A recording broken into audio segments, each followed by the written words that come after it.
let's have a quick look at the other games, the groups. On Wednesday, you can have a look at, let's see, it's all about Group F, obviously. But you can go for Group E, where you've got Atletico and Lazio are done. In fact, the whole thing is done. That is done. It's sorted. Do Celtic get anything off Feyenoord? Will they ever get another win in Europe? Feel free to say yes. Maybe not against Feyenoord. Atletico against Lazio. Lazio would win. It's whether you bothered about topping the group as well. There could just be I think two you are, good games. Are you? I think you want to win the group, don't you? Because I think it matters where you finish in the group. Because I think generally the top teams are going to be finishing top. I don't think we're not in a freakish year where it's you think, oh, actually finishing second's good. You want to win the group. Atleti, as I've again another one that I've been right with. I've got plenty wrong. Is that Atleti are a goal-scoring team. They're an entertaining team. If you cast your mind back, the goalkeeper scored an equaliser in this the first game of this group. So a decent game. And Atleti was still work to do. So goals in this game. Atleti to win and a few goals. Atleti to win, and over 2.5 is 2.4. Over 3.5 is 4.1. I think Lazio will be involved in games with goals as well. The other Celtic Feyenoord could be. Feyenoord are they're in the Europa League. We'll see what those teams are like. Celtic have got other things going on in Scotland at the moment where they need to get themselves back on track. Let's have a look at, again, Manchester City way above Leipzig. There's nothing to sort out there. Everything is pretty much done. Red Star are out. Young Boys in the Europa League. Leipzig in second, and City are with their 100% record. And then you come to Barcelona, beaten at the weekend by Girona. Let's see, they're top of the group. They're through to the last 16. They'll win the group unless they lose to Antwerp. It can't be that bad, can it, John? Mm-hmm. And if it is, would that? And the other big game, of course, in this is Porto against Shakhtar, where Shakhtar need to win in Portugal. I'm going to suggest that Barcelona will be all right against Antwerp, but could you put a case for the Belgians? Sort of. I mean, Antwerp, it was 5-0 the first game, wasn't it? And Antwerp haven't got a single point. Barca aren't that bad. Girona are really good. They're a ludicrously attacking team, terrifically entertaining. Barca's XG in that game of the weekend was like 4.5 or something. They created loads of chances. Xavi was really positive afterwards. Frankie de Jong came out and said, no, we were awful. Deco, the sporting director, said, no, we were awful, we need to get better. Xavi, I think with some justification, was far more positive about the way his team played. He keeps chopping and changing. He ended up with Balde playing as a centre-back in the game against Girona. I think he's genuinely in trouble if they end up finishing 3rd, 4th in Spain and not going far in the Champions League. I mean, if this was against Manchester City or something, I'd be painting a much more negative picture for Barcelona. But against Antwerp, they'll be fine. Even Lewandowski, I mean, he scored at the weekend, and then he missed an absolute sitter at 3-2 down with, I think, 93 minutes. They still managed to concede after that to former Middlesbrough striker Christian Stuani. Barca will be fine. I don't think you're going to get rich betting on it, though. But the other game, Gavin, Porto Shakhtar, could be an absolute belter. Shakhtar won their last 3. They beat Antwerp last time out. They haven't conceded a goal in 4. They go to a Porto side who are, looking at their form as well, up and down. They lost to Barcelona, lost to Estoril in the Taça da Liga, but beat. They still conceded to Casapia. Apologies to lowly Casapia. I don't know how lowly they are, so apologies to them. I've done them twice there. But 3-1 they won at the weekend, and they face Shakhtar, knowing that they must not lose. But that's not a great position to be in, is it? No, it's a tricky one because they've got the better head-to-head result from the opening game, from the first game. So and Shakhtar have got to win, and Shakhtar, I mean it's been so hard to call Shakhtar because of the circumstances that they're playing under. But they pulled off this remarkable result against Barcelona, scored that brilliant team goal against them. So they are in a good run of form, and they need to win. But Porto at home are very strong. I mean, we mentioned before there's a few problems off the pitch, and some of the sort of ultra groups are getting a bit upset about stuff going off the pitch. But they are capable. But this is a really interesting one because both teams are. Yeah, I think there are goals in this, and that would suggest that the Shakhtar have got a decent chance. I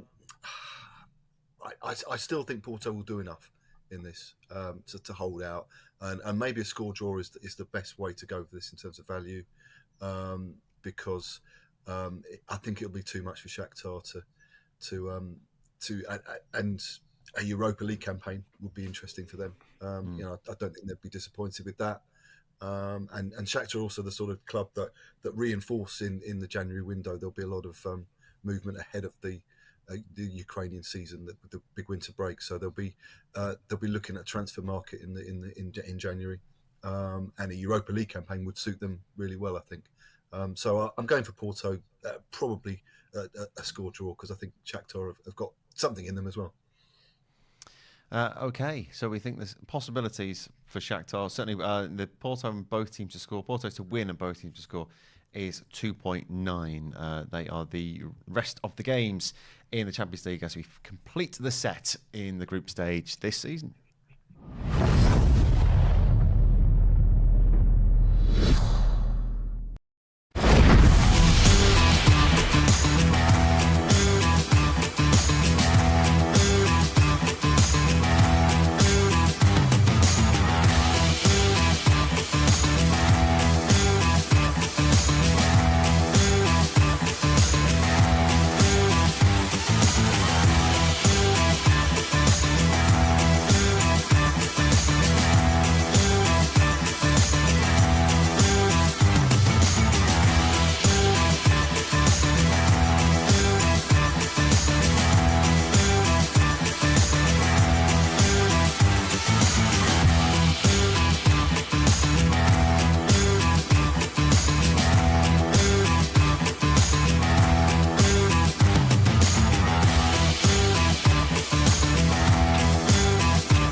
Covering every game of the English Premier League, Champions League and Europa League, live as they happen. For the best live bets, this is Clubhouse TV with sportsbet.io. Please gamble responsibly. Hello, welcome along to the final night of Champions League football this year.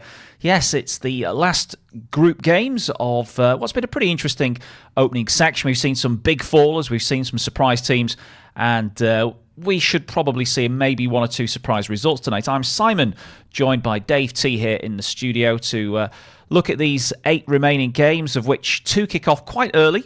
5:45 kickoff, so now just about 10 minutes away from action in Group G.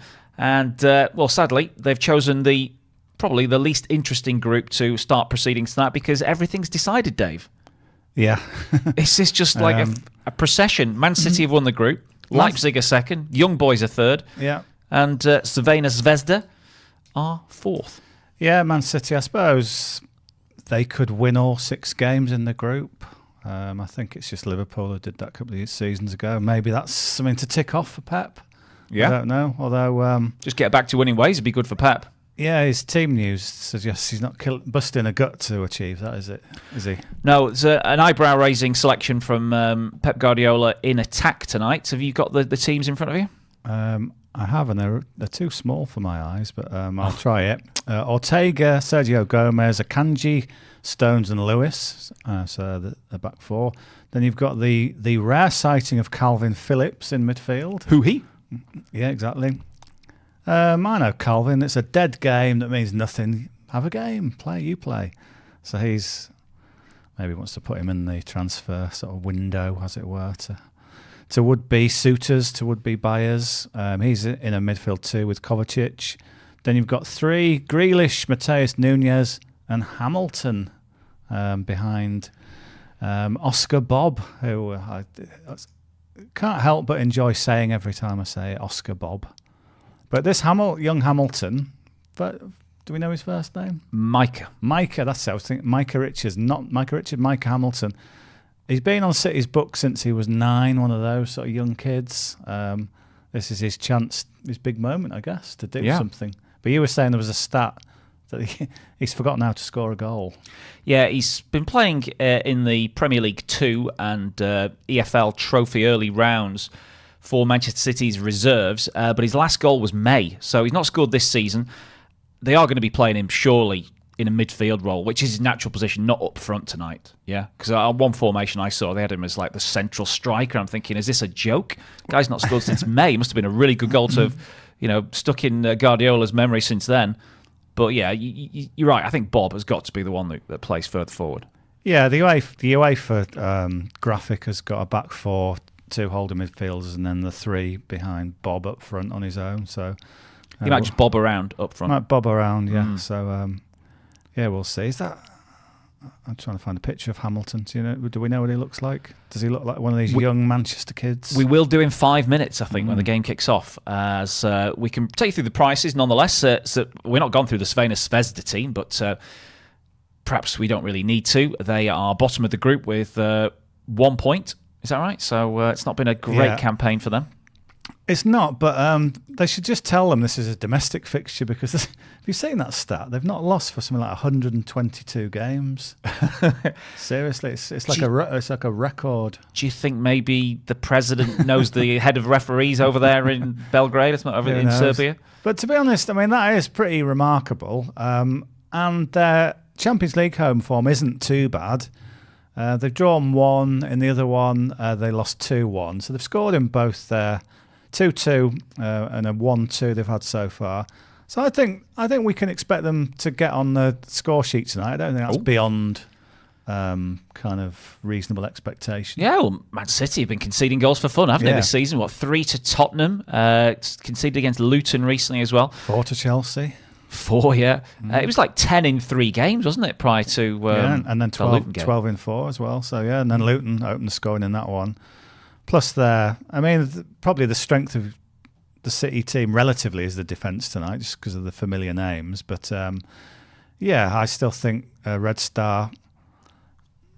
I think there's something... I know it's league form, what does it mean? But there must be some sort of shield of invincibility or confidence that's gleaned by just winning home game after home game. The 4.9 to win this one. It would be a famous victory as well if they could pull it off. The draw is 4.3. I think probably they take that. Manchester City 1.64, but with so many key absentees, not even mentioned Haaland tonight, and he's going to be out for some time, so it looks... Well, he's not, though, is he? Oh, he's not? No. Pep today said he might be training again on Thursday, and he might play on Saturday. Right. I know. Okay. He said he'd know more in Friday's press conference, but yeah, he could be back. It's always a bit of bluff, isn't it, and counter bluff and double bluff. Yeah, seems that way. So both teams to score. You mentioned they got a chance of scoring Svena Zvezda. They are 1.79. Oh, sorry, both teams to score is 1.79. Can't always guarantee City. Both teams to score no is 2.04. On the anytime goal scorer list then, what about some of the Svena Zvezda options? Is there anybody there that you might think might be the one to follow from the home side? Yeah, I'm not really sure, to be honest. Could be sort of any of those, couldn't it, who pop up for them? I mean, they're looking at trying to find the shortest price. Sheriff and Diaye, I think, is the shortest price I've seen at 3.9. Jean-Philippe Crasso. Oh yeah. I can lower that to 3.05. Okay, I'll see your 3.9 and raise you. So Crasso is not playing. That's a strange He's on the price bench. Then. Okay, well, forget that then. Yeah, it's Ndai on the left, Bukhari up front or through the middle, and Hwang Im Byom. Yeah, and Ndai's 3.9. Who's the other one there? Bukhari. Through the middle, apparently. Bukhari. Does he exist? Im Byom Hwang is 7.9. I think you mentioned him. Bukhari's 4.5. Okay. Oscar Bob 2.7 for Man City. The young lad Mika Hamilton 3.05. Good price if you're his parents, possibly. Okay. Why would you back that? It's not a strong recommendation. Then I can get it. No. Yeah. Yeah. Right, well, you can see pictures from the crowd inside the stadium, and an expectant crowd has gathered at the Maracana Stadium, iconic venue in Belgrade, to watch this one tonight. Yeah. Yeah, it's been a kind of pretty unsettling campaign for them, bottom of the group. But a final game against the current holders, that's got to get you off your seat, hasn't it? And to the ground. So they'll be able to ruffle some feathers tonight, Red Star. Well, they did. If you recall, the first game of the group, they did ruffle a few feathers in Manchester when they took the lead just before half-time. It didn't last long. It lasted about 15 minutes of half-time because City equalised straight after and then went on to win 3-1. But that was with a much stronger Man City team. Yeah. If Red Star Belgrade can get the first goal, who knows? They might be able to hang on for a bit longer. Well, I was going to say, if you're going to find a pro bet for them, that's not the worst bet, is it, for them to score first? Yeah. I mean, there's that thing, isn't there? When a team has already done enough, they are just a little bit not a great betting proposition. So Manchester City, although there's some young kids who want to make an impression, deep down, some of the sort of regular ones, they won't want to. They don't want to do anything daft, do they, and risk injury. Well, they're off to the World Club Championship, aren't they? That's the big prize now, isn't it? Because they've not won it before. So they've done the treble. What is the next mountain to climb? It is the World Club Cup, and I guess players are just maybe probably subconsciously holding a bit back and just not wanting to get injured for that. Yeah, I agree. So it's all in context, isn't it? So I expect Liverpool are playing in the UEFA. In the Europa League tomorrow night. I don't suppose they'll be sort of killing themselves to do anything because they've qualified and they've got you boys, Man United, on Sunday. That is true. When I say boys, I probably mean boys. Have you got any players? Have you got 11 players you can field? So Bruno Fernandes, Harry Maguire, Luke Shaw, we think out injured. Marcus Rashford was ill last night. I think he got a doctor's note from his mum or something like that. So it's not looking good, is it? Well, it's for Liverpool. Is for me. Yeah. It is for Liverpool. Okay. So, first team to score. Great shout there for Crvena Zvezda. First team to score. Where's the market? Because I want to play it. I couldn't see it. Manchester City have conceded the opening goal in their last 4 games. Yeah. So they're slow starters now. They're kind of like the anti-Spurs. Spurs always score, don't they, in their first... always score the first goal. So yeah, I think there's definitely grounds to think... the home team with that crowd behind them could just catch City out because City they're feeling like a team thrown together who don't really know what each other's doing. So, a chance here for the hosts, to score the first. Okay, so we've majored on this game, but there is another game in the group just kicking off as well between Leipzig and Young Boys. 1.27 Leipzig, 6.2 for the tie, and 10.5 for Young Boys. Any strong fancies in this one? I think goals. I think it surprised me. I don't know why. I sometimes thought when I first covered one of these sort of fixtures where you get 2 at 5:30 and then the rest at 8, as if these ones they'd be like the equivalent of the 12:30 Premier League game, which I don't like, and they'd be a bit like everyone. But of course, it's not, is it? It's 5:30, still like a night and evening, so the atmospheres are good. So when I've done them, there's been tons of goals, and I think these Leipzig and Young Boys, I think they can score goals as well. So I would go over 2.5 in that one. It's probably... Players probably like him as well because they're not, finishing the game at midnight or getting out of the stadium at midnight and then flying back to the home country, not getting back till the early hours of the morning. This is one where, you could be flying by 10 o'clock. And the market does expect it. That's probably one of the lowest over 2.5s I've ever seen. 1.36. That is short. Even over 3.5, which normally you think, can I go? That's still odds on at 1.91. Maybe we'll just watch that one, hope the prices drift before we get a goal and then go in. Okay. But I do expect goals. So we have got a free bet condition that we've talked about off air and we're going to reveal to you guys now. It's 10 opportunities to win 10 USDT on these opening games. And we've gone for all 4 teams to score. Seems quite a generous one, that, given the expectation for goals in Leipzig, plus the fact that, it's Manchester City. They're going to score against Crvena Zvezda, who did score in Manchester. So... all 4 teams to score is the free bet condition. And as soon as that happens, I'll be asking a question. You get your answers into the Clubhouse TV chat. And we'll do a draw, shall we? We'll do the Bin of Dreams draw to bring out the 10 We've got it here. Yeah. James has been using a number generator. Oh, yeah, okay. We'll do that. On those... Yeah. Let's get into the 21st century and do that. Well, that's something quite sort of old school. And low key. It's more dramatic, isn't it? You can do your Rod Stewart impression as well. When you pull If you've never seen that, everybody, Rod Stewart, the famous Rod Stewart, the singer, He wanted was it Scottish Cup? Yep. Scottish Cup draw. And let's just say he'd had an awful lot to drink. And you could tell that. He was very, very merry, wasn't he? Been on the hospitality, I think, yeah. So those are the two games that kick us off then. We've got some championship games later on that we perhaps could dive into, but the main focus is the Champions League tonight. Hello to Koki. Hello to... who is that? Let's put my picture up there. It's Viv, who's gone with Professor Brian Cox. And hello, Professor, is the greeting he's given to you, Dave. Hello. So Viv has actually inadvertently mentioned a pop singer. He's gone, Will Young, boys, coming of the age today and become adult. Okay. Yes, well... I don't know if he means Will Young. I think that's just a bonus pun. Yeah, a bonus But pun. will they come of age tonight and Become beat adults. RB Leipzig? They're a price of 10.5 to get the win there in Germany. So I don't know. I'm surprised young boys haven't changed the name, to be honest, by now. yeah, in this era. Yeah, there's too many sort of unfortunate puns that can be made. Yeah, only to a certain person, certain type of mind, though, isn't it? If you're just a straight down the line, don't think like that. But if I was a commentator, I'd be riddled with sort of, I don't say something. Yeah, that could. Yeah, people might take it the wrong way.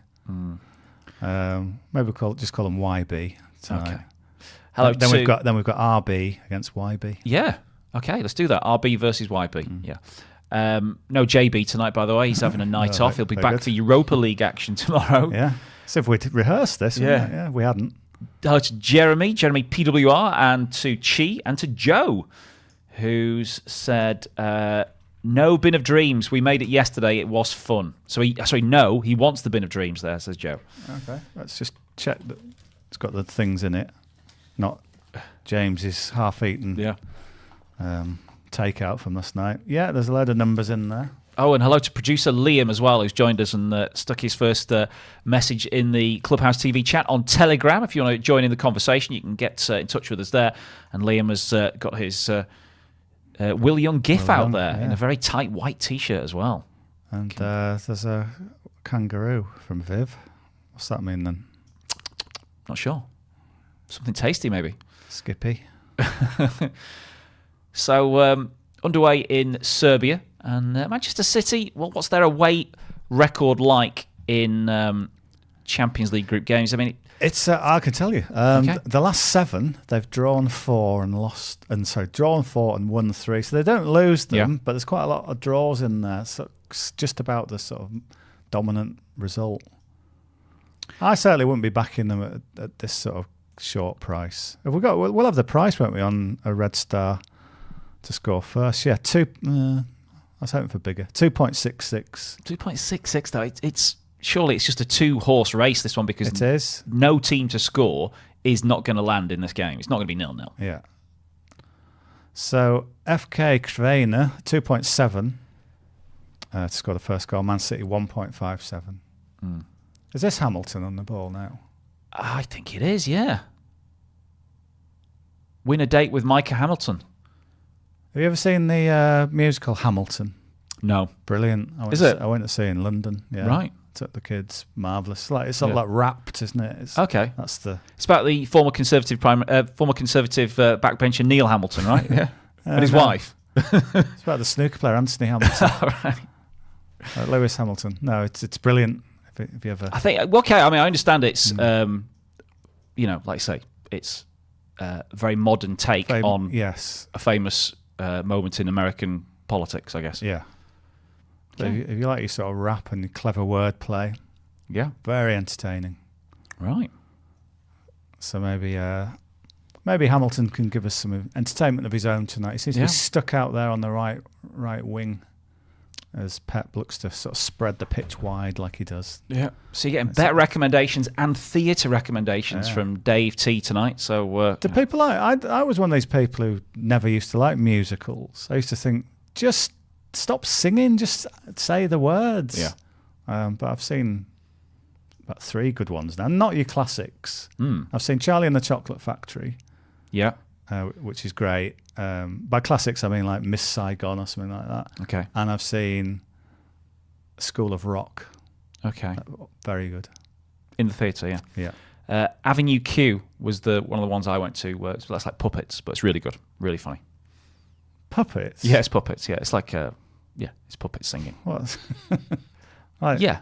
No, there's people, and they operate the puppets like from behind, like this. So they're all wearing black, but the puppets are multicoloured in the foreground. Right, it's not like a bloke with a hand up a...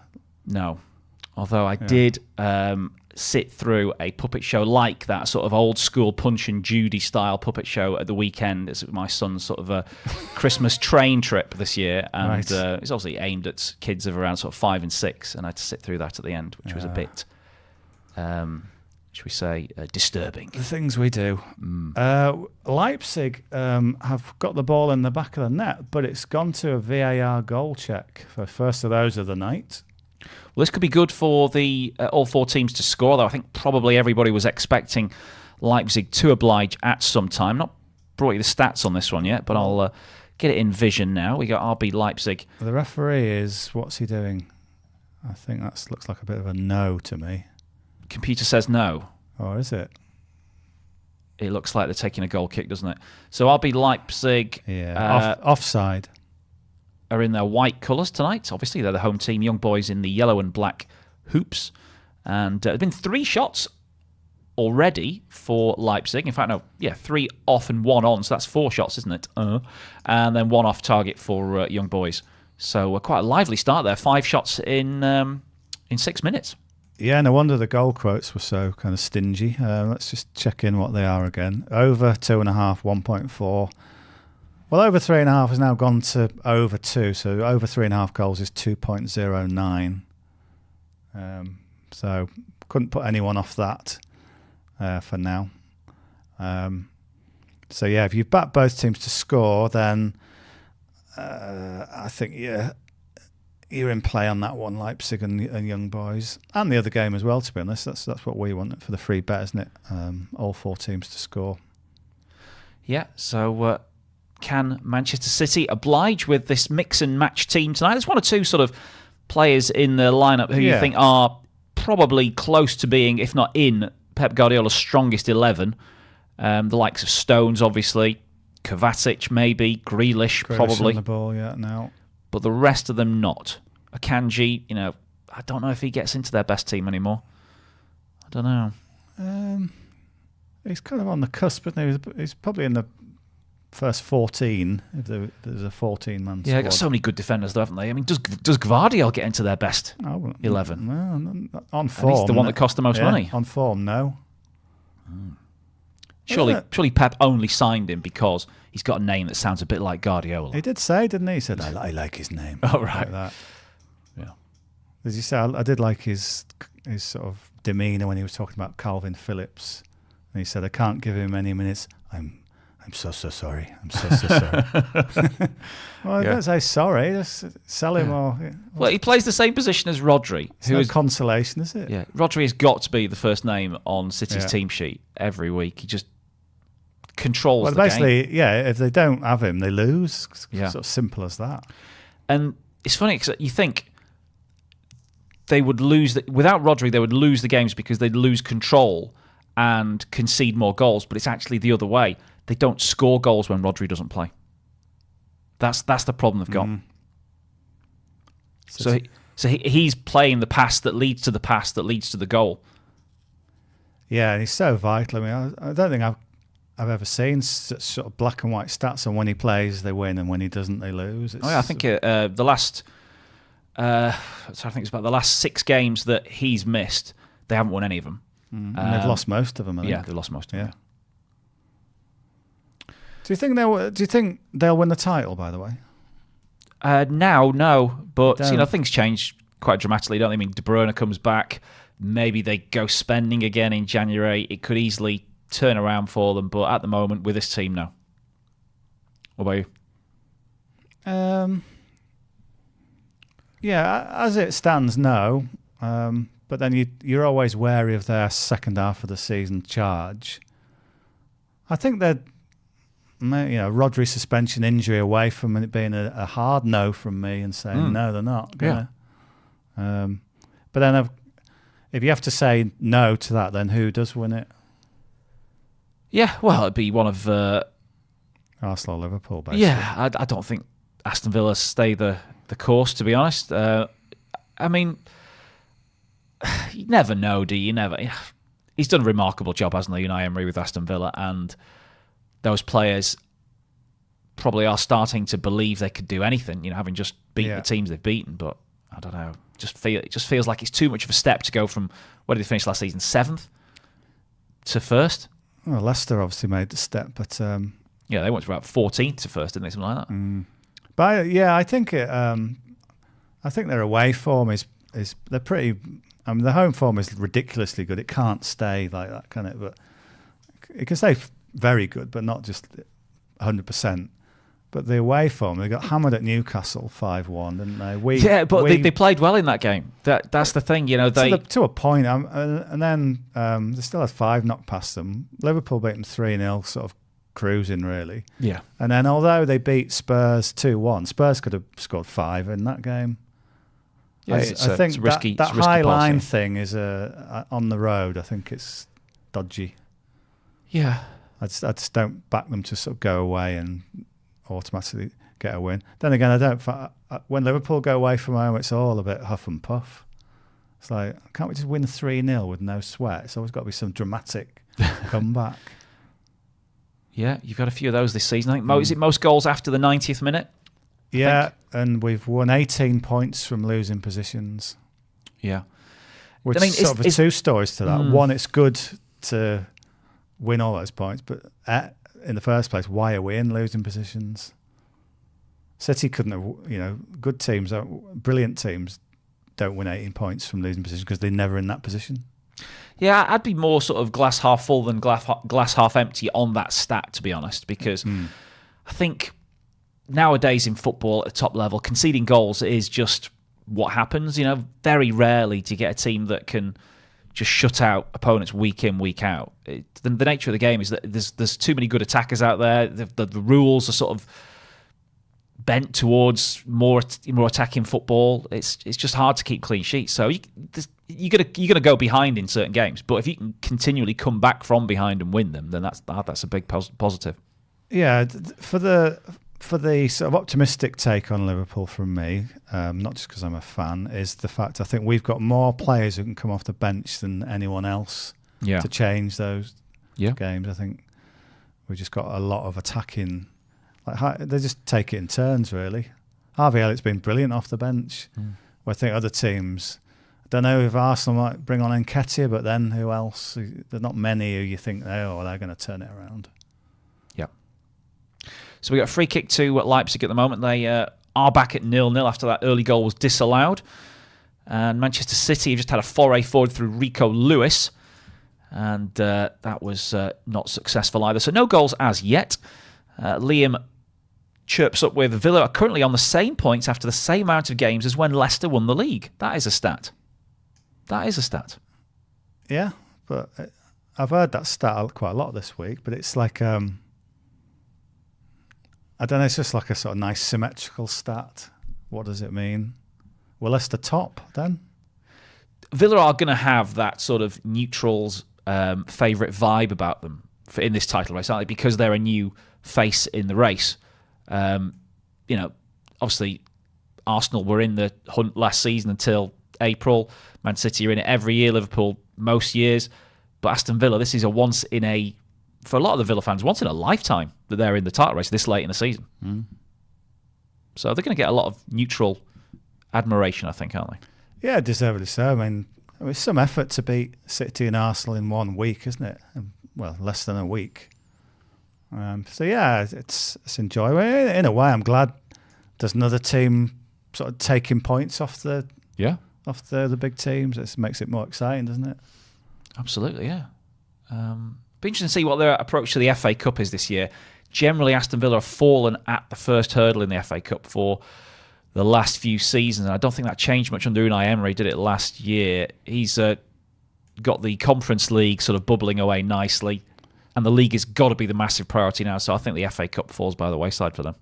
Yeah, I mean, it's a funny thing, isn't it, the Conference League, because Unai Emery loves Europe, doesn't he? So I don't think he'll want to go all the way in that, but I think that might come to the detriment of the league slightly because they'll have a lot of Thursday nights, and they probably should go all the way in that competition. I know it's different too, but West Ham sort of have suffered from long European runs, haven't they? They sort of, it's hard to then just keep churning out the wins when you're playing in Europe on a Thursday night. But fun times for Villa fans. Fun times. Now, chance here for Crvena Zvezda. They got into the City box. They're still not out of it, City, but in the end it was blocked by a wall of dark blue shirted defenders, and it goes out for a throw. But this is a good start, I think, from the home team. They've not looked like conceding, and they've had a couple of decent forays forward. Yeah, it's more than acceptable first 15 minutes. I don't think City have had an attempt on goal, have they yet? One from the hosts. That was that one just then, I think. Yeah, it goes down as a blocked shot. But yeah, it's no surprise City really haven't got any rhythm going yet with this sort of thrown together team. Under 0.5 goals on the first half Asian total might be coming into a few people's minds after this fairly slow beginning. First half Asian total under 0.5 is 3 at the moment, so that's pretty big considering there's been no shots after 15 minutes. In the other game, loads of shots. Yeah, just 5 shots in his game. Still that many. Yeah, 3 from Leipzig, 2 from Young Boys. No corners in that game though. It's all been in the middle of the pitch. Have we had any bookings? I don't think we have yet. No bookings yet. Or in the City game. No, I mean, another reason perhaps for the changes from Guardiola is if players were on cards, that's going to get wiped, isn't it, after this game? So this is your last chance to get a booking that would rule you out of the first leg of the round of 16. Draw for that, by the way, is on Monday, I think. Is it Monday? Monday next week, okay. Yeah. I think that's the same for the other European competitions, which will reach the last, playoff stage first then, isn't it? And then I think last 32. Just before the coverage of tonight, they were showing the format for the next season's Champions League. Yeah. They're all in one group. They call it the Swiss method or something like that? The Swiss system? Is it 36 teams or is it 32? It seems... Might have been sure. 36. Normally we think it's got to be sort of division of 8 or 16-32, but I think they said 36. And they're all in groups, like the sort of Cricket World Cup where everyone just plays everybody. Is that right? No. Well, it can't be everybody. They can't play 35 yeah. games. But I think the top 8 automatically go through to the last 16. But I'm not sure where the other 8 come from. Do they play off? It's going to be a mind bender, isn't it, next year, getting our heads around the new system. But why is it called a Swiss system? Not sure. I think it's fully explained on Wikipedia. Other online information sources are available. Does it mean there'd be less dead games? I don't know. You think there might be more?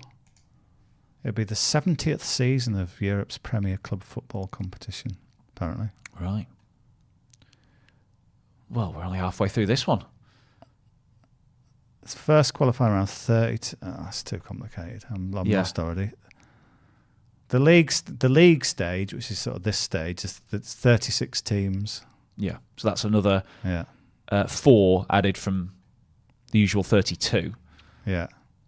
And they don't play everybody, do they? So you always like say that they sort of almost they play they're almost in groups, but they're not in groups. Yeah, it's sort of a quasi group.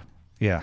Genetics has spotted a goal. He's gone goal la la la la la, and we have to see where it's come. It's come in Belgrade, and it's for Manchester City. And Hamilton? Would you believe it? Number 92 is celebrated by the corner flag on his senior debut. Wow, great goal. Micah Hamilton gets the opener for Manchester City.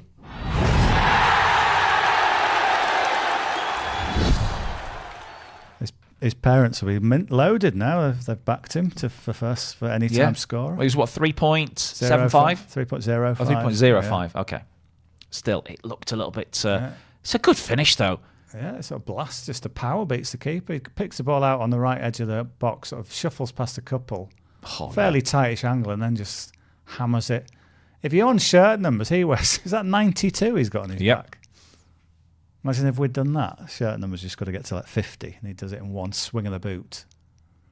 Yeah, it's just the power, isn't it? The keeper just never has a chance. And a great save from the Young Boys keeper, keeps it at 0-0. Great save from the Leipzig keeper, keeps it at 0-0 in the game in Germany there, as Young Boys have a corner, which is eventually headed away. But Young Boys closest to scoring in that one now. Yeah. So let's see how the markets have reformed after. Just checking this goal. Oh, no, surely not. This would be a heartbreaker. That's a goal. Yeah, he's fine. It's a goal. Yeah. So, Manchester City were 1.64 before a ball was kicked. They are now 1.32, so they've halved in price. The draw is out to 5.2 and Crvena Zvezda 10.5. Any takers for the home team at 10.5? No, I think the best they could manage tonight was I was giving them a goal, but whether that was going to be in a draw or a loss was probably the two things I was swinging between. But I think... what do you look? If you're looking at correct score markets, I'll probably be looking at something like 3-1 City. Or do you think that's too conservative? Same score as it was in Manchester, yeah. Why not? Mm. Why not? That'd be a good starting point, I think. Won't be too different from that now. We've had that relatively early goal. So the under 0.5 at half-time is out the window, isn't it? That was something I was looking at when it was a very sort of turgid opening 15 minutes. Now the game should open up, and that's only going to, I think, increase the chances of more goals, both teams scoring over 3.5 potentially in this one now. Yeah, there's some scorelines then. 3-1 to Man City is 10.5. If you take that as maybe your sweet spot, if you go a bit more tighter than that, 2-1 to City is 6.4. 4-1 to City is 22. That doesn't seem too bad. The prices are bigger, I think, because that's giving Red Star a goal. If you're just thinking City win this to 0, then you've got prices 2-0, you've got 5.5, 3-0, 8.9, 4-0, 19.5. The biggest price we've got, is other at 120, which would have to be 4-4. I don't think that will happen somehow. Yeah. If you think City, this doesn't necessarily mean they'll go on and win. A 1-1 scoreline is 7.7. Or 2-1 to the host, 16.5. But I think 10.5 for a repeat of what you said the first meeting seems quite good to me. You just sparked a little bit of a thought there when you mentioned that market for the other score. So what's the equivalent in the Leipzig versus Young Boys, the RB versus YB game? So what's the other for that? So the other, so it's 120 on that one. Correct score, 14. Really? So it's 100. Well, it doesn't have to be 4-4, but what?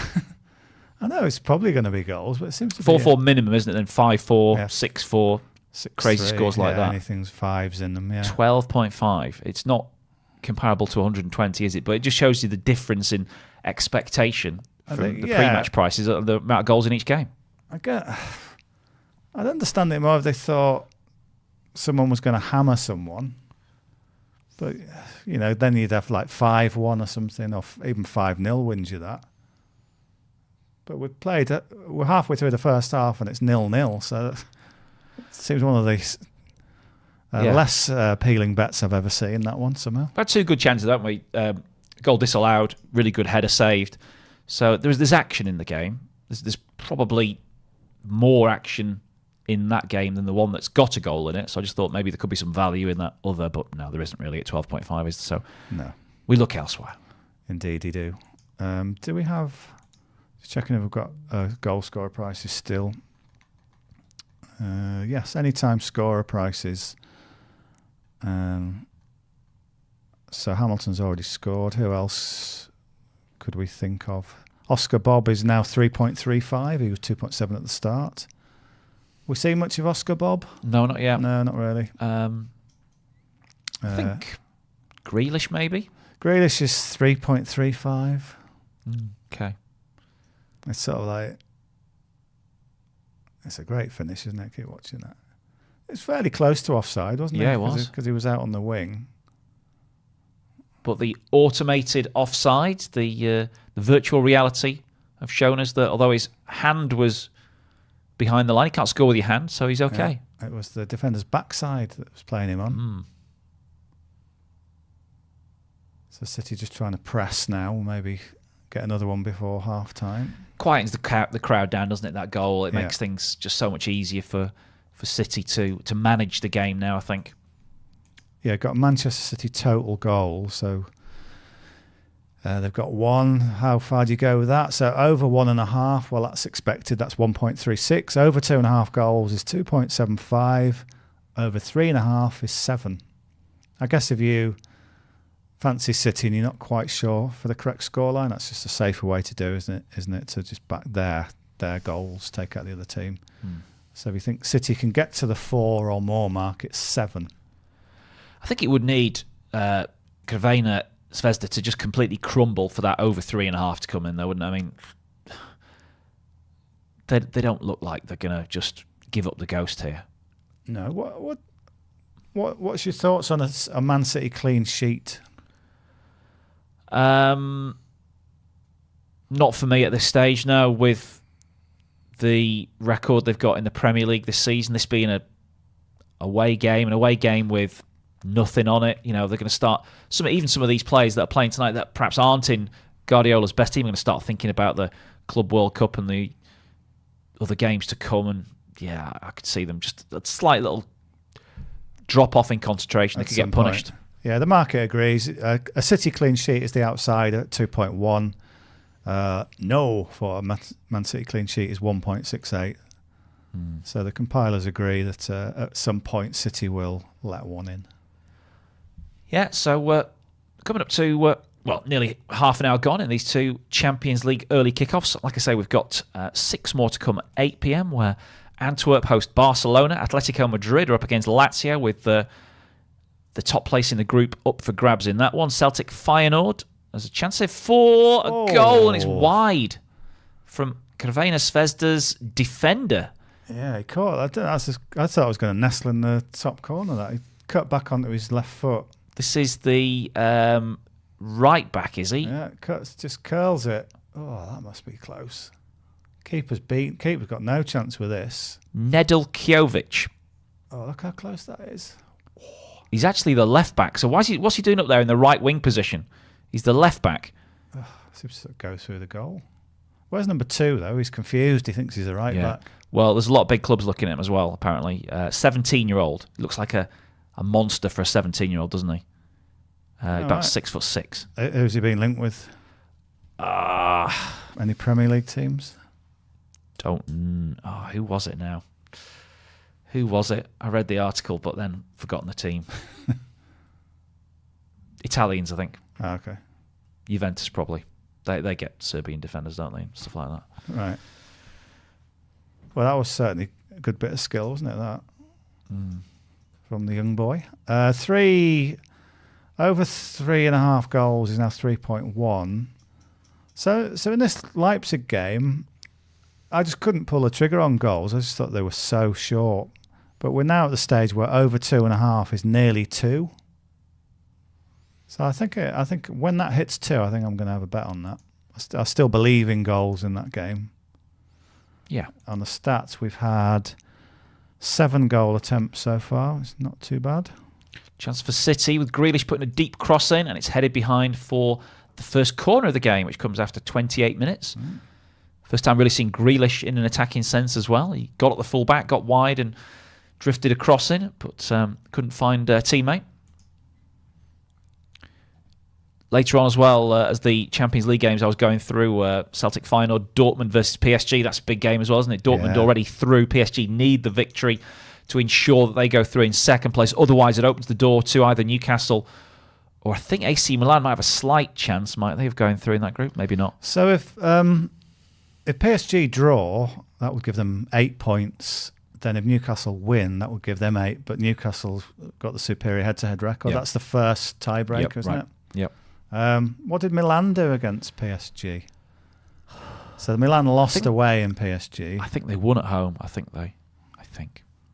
We'll check that to see what the goal difference. But chance for Crvena Zvezda, but the cross goes to Ortega and not to the striker, so it remains 1-0.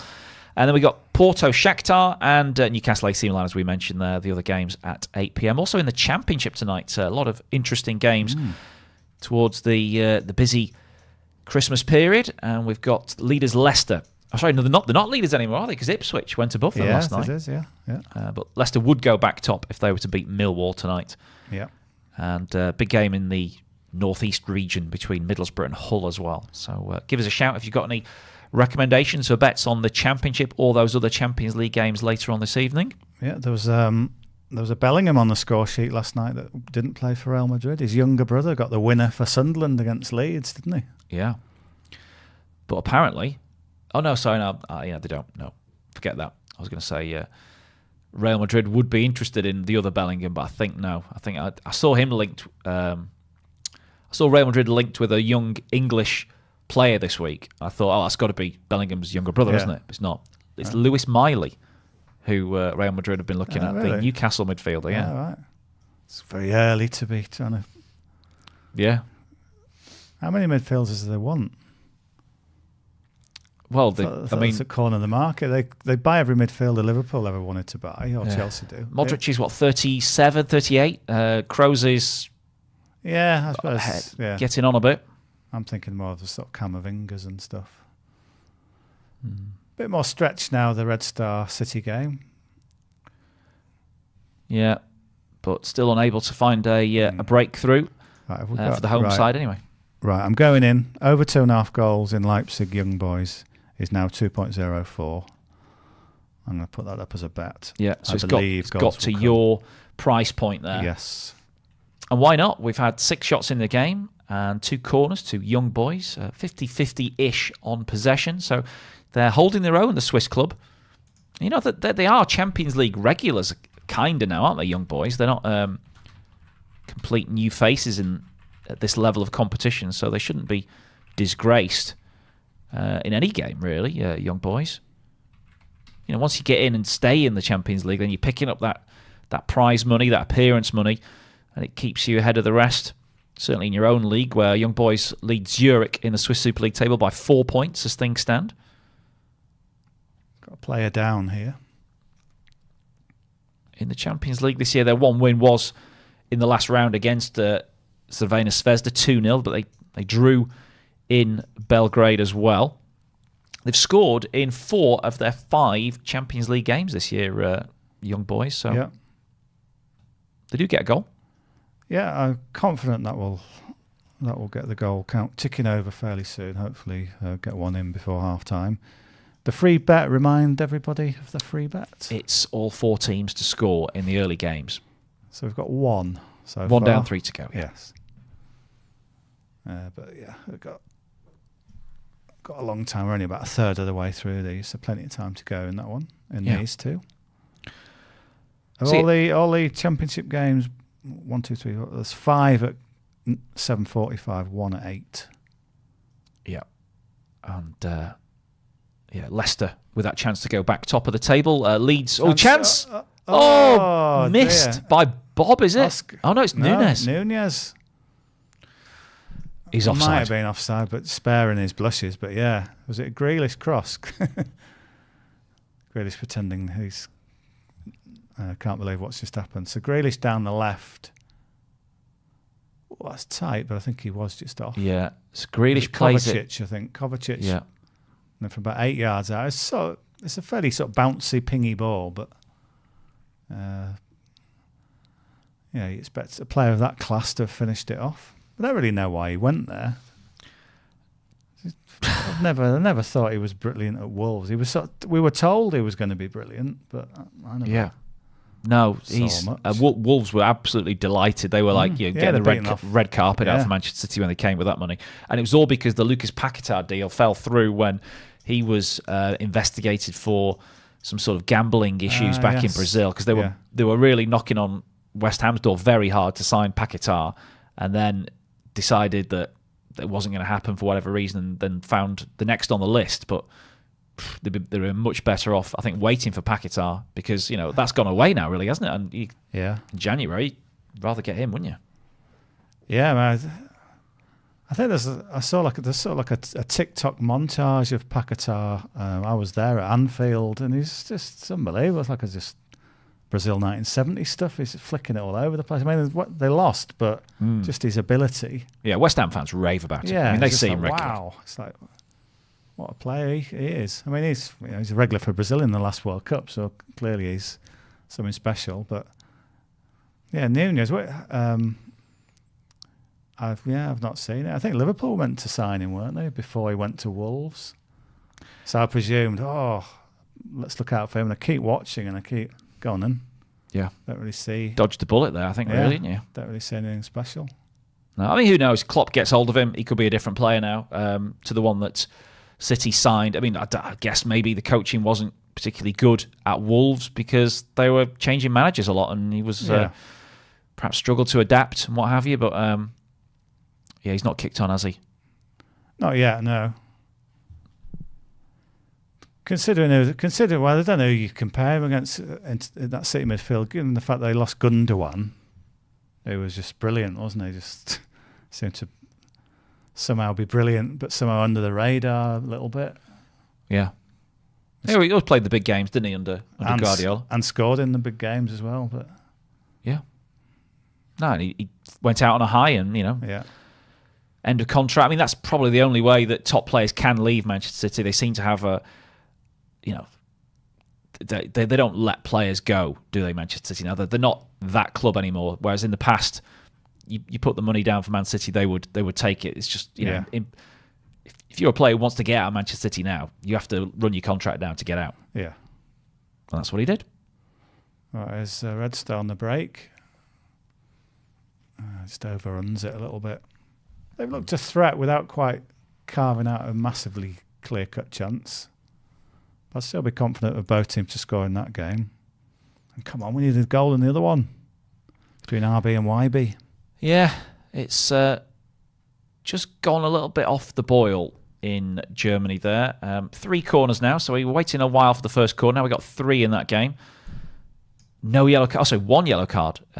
That was issued a few minutes ago in that game. So it doesn't feel like either of these games are card games, are they?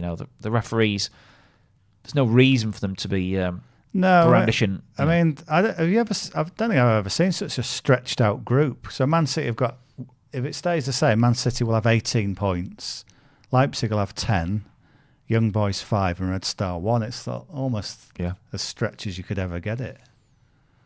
So, which to me that means there's not a lot of jeopardy in terms of cards. I wouldn't be playing cards. But I thought it might lead to goals because it's a bit more free. Could be a chance here for City. Oh, the final pass from Nunez. He'd done all the hard work as well with his dribble. Final pass wasn't good enough for Bob. And it's a goal kick. But they are still threatening Manchester City. If you want to back them to score goal number 2, it's 1.96, which seems okay to me. Man City 1.31. I've just firmed up a little bit since going ahead.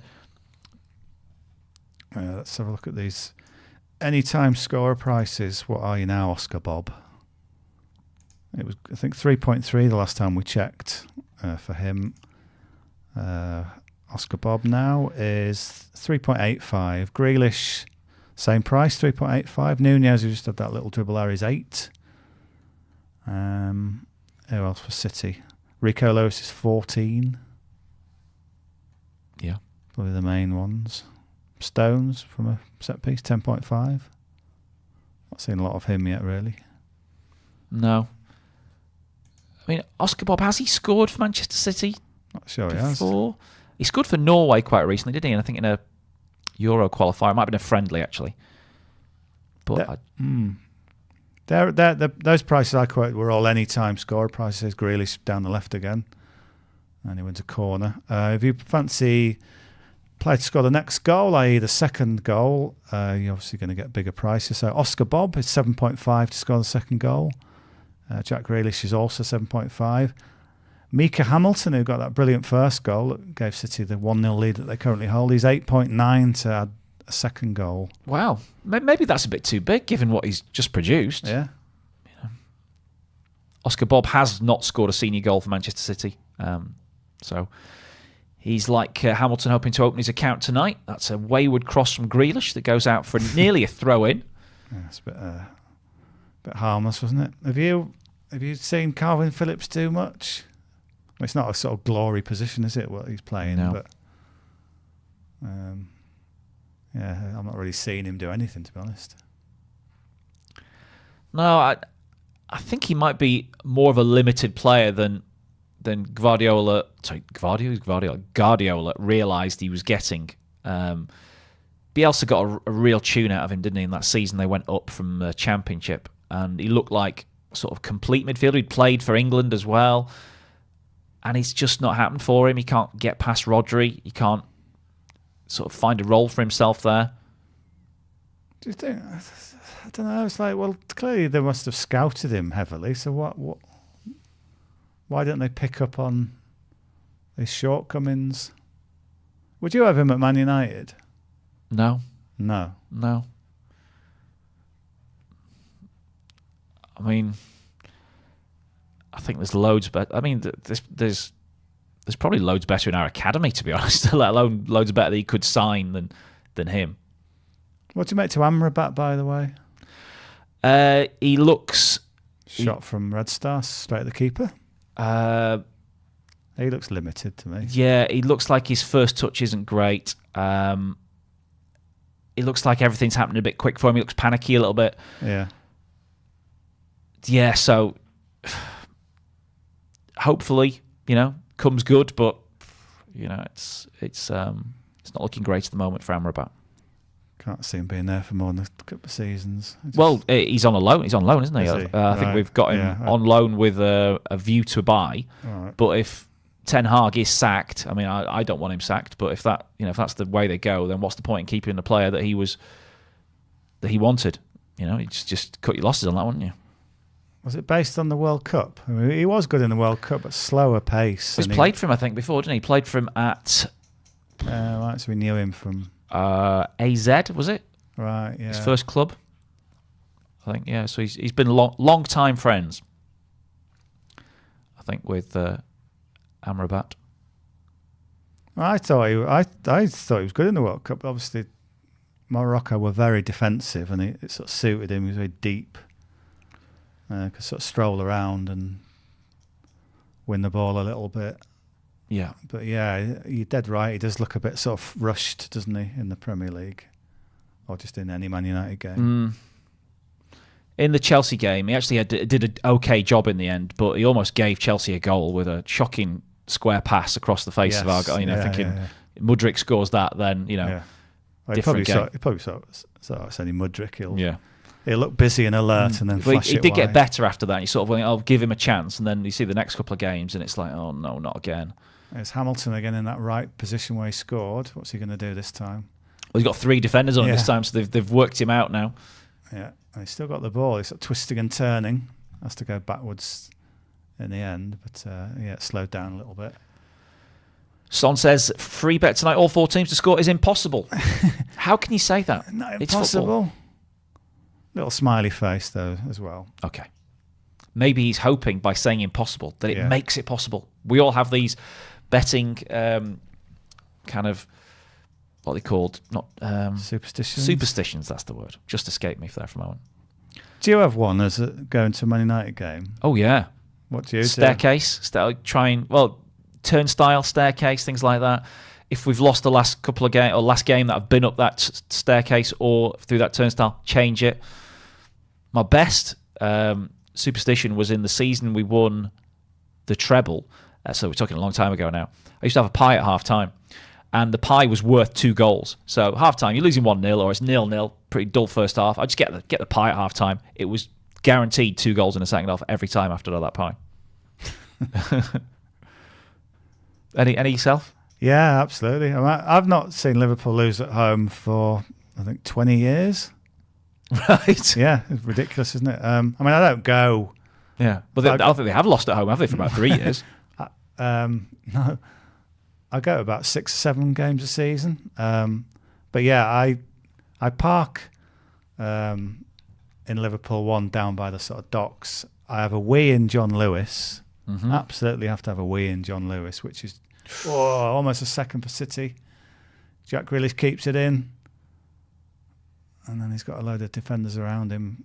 Chance for a shot maybe from Kovacic, is it? And he sort of slices it wide. Or was it Nunez? Oh, it was Sergio Gomez. No wonder it went high, wide and handsome, yeah. But this was the one, wasn't it? Was the offside? Is it Oscar Bob trying to get on the end of this? No, he was onside. Yeah, just couldn't quite get there, yeah. Yeah, so I have to do that. Must have a wee in John Lewis. And then from John Lewis to where you get the bus to Anfield, there's a statue of... this is a newish one, but it's sort of...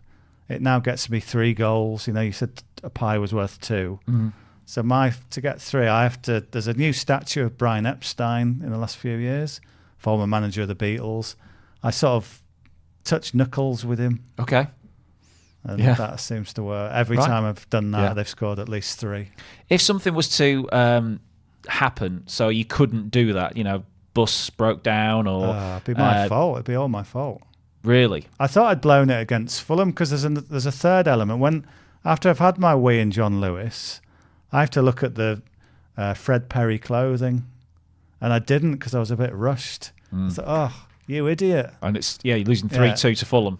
So, but now at least it's eliminated that. Now I don't now have to look at the Fred Perry clothing. Right. Okay. I mean, I'll probably want to, but I don't have to. Yeah. Aren't we strange? Strange beings we are. So Jack Grealish has gone down. Is this the first yellow of the game? The referee says no. There is a yellow, yeah. Is there? Spajic for roughing. Oh, yes. He's taken Jack Grealish out completely there. A body check. It's a painful one. He's got him on the hip there as well, hasn't he? I mean, he's used to getting clattered, isn't he, Jack Grealish? But that was a bit of a nasty one. Half time at Leipzig, where we've had 10 goal attempts. But only 2 on target. 1.62 for RB Leipzig, so still very much the favourites despite not scoring. And 3.45 for the draw. I thought 6.2 was a bit big. And 7.2 for Young Boys to win that game. But in a game of, you know, a 0-0 game where there's not a great deal in the stats there, are they worth backing at 7.2? Possibly, yeah. There's a sort of... Nothing can change in the group tonight. Yeah, you know? Exactly, yeah. Young Boys are going to be 3rd, whatever. RB Leipzig are going to be 2nd, whatever. So it's a free hit for them. Can we add any clever bits like who do Leipzig play at the weekend? Like that? Let's have a look. Whether they're sort of holding anything back. They're 3rd in the Bundesliga. They're at home to Hoffenheim. I think Hoffenheim are about sort of 8th and 9th, aren't they? It's not a 6th. Okay, got that. Okay, so it's... I mean, they are in the title race, Leipzig. Bayern Munich, 32. Only 3 points ahead of them. So Leipzig in 4th. Anyway, meantime, it's half-time now in Belgrade.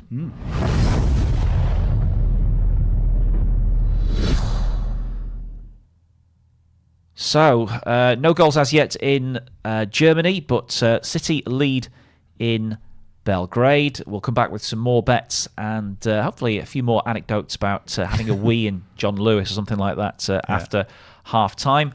And, why don't we look forward to some of the late games now? And what about the Champions League? What can we play here? Let's have a look at the Champions League. The Europa League games. Europa League tomorrow night. So it's usual Thursday night fun with so many games to get through. It's going to be James in the chair. And we'll look at some of the games that will take place tomorrow night now with a preview from the European podcast team.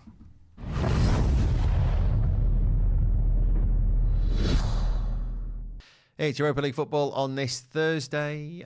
It's the early kickoffs in the Europa League. We've got groups E, F, G and H kicking off at 5:45 UK time. Gavin Hamilton and John Driscoll with us to go through these. As you might expect, it's the last group stage match week. So we've got various things to look at, including, let's see, where do we start in this? So Toulouse or USG?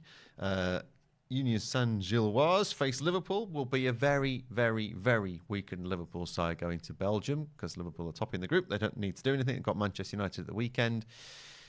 If USG get themselves a victory, then it's up to Toulouse to go and get something. And where are Toulouse? They're at Lask Linz. Gavin, Even if Liverpool put out their weakest Europa League side, should they beat USG?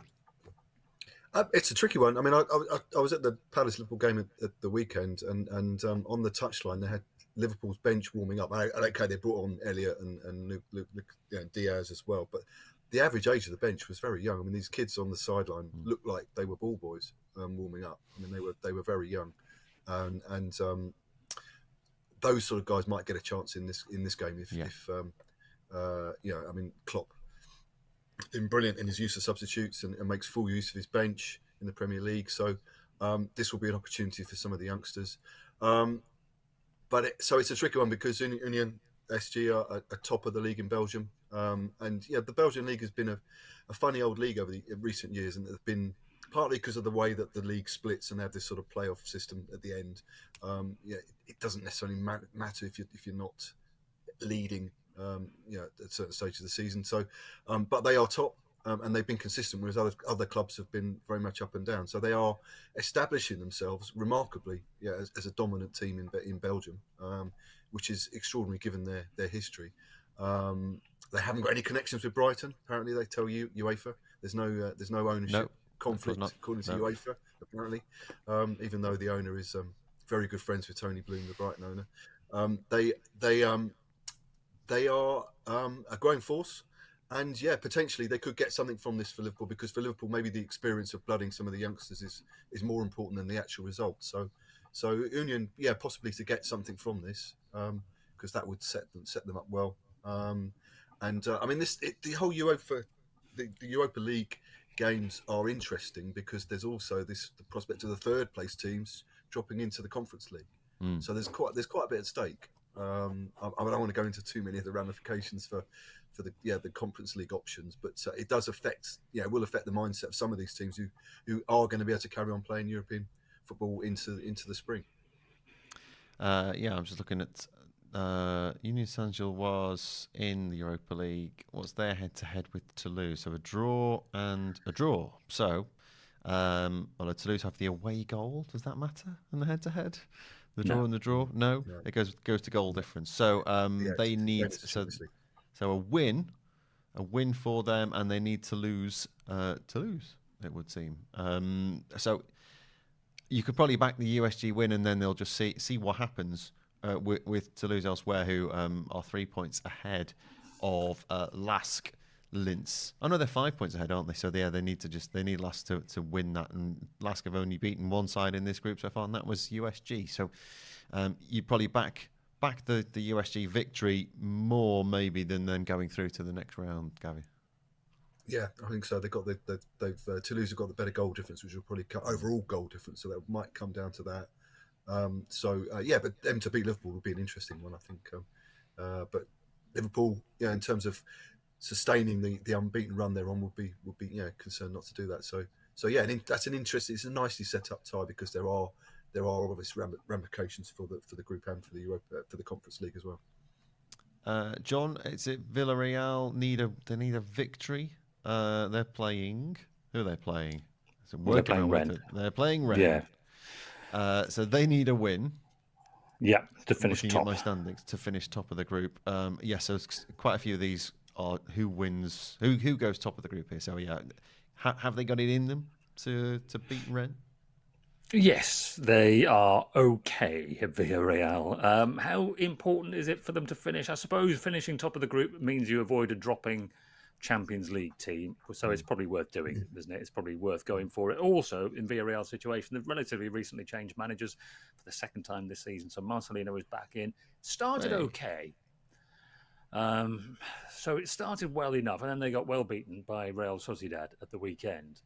And that game showed you the different trajectories of those two clubs in the last couple of seasons, even though obviously Villarreal are recent winners of this competition. And you sort of think by reputation they should be contenders to win it again. They've sold really good players and not replaced them. It's straightforward bit of scenario, a bit of maths, that, isn't it? You sell good players and you don't buy good players. Or you get Ben Berrett and Diaz on a free from Blackburn Rovers, give him not an awful lot of playing time, and say, right, here's your chance then, Ben, go and win a Europa League game for us. It's difficult, isn't it? I imagine Sorloth will come back into the team for Villarreal. Came off the bench at the weekend. I mean, they've still got good players. They could go to Rennes and win this game, so it is feasible. It's possible. They will probably go for it, I imagine. So I don't think it's a dead game where they'll be thinking, "Oh, what happens at the weekend is more important." So it should be good. But Villarreal are, they're a mid-table team. They're not particularly strong at the moment. So don't bet a fortune on them. But I'm not writing them off. Another side who again have had another classic Roma week. Down to 9 men at the weekend. Got themselves a draw at home to Fiorentina. They're unbeaten in quite a few, unbeaten in 5 since the last time they played Slavia Prague in the Europa League. They play Sheriff this time round. Looking at my standings here, they need a win to have any hope of topping the group against Slavia Prague, but they need Slavia Prague to lose. They should beat Sheriff Tiraspol, shouldn't they? I mean, there's not really much they can. You presume Slavia Prague would beat Servette, but then this is Europa League. I mean, with Servette managed to take a point off Roma in the last round, so they've had a decent run of form since. They're in. They've improved. You would imagine Roma will beat Sheriff. Whether Lukaku will start or not after his red card. I think that was probably a red, wasn't it? No need for some VAR on that. It's going to trot back over here and clatter somebody. So they'll have more than enough to see off Sheriff. But it's an interesting scenario because if Servette can take a point, then they off Slavia, then Slavia will finish. Will drop down into second, but Roma could still top the group, and you imagine that maybe Mourinho would fancy a Champions League team in the knockout stages. I'm not sure that we can put too much on the placings, but certainly Roma to beat Sheriff. Yeah, and this does the extra kind of intrigue that they're getting rid of, obviously, next year, because it's anything intriguing they try and get rid of, which is that the second position side will get an extra game, an extra tie, 2 legs against the Champions League dropouts, which is another test. But obviously, you say Mourinho might well enjoy that, but also it would push Slavia Prague to try and stay top of the group as well, wouldn't in their game against Servette. The other games early on. It's Mulder and Karabag, isn't there? Let's see. Karabag are playing Hacken. And the status in this is Leverkusen have 15 points, far and away, top of the group. Then Mulder and Karabag both on 7 points. So it comes down to this. The head-to-head is the earlier game was a 1-0 win to Karabag away at Hacken. John, I'm going to throw this one at you. Is it Karabag to go through? They hold position in second position. They just need to hold Mulder off. Yes, that's the definitive answer. The most definitive answer I'm giving you all show. Karabag will go through because Leverkusen will beat Mulder. Even Leverkusen minor stumble in that they've got a couple of draws. They obviously bigger fish to fry than exactly how many points clear they finish in their Europa League group. But Karabag just got to beat Hacken, haven't they? Yeah. So, yes. Lost all Karabag. 5 games so far, Hacken, yes. Yeah. Okay. Very simple, very sorted. They're the early kickoffs in the Europa League. Good luck with your selections on those.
I'm not feeling it already. You don't like this one? Hello, Koki. You don't like this one? Liking it better now. 10 free spins, I'm liking it better now. Anything that's got free in it's good. Yeah. There's a free spin. There's another free spin. And another free spin. It'd be nice if they won. That one. That's all right. 12 times it by 3. We'll have that. And this is all free. Come on. Go again. Go again. Oh, got times 20 there. Got a times 20 there. Go on. Go again. Oh, this is huge. Look at that. Look at that. What we've just won. Have you seen what we've just won, everybody? Have you seen what we've just won? It's not just a mega win. This is humongous. You see what we just won? I'm getting all squeaky because I'm excited. Look at this. Oh. I told you we should have put more on. What the hell have we just done? We're in profit now. Get in. I like this game. What the hell did we just do? We've just won. A lot. We've just won a lot of money. Look at that. That's the free spins that we just had. We've won 1,423 off the freebies. We need more free spins. It's the future, Gav. Covering every game of the English Premier League, Champions League and Europa League, live as they happen. This is Clubhouse TV. Well, welcome back on a Wednesday evening, a wet Wednesday in the UK, as we bring you 2 Champions League games with 6 to follow. The second half just kicking off in Germany, where Leipzig and Young Boys are locked at 0-0, and 1-0 to Manchester City with a goal from debutant Micah Hamilton in Belgrade. Red Star, Crvena, 0, Manchester City 1. Dave is still on goals, I think, in Leipzig, where... Well, we're lacking goals yet, but we're not lacking action, are we? No, I remain hopeful that there'll be goals in that one. Over 2.5, now 2.8. Yeah, I think the strategy to sort of ignore the really short quotes for a while was a good one. Yeah. Obviously, with that goal in the first minute, you've missed the boat, but I think sometimes you've got to set a bar, haven't you, where you think, that's 2, I can't go that low. So we waited till it hit over 2. It has now. So we just need a few goals in this second half. City, I don't know. Will Pep just be happy to take a 1-0 and that'll do? 6 wins out of 6. Another little achievement ticked off. Both teams' score is 2.08. Manchester City second goal is 1.95. They're quite similar in price. Which one would you be leaning more towards out of those 2? Probably a City one. Yeah. They had a few moments, didn't they, in that first half where they looked so they could get in behind. Didn't see an awful lot. I suppose there was that curled effort from the young left-back stroke right-back who wanted by a mystery Italian team. He's not playing left-back, is he? So the formation that I saw was wrong. He's definitely playing on the right. City are bringing Phil Foden on. I saw quite a few pre-match betting previews on this game. There was a lot of love for Phil Foden. I think he scored in his last 3 Champions League games. He's come on for Jack Grealish. I don't know whether that was always the plan or whether Grealish took a bit of a whack to the hip. Maybe they're just taking no risks with that one. So Phil Foden on. So I presume he's going to pop up in the anytime scorer betting. 3.95 for Phil Foden. That's not too bad. No. Like I say, if he's getting goals regularly in the Champions League. Yeah, that's any time as well. So Phil Foden to score the next goal is 7.4. I think I'm going to play that. Yeah. I fancy he'll add the touch of class that might be able to sort of waltz his way through this defence. So his record in the Champions League, as you say, 3 goals in 4 starts this season. Last season it was 1 in 3, so he's just not getting the starts, or he hasn't been getting the starts, has he, in this competition for Pep? Season before, 3 in 8. So he's basically a 1 in 2 guy in the Champions League, which is not bad at all. I like it. So I'm going to share that with you now. So yes, underway in the 2 games now, waiting for some more goals. The free bet condition that we have here for you all is each team to score. All 4 teams have to score for me to then ask the question, you get the answers in. It'd be an easy question, so don't worry about that side of it. And then the first 10 drawn out from the Bin of Dreams is how we decide the 10 winners. Also, a free bet opportunity in the late games, the 8 p.m. kickoffs. What should we go for here? What should we go for the late games? Are we deciding live on air? Let's do some live deciding whilst the games haven't really got... Is there 6 games? 6, yeah. So we could either go for sort of combined tally or a certain mark to be hit in every game. Okay. So we've done that with corners before, haven't we? Every game has to hit 7 corners. Or how exotic do you want to be? Every game hits a certain number of shirt numbers. I mean, that's going to be a lot. I mean, I need a calculator. Too much admin for that one. Yeah. Maybe. Over 1.5 in every game, or is that? What do the creatures think? I know they're kind of, don't say something like half a goal in every game. What do you realistically think might be an interesting... Yeah, it's got to be a challenge, but it can be an achievable challenge, obviously. We're open to suggestions, realistic suggestions. Yeah. Because we've got a while yet. That shot from Oscar Bob, that was a decent effort. It's Hamilton again. Hamilton again, sorry, yeah, Hamilton. He swapped sides. It's a little low curly one that just almost grazed the post. Let's just check him to score the second goal. Hamilton scored the second goal is 9. Genetics suggesting cards for the late games. Okay. Easy to count cards, aren't they? We might have a goal in Germany. Yay. For RB Leipzig. This is going to be kick off your over 2.5 bet. Yeah, that's good news. So we've just got it on there. Nice ball in. Nice little turn. Lovely finish. Oh, that's nice. Lovely finish.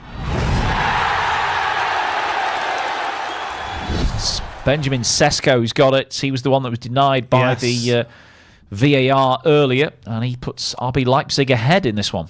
Yeah, so Sesko had the ball in the net after 6 minutes. That one was disallowed. I think this one's completely fine. We're just watching it back now. They sort of break away, and then the young boy's defence gets back. So it's a sort of second phase. Then he picks the ball up, turns inside his man, onto his left foot, past the keeper. Very nice. So that's it's 2 down, 2 to go now in the free bet condition stakes. The market just adjusting. In fact, we've got the prices now for RB Leipzig at 1.15. The tie is 7.6. And Young Boys, they were that tempting price at half-time of around 7. They're now 26. So RB stepping it up and going ahead in this one. I suppose we've got the 2 expected teams that have scored. So we need the harder elements. Yeah. To come true, but plenty of time. Hello, says Timo, and Son has spotted the goal as well. Son? Are you Son or are you Son? Doesn't really matter, I suppose. And are you named after Son? Yeah, could be. Injury for Manchester City at the moment. This could be bad news. Grealish gone off with who's that then? Bang to the hip. I think he's a Kanji. I think. So, the injury's mounting up for Manchester City. I didn't see the incident. We were looking at the other game with the goal, so I didn't really see what happened. But he's on the floor. Oh, no, it's Nunes. Nunes, he's holding his shoulder. Well, he just had an awkward fall. Oh, Young Boys might have equalised. No way. Straight down the other end on the counter-attack. Oh, it's a mistake. It's a bad mistake from a defender. Is he going to go all the way himself? No, he crosses. Oh, lovely. Lovely finish. 1-1. Collie, I think it is. Yeah, he came on at half-time as well. So E. coli. Yes. He's gone through the defence like a dose of salts there and like a dose of E. coli. And he's finished off. I mean, he's onside because the ball comes from his own half. Or was he onside? Definitely. There'll be a VAR check, won't there? Yeah. I'm pretending it definitely is, but I'm not so sure. Didn't see where he was when the ball was released. Yeah, it's not the goal scorer. It's the player who set him up. Might have been a shade of offside, but we will... Gets a red pepper thrown at him. Did you see? from the crowd. Looked like a red pepper. Disgraceful. Is that like a sort of Leipzig version of a rotten tomato? I don't know. I think they're kicking off, so I think the goal will stand for Ebrima Colley. What a start, eh? We had one team had scored in the first half. Now we've got 3 of the 4, so we only need a Red Star goal. Yep. And they just had a chance. Yeah, we weren't too far away here. Oh, some save. Keeper just sort of sticks out his left arm. Yeah. Hits him sort of on... Ortega. Yeah. He's just like a sort of reflex He's save. just pulled off 2 great saves, actually. So the goals are starting to come, maybe. So the over 2.5 looking good now in the Leipzig games. We've got 2 in quick succession. Jeremy PWR spotted it. He says, just need FK to score for that free bet. Yep. Alexei says hello as well. So hello to everybody watching and waiting potentially for this clinching goal for the free bet condition. There's a yellow card here. Is that for Foden? Yeah, Foden's talked his way into the book here, has he? Was it Calvin Phillips? No, Calvin Phillips made the foul, but has Foden given it a bit of... Possibly, yeah. I've got to say that Crvena Zvezda do look a bit energised here. They've had a good start to the second half, and they do look like they could get a goal and make this game quite interesting now. 18.5 in the outright markets. Second goal is 3.15. Both teams score 2.3. Yeah, all those. Just for them to score is... actually, I can't find that market at the moment. Exact goals. Yeah, you can play that. Well, you'd think, would they score more than 1? It was Calvin Phillips did get booked, actually. Yeah, 1 goal is 2.75. I think they can score 2. It's 9. I'm also looking at the corners market here, and I'm seeing Crvena on 1, Man City on 2.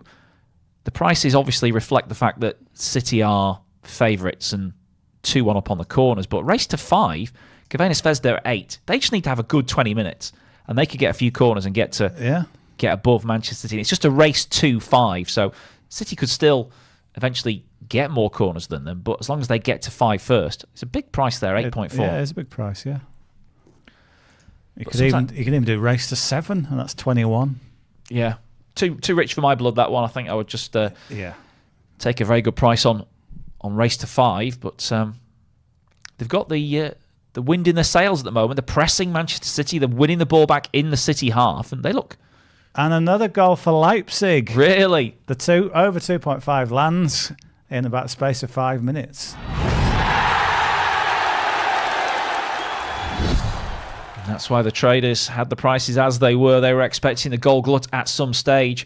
I wonder what other is now on that correct score market. 12.5 it was before. Yeah, we were laughing, weren't we? It's Emil Forsberg, the Dane. Oh. Well, no, Swede. No, Dane. Forsberg is Swedish. Yeah, Swedish. Yeah. Nice finish with his left foot. Left keeper, no chance. So that's 3 goals. So we've had goals in the 51st, 53rd and 56 minutes. Yeah, correct score other is now 11.5, which is a more reasonable price. There's been 3 goals in the game. Yeah. And, all of a sudden, a really exciting action-packed game has broken out in Germany. Alexei says, what do you think about the chances for Shakhtar tonight? They're away at Porto. I think they've got to win, haven't they? Certainly, yes, they've got to win to go through Shakhtar. Is that a game that's... what price are they? That's obviously the key, isn't it? They are 7. Yeah.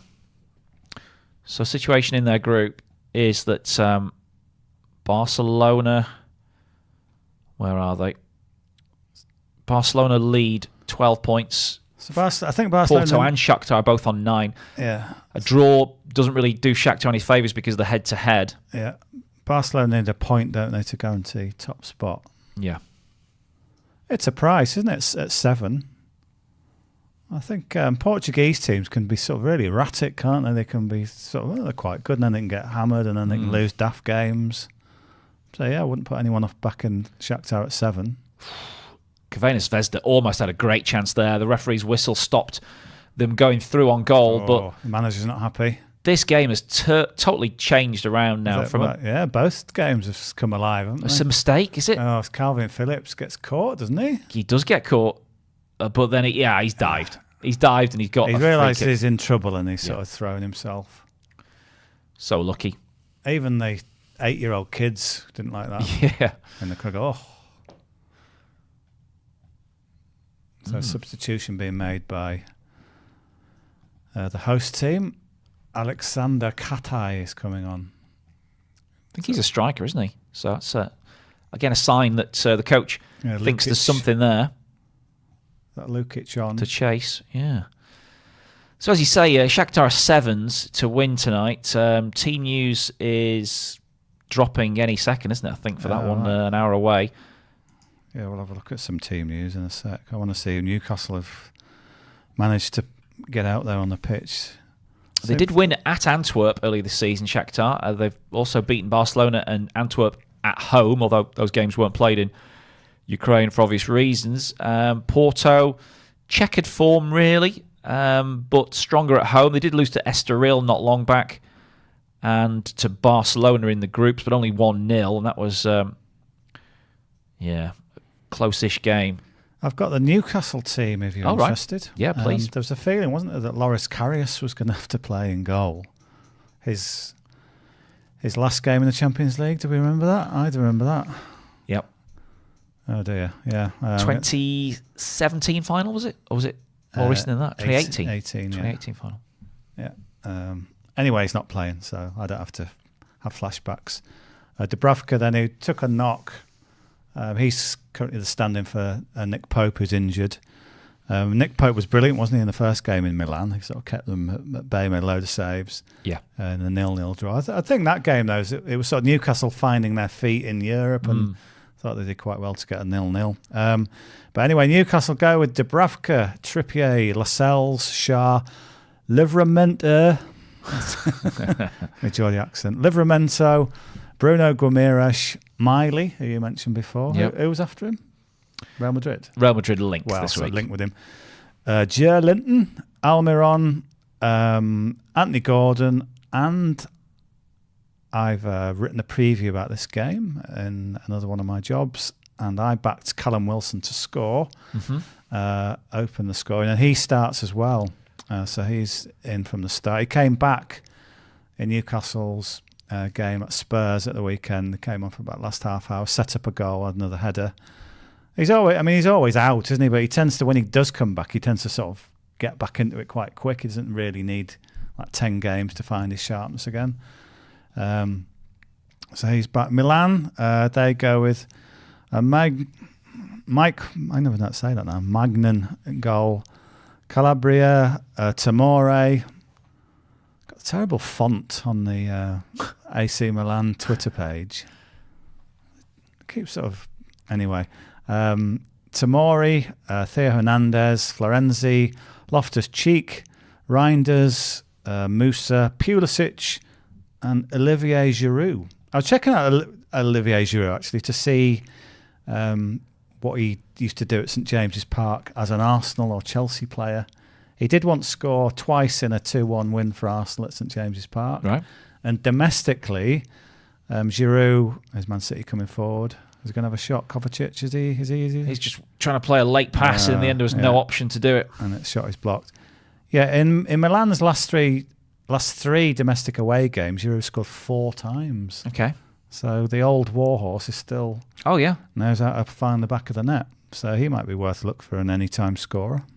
Yeah, did you mention Rafael Leao playing as well? He's not playing, no. Oh, he is. You see, their Twitter needs sorting out because it doesn't show up. He's the one that's been cut off on the what page I've got. He's a funny one, isn't he? Good player. He is, but does he deliver? Does he... His when he's up for it, yeah. But his Champions League record is rubbish. Oh, right. Really rubbish. Just doesn't score. Because I backed him for a goal in the first game. I think he had a header that was close, but the stats weren't with him. I don't know. He's a bit of a frustrating character. Will he be up for this with a baying Newcastle crowd? Going mad? I don't know. I think he's a good player, yeah. I do, but he's not one... He'd be good at Man United, sort of flattered to see. Well, I mention him because he's up against the bang out of form, Kieran Trippier tonight. Yeah. That's going to be an interesting battle.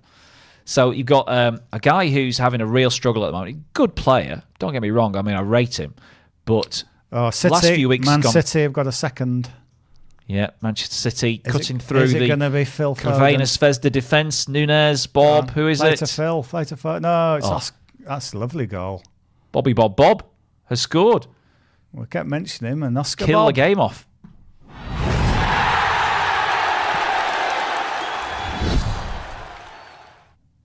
Yeah, glad we didn't do shirt numbers for this one because number 82's now just scored after number 92 earlier. And so 174 in terms of shirt numbers tonight for Manchester City, but only 2-0. Lovely goal, actually, though. So he picks the ball up. I think Rico Lewis takes a couple of men with him. Yeah. And he just sort of drops the shoulder and then he just sort of leans in and passes it into the corner past the keeper. Okay, not the goal we wanted for the both teams to score in that one, but still it might spring another one from the Red Star team. Is he 82? No, he's not, is he? That's Lewis that was 82. I think he's 52. He's still pretty high. Yeah. Pretty high, yeah. Pep will be pleased. Some of the sort of younger guys that he's given a chance to tonight. Number 92, Hamilton, and 52, Oscar Bob. 144's worth of T-shirts, of shirt numbers. I think if that's almost your best outcome, really, isn't it? Say Stones would score or Kovacic should score. It's like, okay, but to get two of the younger lads scoring, that's sort of the aim. The aim, really, wasn't it, for Pep to get those young lads feeling part of it all?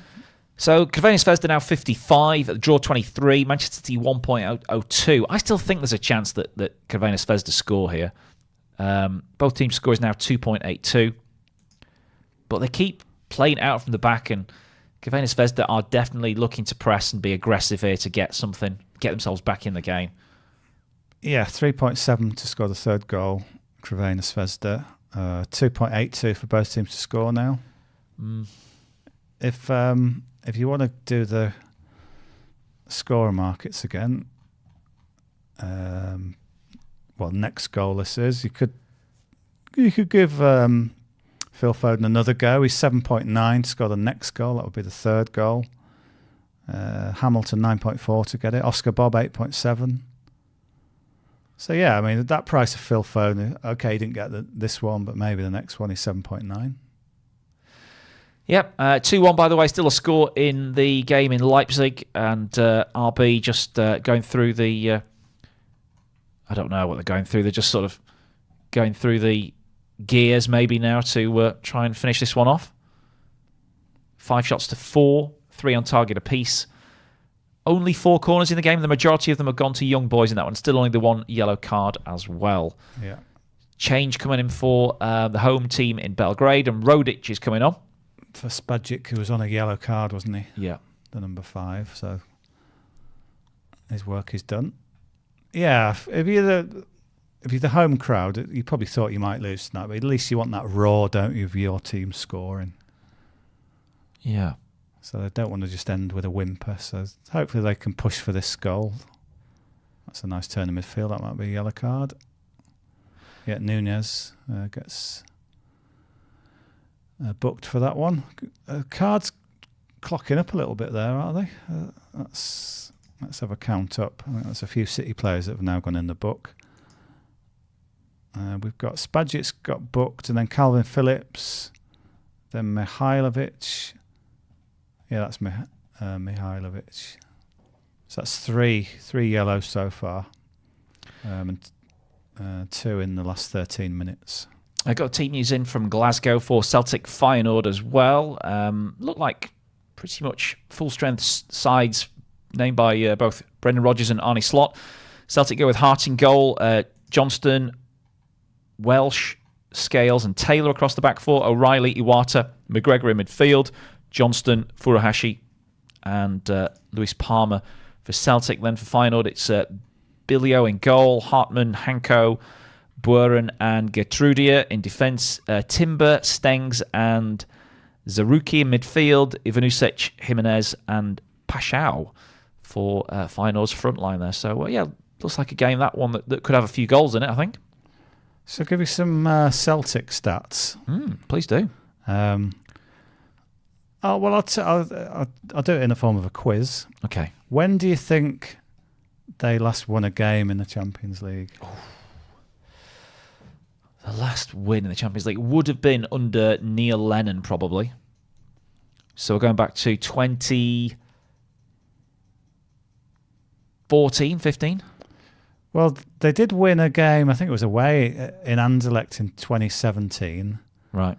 But didn't they beat Barcelona there once at Celtic Park? Yeah, a good few years ago. And he said, you don't want to go to Celtic.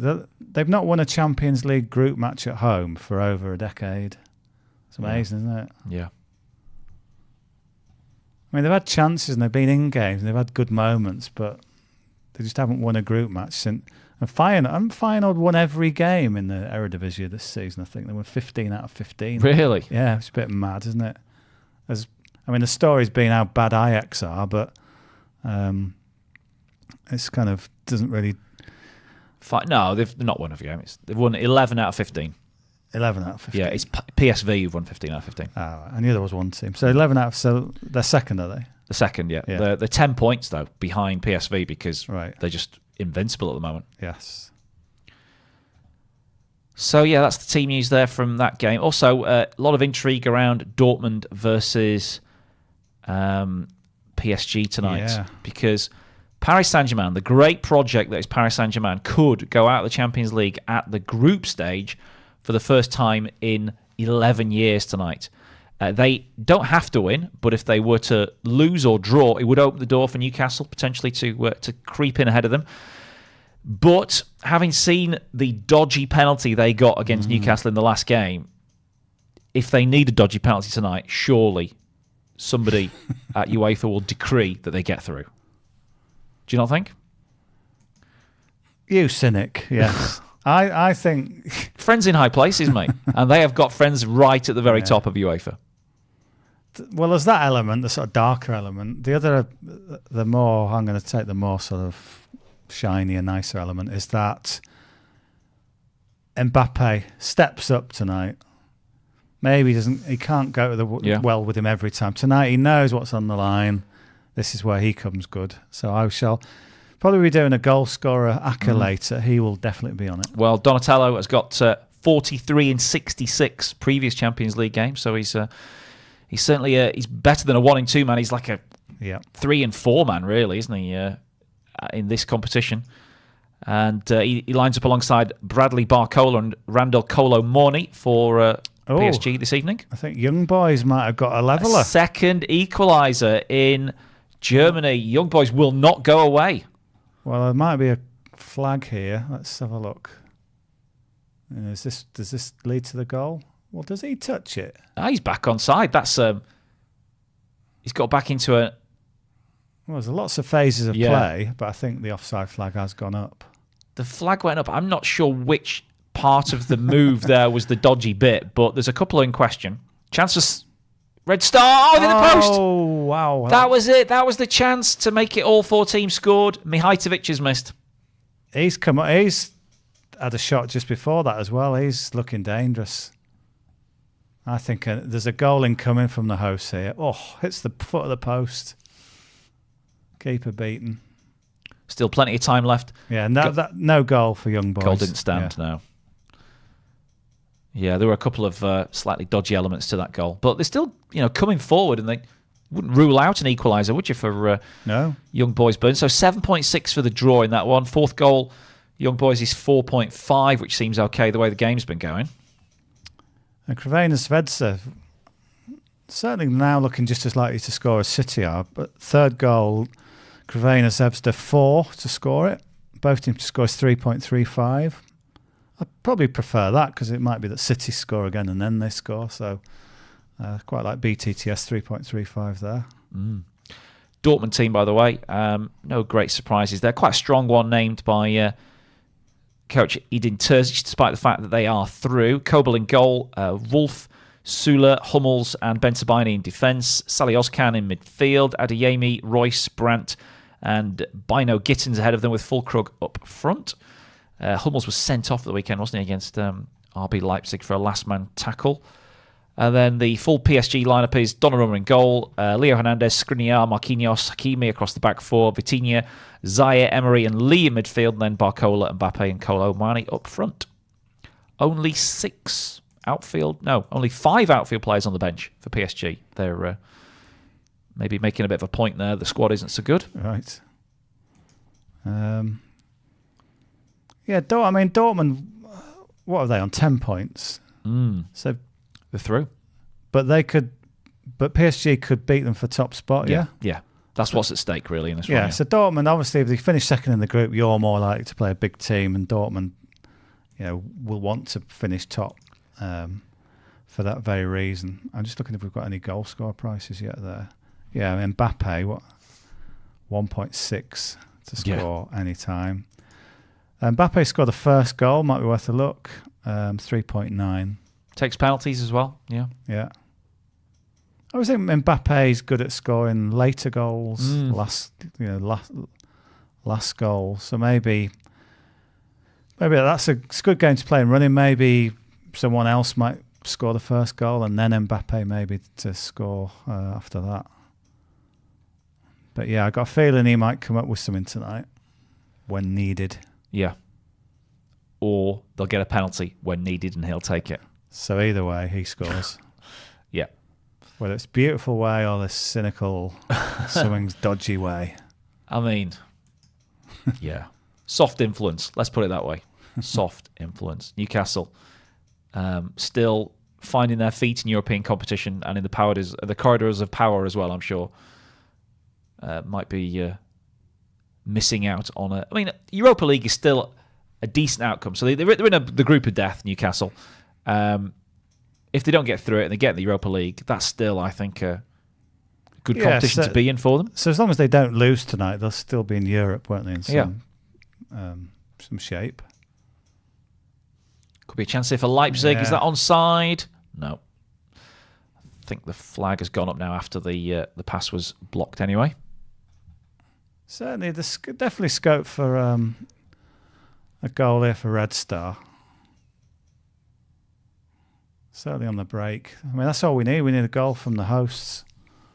By Red Star, of course, I mean. I still can't say the name with confidence. Crvena Zvezda. Yeah. And apparently, according to UEFA as well, the Zvezda has got a small Z.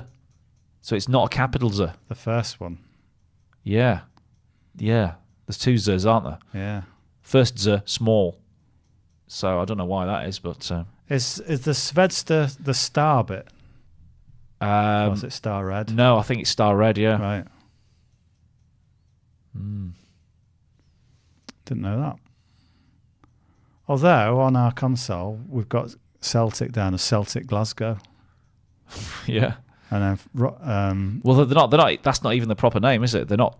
Well, that's what I mean. It might be everything in reverse. So Celtic Glasgow playing Feyenoord Rotterdam. Well, that's sort of right, but you don't need the Rotterdam bit in there. No.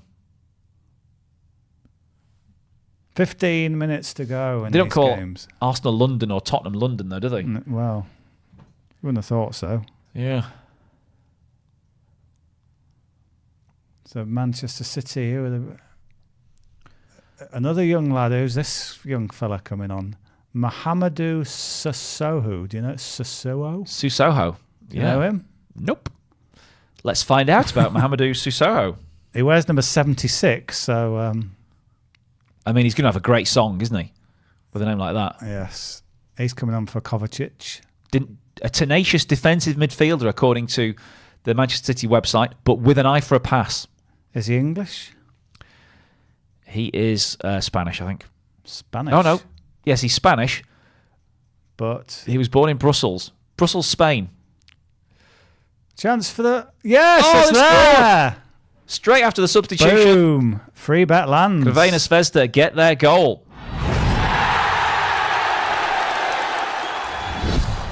Yeah. Just that little lapsing concentration that... we said all along. Timo says goal. Crvena 1-2. Koki says goal. Son says goal. Koki says wow.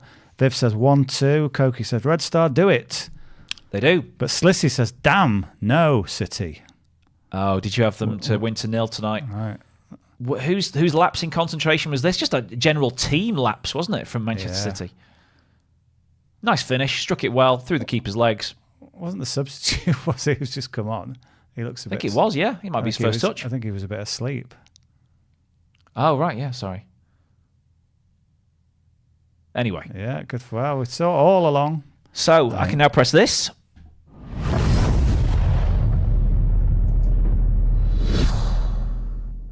Yeah. Congratulations to, we don't know yet. 10 lucky winners tonight, but who are the 10 lucky winners? We will find out courtesy of the Bin of Dreams. That was Huang who scored. Im Byung Huang. Yeah. I remember him from the World Cup. He was quite good, I think. And he struck that one very nicely indeed. So we need the correct answer to this question. Go on. Who scored Manchester City's second goal tonight? Who scored Manchester City's second goal tonight? When I press go, go, go, you put the answer in. And you've got about a minute. And we won't mess around.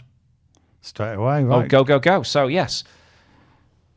Who scored Manchester City's second goal? Well, no, it wasn't Phil Foden, so you're wrong. Stop copying. Yes, but you are right to put your username in at the same time as you put the answer. Yeah. That's very good. Regulars have put the username in after the correct answer. If you don't, then it's going to be hard for us to credit you with the 10 USDT free bet should you be drawn out of the random number generator or Bin of Dreams. Yeah.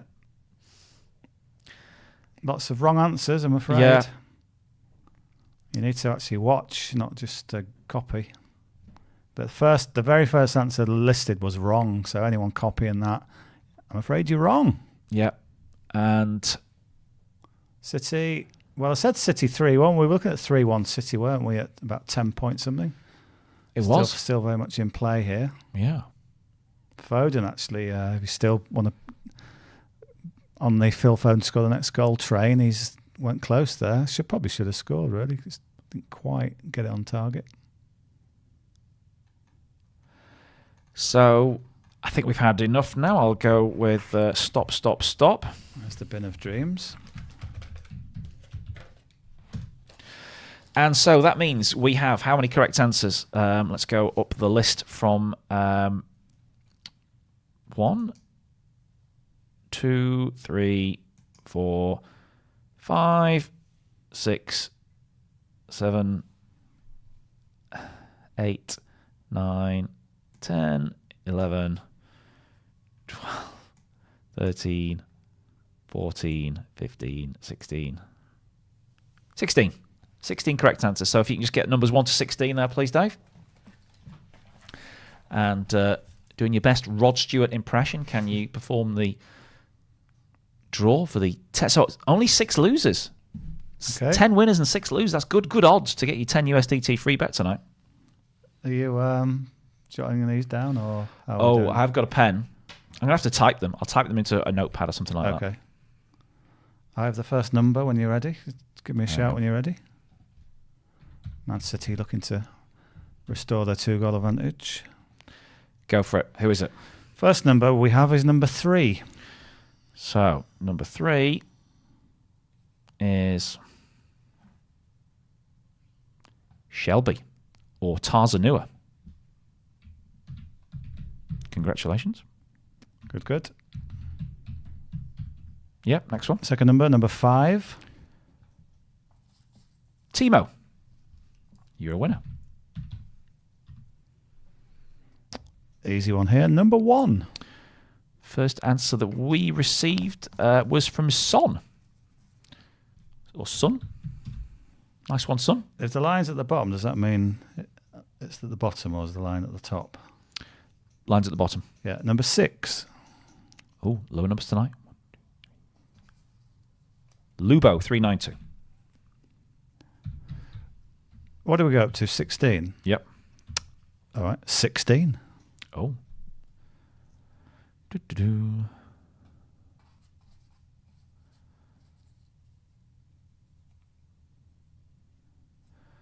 Sorry, still counting. Should be the last one, shouldn't it? Yeah, it was Big Name. Big Name. Big Name. Next up, we have number 9. So, Lupo was 6. Joe. Or J-O-H, Joe. Next number 4.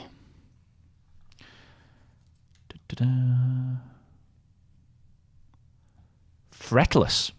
Good name. How many are we doing? 10? Yep. So we've done 1, 2, 3, 4, 5, 6. That's 7. So 3 more. Mm-hmm. The 8th one is number 10. Oh, hang on. 1, 2, 3,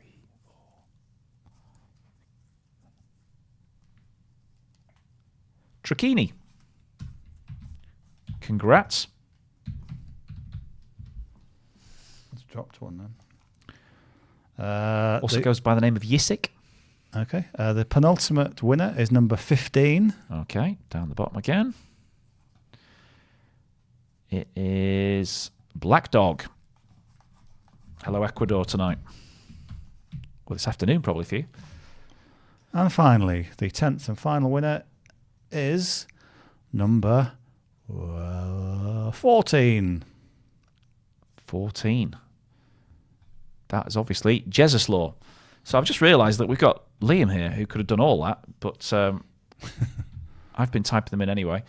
But I'll send them to Liam. You can double check, and then we'll get those off to the powers that be that will credit you with your free bet sometime this evening, tomorrow. Should be with you by tomorrow, and then you can use them on tomorrow night's Europa League games or whatever you wish. Yeah, we haven't officially decided on the free bet for the next wave of games, have we? No, okay. I think goals. That's easier to administer than cards or anything else. Okay, so we've got 6 games, 18. What about 19? 3 a game plus 1 more. Because there's always going to be one game that goes We have bit a penalty for Manchester City. crazy. Oh, this could make it 3-1. Good. Oh, he's been dragged back there. The referee had a great view. This is not getting changed by VAR. And it's Hamilton again, making an impact. Well, this could be Phil Foden's gone for the ball. It's a little bit. He does get dragged back, and then he realises I'll just throw myself to make sure. It's a bit of a dive. Look at this. Do you not think he's dived here a bit? Watch. Don't need to do that, do you? Oh, he's dived.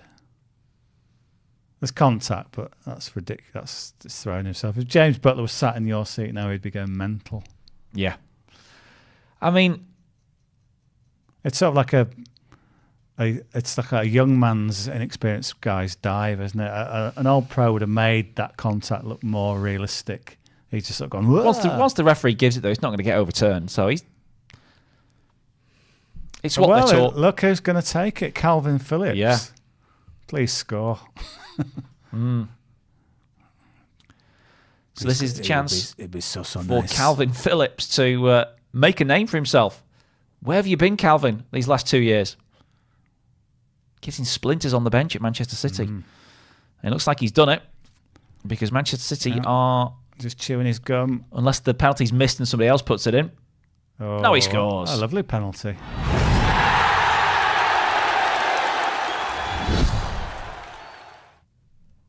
Calvin Phillips puts Manchester City 2 goals in front once more and probably seals the game. There was a little element of doubt there, wasn't there, when Gravena Zvezda got one back. Could be a chance for Leipzig to get one. Oh, and he skied it. And it's still 2-1 in Germany. It was our old friend, Timo Werner, who Chelsea fans may be familiar with that sort of finish. One that skied into the crowd. Yeah. So 3-1 City has picked that out as a scoreline at 10.5. Calvin, I guess he's scored before for Man City, has he? Yeah, he must have done. In a cup or something like that on one of his few outings. You'd think so. Nathan Ake comes on for John Stones. Looks like he's not injured. It was just a pre-arranged substitution. I'm going to check when Calvin Phillips last scored. Certainly not this season. He's had 3 yellows and no goals this season. Last season, 22-23, He did that. Well, no, his only goal last season was for England against North Macedonia, so he didn't score for City last season. 21-22. That is his first goal for Man City. His last goal domestically was in a 3-0 win for Leeds against Crewe in the League Cup. So, wow. So that's a lot of games where he hasn't scored. That's not his job, is it? But you thought he would have popped up with one at one point. But his last goal for anyone was for England, and before that it was Leeds. So finally he gets a goal as a Man City player. They'll make a Netflix series about that. They already have, haven't they? Probably, yeah. There is a Netflix thing about Calvin Phillips. No way. Yeah. I don't think it's a fly-on-the-wall documentary. It wasn't the storyline they were hoping for. No. Oh, what a miss! A chance for 3-2, and he's hit the post from close range. Still alive in the City box, and then finally they get it away, but that was a big chance. Well, is it an offside? Yeah, offside perhaps just before then, so I wouldn't have counted. But I think in all that as well, I think they were appealing for a penalty as well. But just let it go. What's that? Oh, Koki. Yeah, I mean, what can I say, guys? We just do the draws here. If people change their answers, I can't keep on top of it. I don't know what I can do here. I'm trying to do the best I can here, but I'm looking at one thing, I'm looking at another thing. If people are going to try and change their answers, whatever, so I don't know. It is what it is. Yeah, I mean, it's just at the end we're drawing a number out, aren't we? So yeah, they are just numbers to us, not names. What happens if like two people had got in front of you and then somehow that worked in your favour numbers wise? There's no. Yeah, I don't know. Yeah. Potential penalty check though in Belgrade. Yeah, well, there were definitely. It was a bit of a melee. Is that a no? It looks like a no to me. The referee's saying on you go. Check over. No penalty. So last minute of these two games, or certainly last minute of the game in Leipzig, where it's still only 2-1, but that was a really nice play you made for over 2.5 goals at just over 2, wasn't it, at the time? And eventually it came good with 3 goals in a space of about 5 minutes. Yeah. Both teams' scores landed in Belgrade as well. Yeah, late chance for young boys. They've got a free kick out on the left-hand side, and it comes. Header. Oh, glances off his head. Far post. Wide of the far post. Is it Amendia was trying to get on the end of that, but just couldn't quite get to it, and it drifted across the 6-yard box. I actually just realised I haven't got the time. I can't see the time because that studio clock has gone down. Generally in life. Yeah, actually I've got my phone here. There you go. It's just gone 7:30. We've got loads of time, yeah. So, see how much stoppage time is going to be played in these two games shortly and whether there's a chance of another goal in either of them. Over 4.5 goals in Belgrade is now 5.1. So that's perhaps asking it's just one more goal, isn't it? One more goal in whatever's left in this game is 4.9 now. Do we know how much added time we've got? We're just entering stoppage time now.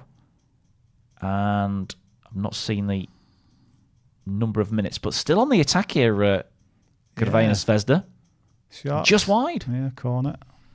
They take a deflection, must have done. Yeah, it took a little deflection off the City defender's legs. Corner count. Have they scored? From the corner? No, surely not. Okay. Were you thinking? They have, you know. Over 4.5 goals was 3.9. No, 4.9 just a second ago. They've scored from the corner, and it's 2-3. Let's have a look at this one then. So City letting another 2 tonight. That won't please Pep. In it comes. Simple header, goal. And he runs back to the halfway line, a la David Platt, but forgets the ball. But still, they've 5 minutes of stoppage time to get a draw. Yeah, that came in after about 20 seconds. So it's I think he looks a bit like Alexis McAllister a bit. So it's Hwang, the goal scorer, just swings it into the edge of the 6-yard box. Just goes up for a header, nods it in. Very easy. Yeah. Wow, says Koki. Timo, Crvena, 2-3. Yeah, they keep on battling away, don't they? They just won't go away. And Manchester City, I think this could be a draw, you know. Manchester City are on the plane to wherever they're going. Is it Saudi Arabia, this World Club Cup? Isn't that? They're mentally, they're checked out of this game. In the other game, Leipzig are 2-1 winners over Young Boys, so that confirms Leipzig in second place with, I think, is it 10 points, I think? Bernardo Silva's come on to try and calm things down a bit. Ake's on as well. Oh, they're all going down with injuries as well. This is... Sergio Gomez is limping to the sidelines. They've got the demeanour of victims about them tonight, Manchester City, a little bit. I think they're there for the taking. It was certainly for the draw anyway. If this game had another 10 minutes in, I'd be all over the draw. Yeah. We're still back it? Is it still 14.5. 14.5, wow. Man City are 1.01. 1.01. But one goal kills a 1.01. And you'd be mad to back City at 1.01. Yeah. It's took about another minute and a half to get going before the restart. So I reckon this will drift into 7 minutes of added time. So I reckon you've got another 5 minutes of action here. They can't win a header. They can't keep the ball. Yeah, like you say, they've checked out. Or checked in, however you put it. Yeah. They're in the Hotel California. Yeah. It's a lovely place. But now they're still trying to sort of bob and weave and run the clock down. But yeah, they've been pretty good tonight, the hosts. I think if you'd gone there as a home fan, you would be quite pleased with what you've seen. Scoring twice. Yeah. All over, by the way. I think you mentioned that all over in Germany. Leipzig have beaten Young Boys 2-1. Just 2 minutes of stoppage time to go in Belgrade, where the home team still think they could get a draw. It would be a famous draw. It would get double their points tally in the Champions League this season. It would stop Manchester City from being a perfect 6 from 6. Bit of game management to do for Pep Guardiola's team. Usually so good at keeping the ball. Yeah, they just knocked it around nicely there in a little triangle. Win a throw-in down the left. But yeah, if you back Man City at the start or even in play at whatever 1.3, you'd be a bit jittery now, wouldn't you? The draw is 28. Yeah. Or if you think Man City will add another one, you can back the 6th goal Man City's score is 10. Back pass to Ortega. Somebody's on him in a flash, but he gets it away. Yeah, just chips it to one of his own players. City do quite well to keep it there. Oh, yes. Yeah, Here they come. Here they come. Bernardo Silva will sort of bamboozle everybody. Here's a pass. Oh, was that a penalty? No. He went down very theatrically. Yeah. Referee wasn't buying it. Now ball over the top for the hosts. Thought the keeper could have come there, but Ake's got it under control, I think. Yeah, he does well. Yeah. Very cool customer there, Nathan Ake. So in theory, there's 40 seconds left, but there will be another 2 minutes, I reckon, added on because there was time between the goal and the restart. And that's just given away. So maybe one last chance for the home team. Yeah, this really is a last chance saloon now for win a corner, maybe. Red Star Crvena to grab a point. Rico Lewis does quite well to stop that going for a corner. So they've got a throw. So if they've got a long throw merchant, no, they've gone short with it. Looked like a foul throw, but who cares? Yeah, we've got championship games kicking off very shortly as well. And also an FA Cup replay, I think it is, between Stockport and Aldershot. Plus those 6 remaining Champions League games, which will be our main focus from 8 p.m. onwards. And the free bet condition for those is 19 goals. It's 3 a game plus 1 extra, like a cherry on top. And there's going to be some high-scoring games out of these tonight, I would think. For example, Dortmund PSG. That is going to be over 2.5 goals for me. Yeah. Atletico Madrid Lazio could easily be over 2.5 as well. It's all over. It's just finished in Belgrade, and City have held on. They've hung on for a 3-2 win that keeps them perfect in the group stages. But still 1 or 2 questions there after that game. Concentration levels dipped a little bit, didn't they? Yeah, just a bit. Yeah, that's another 2 goals conceded. So Pep gets the win, but don't think he'll be completely happy with everything he's seen tonight.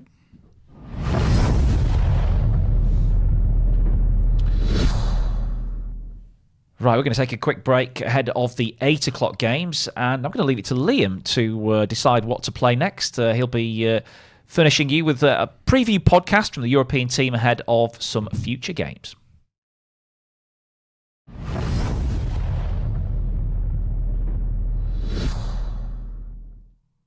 Let's have a quick look at the other games of the groups. On Wednesday, you can have a look at, let's see, it's all about Group F, obviously, but you can go for Group E, where you've got Atletico and Lazio are done. In fact, the whole thing is done. That is done. It's sorted. Do Celtic get anything off Feyenoord? Will they ever get another win in Europe? Feel free to say yes. Maybe not against Feyenoord. Atletico against Lazio. Lazio would win. It's whether you bothered about topping the group as well. There could just be I think two you are. good games. Are you? I think you want to win the group, don't you? Because you, I think it matters where you finish in the group. Because I think generally the top teams are going to be finishing top. I don't think we're not in a freakish year where, it's you think, oh, actually finishing second's good. You want to win the group. Atleti, as I've again another one that I've been right with. I've got plenty wrong. Is that Atleti are a goal-scoring team. They're an entertaining team. If you cast your mind back, the goalkeeper scored an equaliser in this the first game of this group. So a decent game. And Atleti was still work to do. So goals in this game. Atleti to win and a few goals. Atleti to win, and over 2.5 is 2.4. Over 3.5 is 4.1. I think Lazio will be involved in games with goals as well. The other, Celtic Feyenoord could be. Feyenoord are they're in the Europa League. We'll see what those teams are like. Celtic have got other things going on in Scotland at the moment where they need to get themselves back on track. Let's have a look at, again, Manchester City way above Leipzig. There's nothing to sort out there. Everything is pretty much done. Red Star are out. Young Boys are in Europa League. Leipzig in second, and City are with their 100% record. And then you come to Barcelona, beaten at the weekend by Girona. Let's see, they're top of the group. They're through to the last 16. They'll win the group unless they lose to Antwerp. It can't be that bad, can it, John? Mm-hmm. And if it is, would that? And the other big game, of course, in this is Porto against Shakhtar, where Shakhtar need to win in Portugal. I'm going to suggest that Barcelona will be all right against Antwerp, but could you put a case for the Belgians? Sort of. I mean, Antwerp, it was 5-0 the first game, wasn't it? And Antwerp haven't got a single point. Barca aren't that bad. Girona are really good. They're a ludicrously attacking team, terrifically entertaining. Barca's XG in that game the weekend was like 4.5 or something. They created loads of chances. Xavi was really positive afterwards. Frankie de Jong came out and said, no, we were awful. Deco, the sporting director, said, no, we were awful, we need to get better. Xavi, I think with some justification, was far more positive about the way his team played. He keeps chopping and changing. He ended up with Balde playing as a centre-back in the game against Girona.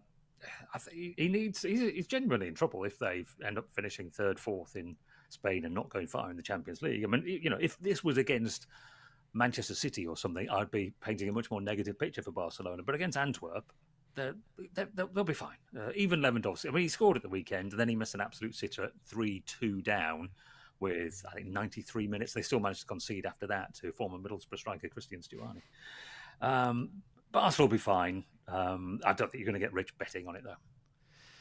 But the other game, Gavin, Porto, Shakhtar, could be an absolute belter. Shakhtar won their last 3. They beat Antwerp last time out. They haven't conceded a goal in 4. They go to a Porto side who are, looking at their form as well, up and down. They lost to Barcelona, lost to Estoril in the Taça de la Liga, but beat. They still conceded to Casapia. Apologies to lowly Casapia. I don't know how lonely they are, so apologies to them. I've done them twice there. But 3-1 they won at the weekend, and they faced Shakhtar, knowing that they must not lose. But that's not a great position to be in, is it? No, it's a tricky one because they've got the better head-to-head result from the opening game, from the first game. So and Shakhtar have got to win, and Shakhtar, I mean it's been so hard to call Shakhtar because of the circumstances that they're playing under.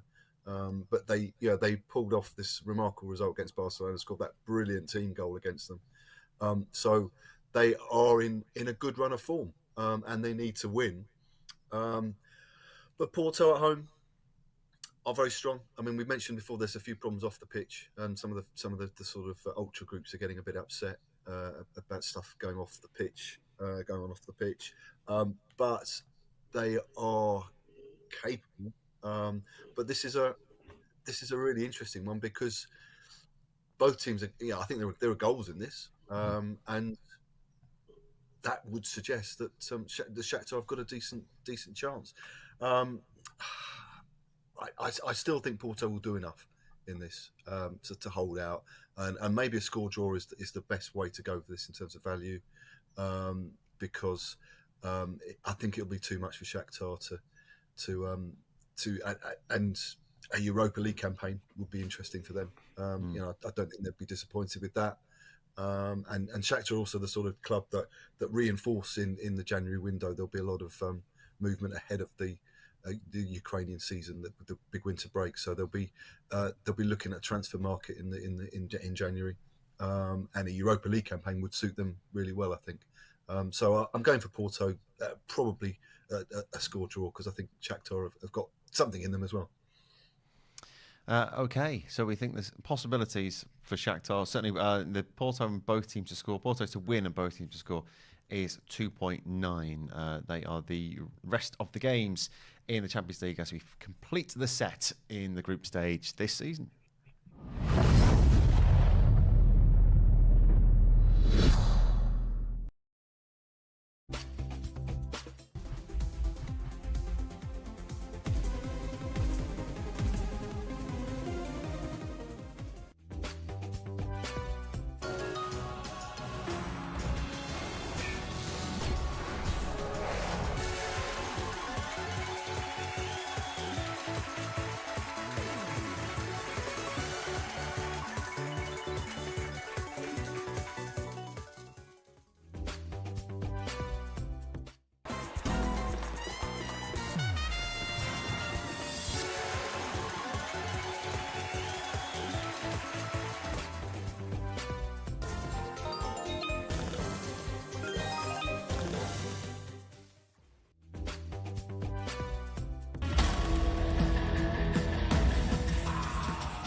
Covering every game of the English Premier League, Champions League and Europa League, live as they happen.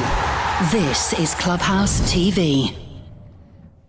So we've had wins with both teams to score for Manchester City and RB Leipzig in tonight's early Champions League games. It's myself with Dave for the remaining 6, and we're going to try and put together a 6-game ACCA with some outrageous odds that will probably have a very small chance of landing, but it's the hope.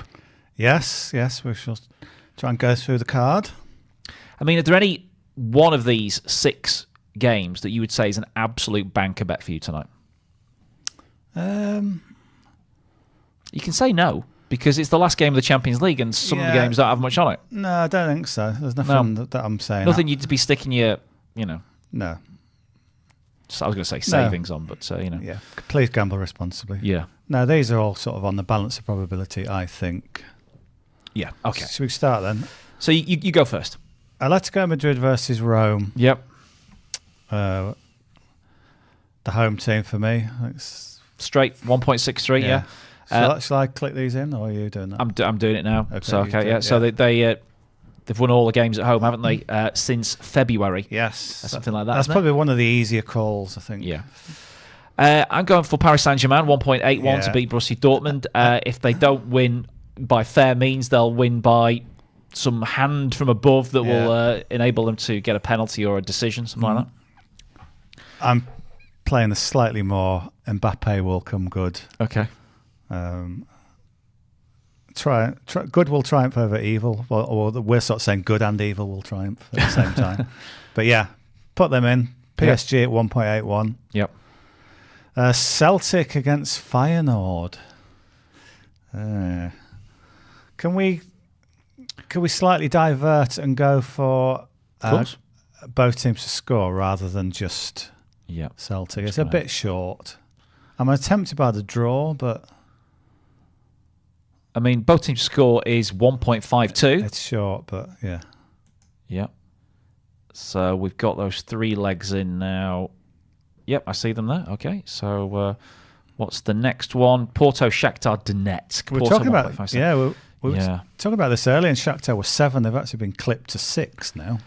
That is a big move, isn't it? That is quite some move. I'll go for double chance draw or Shakhtar. Yeah, this is a bet because Porto only need a draw, don't they, to go through? So they would want to draw. Shakhtar Donetsk need to win. So you're covering both results that kind of the teams need to happen. Yeah. At 2.25, so that's going in. Yeah.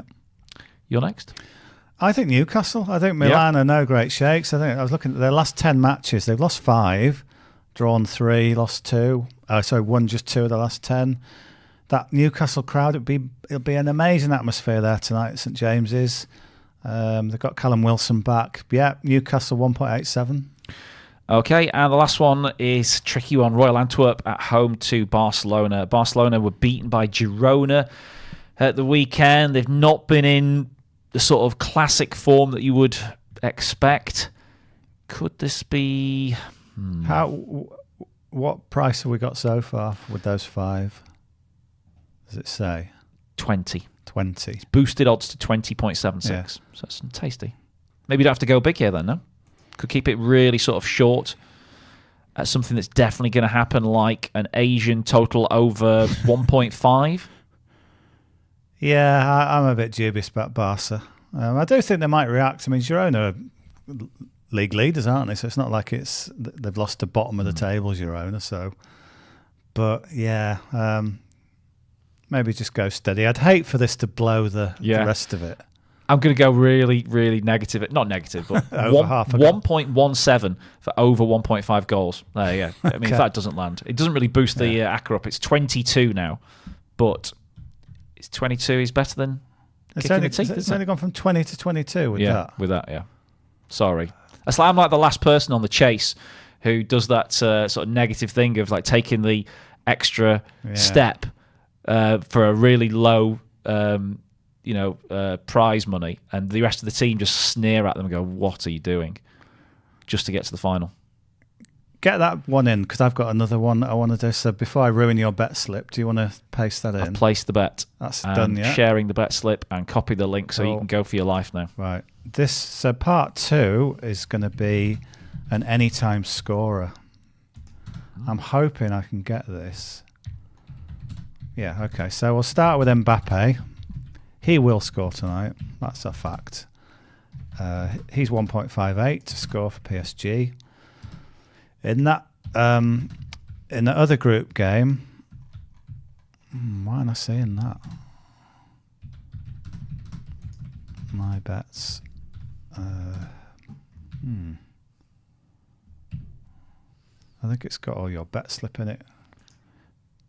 Why? Oh my God, that's my link.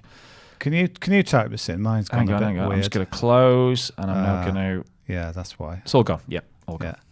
Yeah. Let's try this again. So Mbappe to score for PSG. So we go to the anytime scorer markets. He's 1.58. Yeah, there we go. I think Callum Wilson will score tonight. You're very confident about him, aren't you? Yes, I like Callum Wilson. So did he set one up and almost score when he came off the bench? He'd set one up. It wasn't almost score, but he found room in the box, got a header, just went straight down at the keeper. Plenty of power on it. I just think it's a sighter. Yep. He is Callum Wilson. Where are you, Callum Wilson? I wish they'd put them in order, sort of logical order, or at least alphabetical order. He's 1.95. Okay. I think for Barcelona, let's have a look. Lewandowski's not in the greatest of form, is he? No, John Driscoll was saying he missed an absolute sitter against Girona at the weekend. Yeah, so the one I like here is João Felix, who is in good form. He's 2.8. So those three, I could keep adding, but I'm happy enough with that. So it's a treble of 8.63.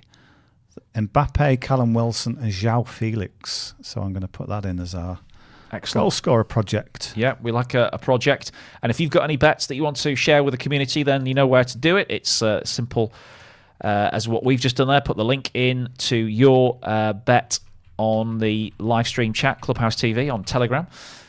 Players coming out at St James's Park, a raucous atmosphere for this Champions League finale for Newcastle. They're going to try and roar their team home. They have been flagging a little bit, haven't they, in terms of results lately.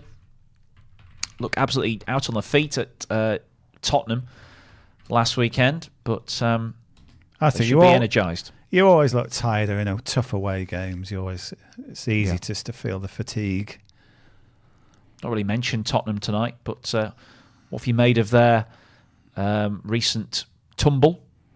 Inevitable, just injury sort of thing?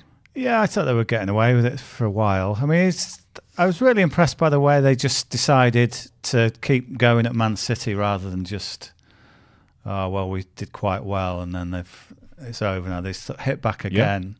I think most teams would have just caved then. And they come back well to beat Newcastle. But ultimately, they're sort of Spurs still. It's just that it's happened in a sort of block. A great start, then a block of defeats. Normally it'd be like good, bad, good, bad, good, bad. Yeah. So as much as I think Ange Postecoglou is sort of a fun manager to have and improves their football, I think ultimately they will sort of settle down to finish about 5th or 6th. Yeah, I think the Maddison injury was a bad plus blow, they've got injuries. Mickey van der Ven as well. That doesn't help them. Yeah. The only thing with Postecoglou, when they are losing or when things are going against him, he just stands there like that. He doesn't do anything. It's like he's so keen to not look flustered. Yeah. He's not actually going out and say, right, let's do this. He's just like, he doesn't want to be sort of, shake it off, mate, Shit happens. Yeah, he wasn't put in that position too many times, was he, when he was Celtic manager? They didn't really... I'm sure there must have been them, but yeah. It's our favourite ref. Well, our ref. Danny Makaleli always seems to be ref. One of these refs who seems to referee about 3 times in 3 different places on the same night. So, looking forward to this. So, a free bet reminder. We need... we need 19 goals across the 6 games. So, it might feel like a lot. It's 3 a game plus 1 extra, but like I said, we think there's some high-scoring games out there, and we don't want this to land in the first half. And, you get a high-scoring couple of games, it could be all done by half-time. Maybe you guys want it to land by half-time. But we don't. We want it to keep the jeopardy going for as long as possible. I think Celtic versus Feyenoord has got goals written on it. Celtic, after a poor campaign. What did we say? They're BTTS, I think. Yeah, both teams' score was 1.5 or something like that, so that wasn't a great price. But but it was hard to sort of trust Celtic. Did you have any fancies in the Championship? So Middlesbrough against Hull, I think. So Leicester are losing, by the way. Are they? Right, so Leeds fans will be delighted with that one. That's very early on, isn't it? They've gone behind in the Championship. So let's look at the prices in those games. So Cardiff-Birmingham. Cardiff should win. Wow, we've got our first goal. Have we already? Yeah, and it's Antwerp against Barcelona. Over 1.5 is going to land then. 1.17 coming in. Yeah, well, there you go. Antwerp.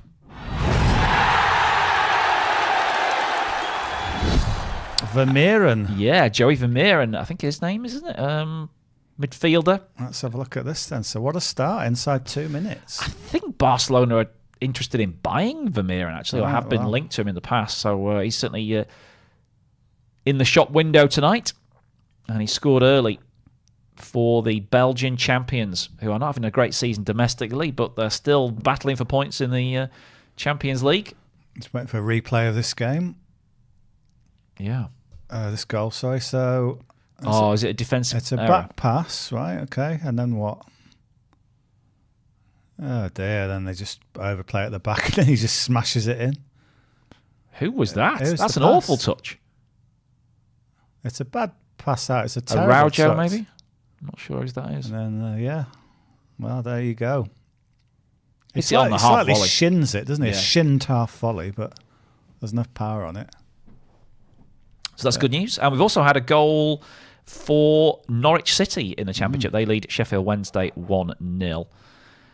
Cardiff-Birmingham, you'd expect Cardiff to win that one. Coventry-Southampton. Southampton chance to go above Leeds, I think, or certainly go level on points with Leeds in third if they were to win that one. Leicester, they need to win to go back top of the table. I think maybe only need to draw to go back top of the table against over Ipswich, but they trail against Millwall. Norwich 1-0 up over Sheffield Wednesday, who I think are still bottom, aren't they, Sheffield Wednesday? Are they still bottom of the table? They're down there, aren't they? Yeah.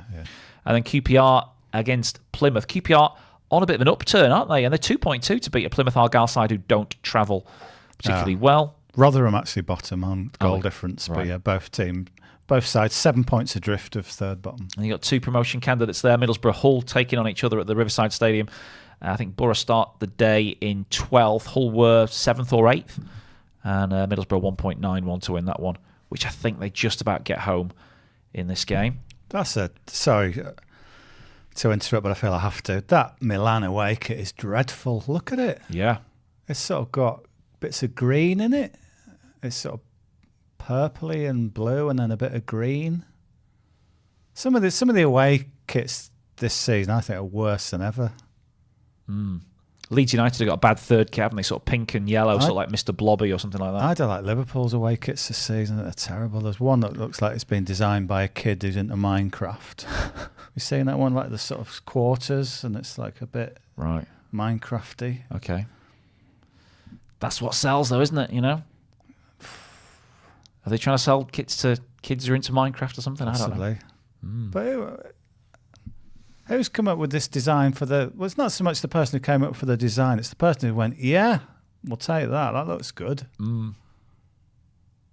Yeah, it does. I'm not sure what it does. It reminds me of more of a rugby league kit than a football kit. What's this? There's a bit of green in it. It's just awful. Yeah. It's a colour palette. It's a computer colour palette. Someone's just sort of mucking about. Yeah. In terms of the football, though, Newcastle have made a decent start, haven't they? They've got on the ball. They've got behind the AC Milan defence. I'm getting confused between the games now. Apparently, Stefano Pioli, the coach, is under a bit of pressure now at Milan. And he only won the title just swap season him before for last. Ten Hag. They look the same. Yeah. Sort of polar neck, bald head. That's true, yeah. Bit of beard. Oh, there's a free kick for Newcastle. Anthony Gordon sent tumbling. Yeah, Pulisic gets a Pulisic. warning. Yeah. Yeah, easy free kick. They're both tugging on each other's shirts, but only Pulisic brings him down. Yeah. Liam's brought that kit up on the Clubhouse TV chat. You see what I mean? It's Minecraft. It's some kid whose dad has told his dad to design with Minecraft in mind. It's awful. Middlesbrough scored against Hull, by the way. Yeah, good. 1.91 they were before that goal. That's the away. There is Liverpool got another away kit that's sort of purplish. Don't like that either. It's playing all yellow or something. Slissy says goal. Where's the goal come? Let's have a look. It's not the Newcastle one, is it? Yeah, I think he's... Oh, maybe he's looking at Middlesbrough. Right. Okay. We want Champions League goals. Kieran Trippier over the ball. Shoots. Oh, over the bar. Yeah. Yeah, so that should be like about fourth kit. Purple camo. Just... No. Where could you use purple camo, though? In what sort of situation would that be camouflage? Yeah, on some planet somewhere. Yeah, on a Ribena factory, something like that. So yeah, I don't know. I don't like them, but so the more we can play in red, the better, because then I don't have to watch. And I don't think we play very well in the top one, the Minecraft one. We've won recent games in it, but don't know. Crystal Palace, you were in that Palace one? Yeah. I didn't play very well. Not surprised. Need like just sort of some all yellowy one. Do you have a favourite Man United away kit? What's the sort of... Oh yeah, Eric Cantona over the advertising hoardings at Crystal Palace. The black. Yeah. The all black number. Yeah. Yeah, that's a good away kit. Oh, Atletico Madrid have scored. Yes. So that's good news. That was one of our teams. Helps the ACCA again. Yeah. I wonder if it's Antoine Griezmann who's got that one. He's been in great form for them this season.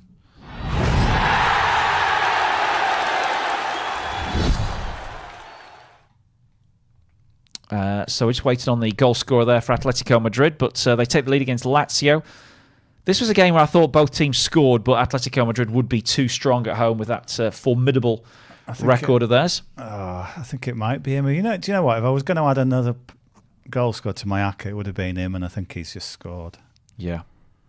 He's got 13. Well, that was his 14th of the season there.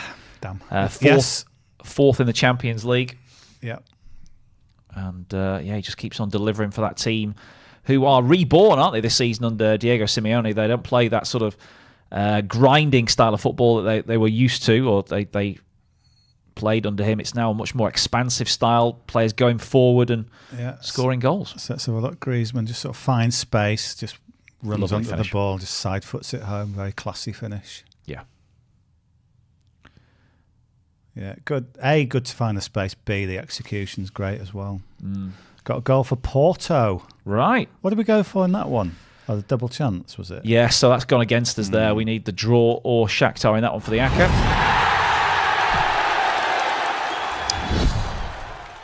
But it's hopefully, if this goal is confirmed, that makes it 3 down, 16 to go towards the free bet condition. And we're just seeing the goal now. Dave, quick on the draw there for the switch of stream. It's a tap in from close range. Galeno, yeah. Number 13. Yeah. So, a few early goals. That's 3 already inside the first 10 minutes. That's pretty good for the free bet. So how does that affect the odds then? We mentioned how...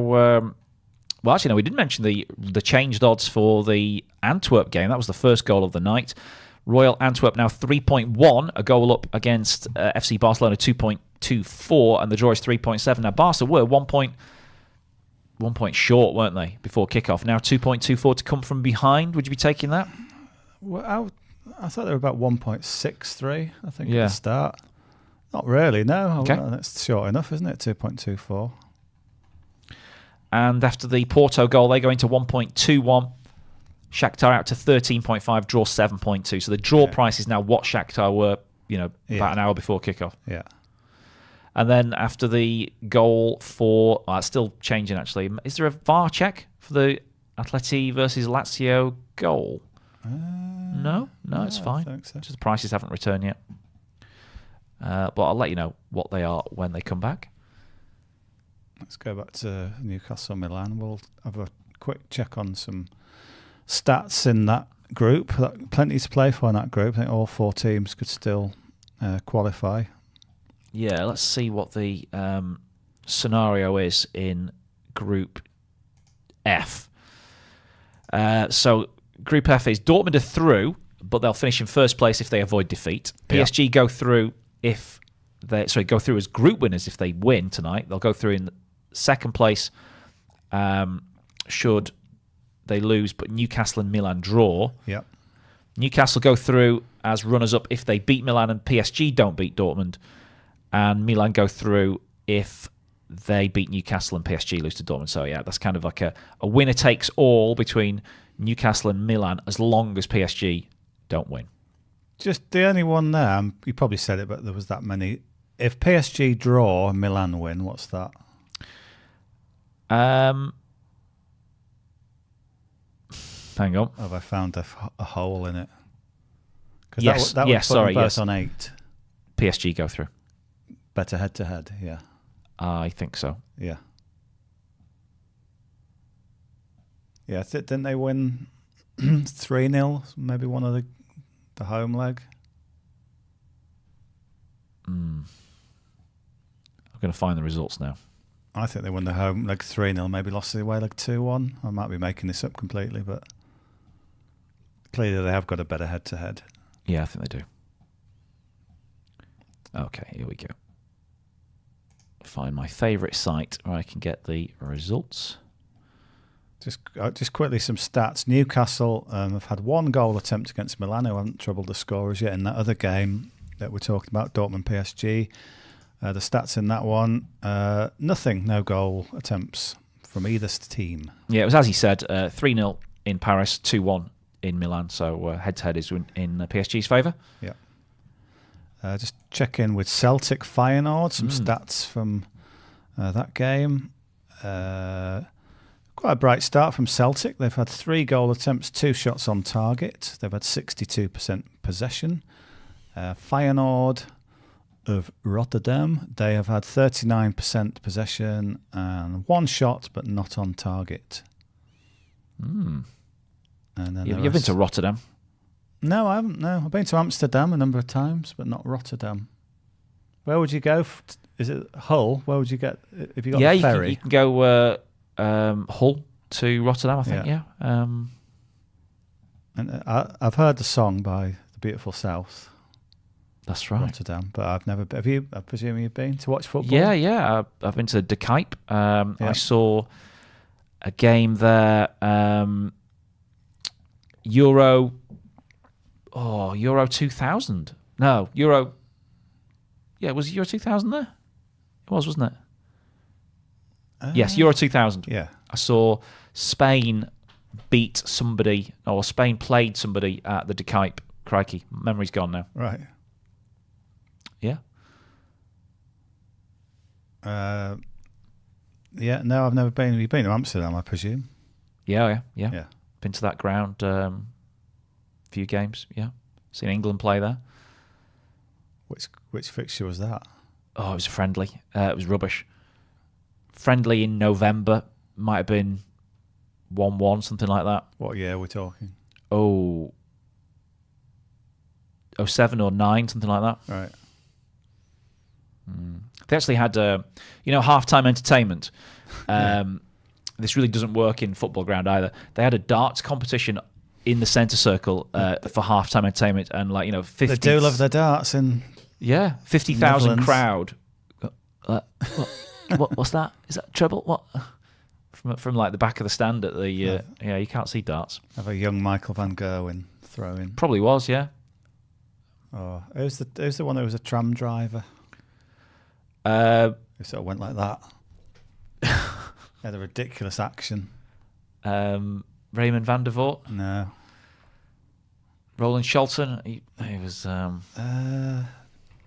Darts player, Netherlands tram driver. They're probably all tram drivers. Well, obviously Raymond van Barneveld, a postman. He had spectacles. Co-Stompy. Co-Stompy, yeah, okay. There you go. Darts is very much with us again now, isn't it, with the World Championships? Yes, indeed, yeah. Is darts for the Clubhouse creatures? Is darts a sport that you're familiar with at all?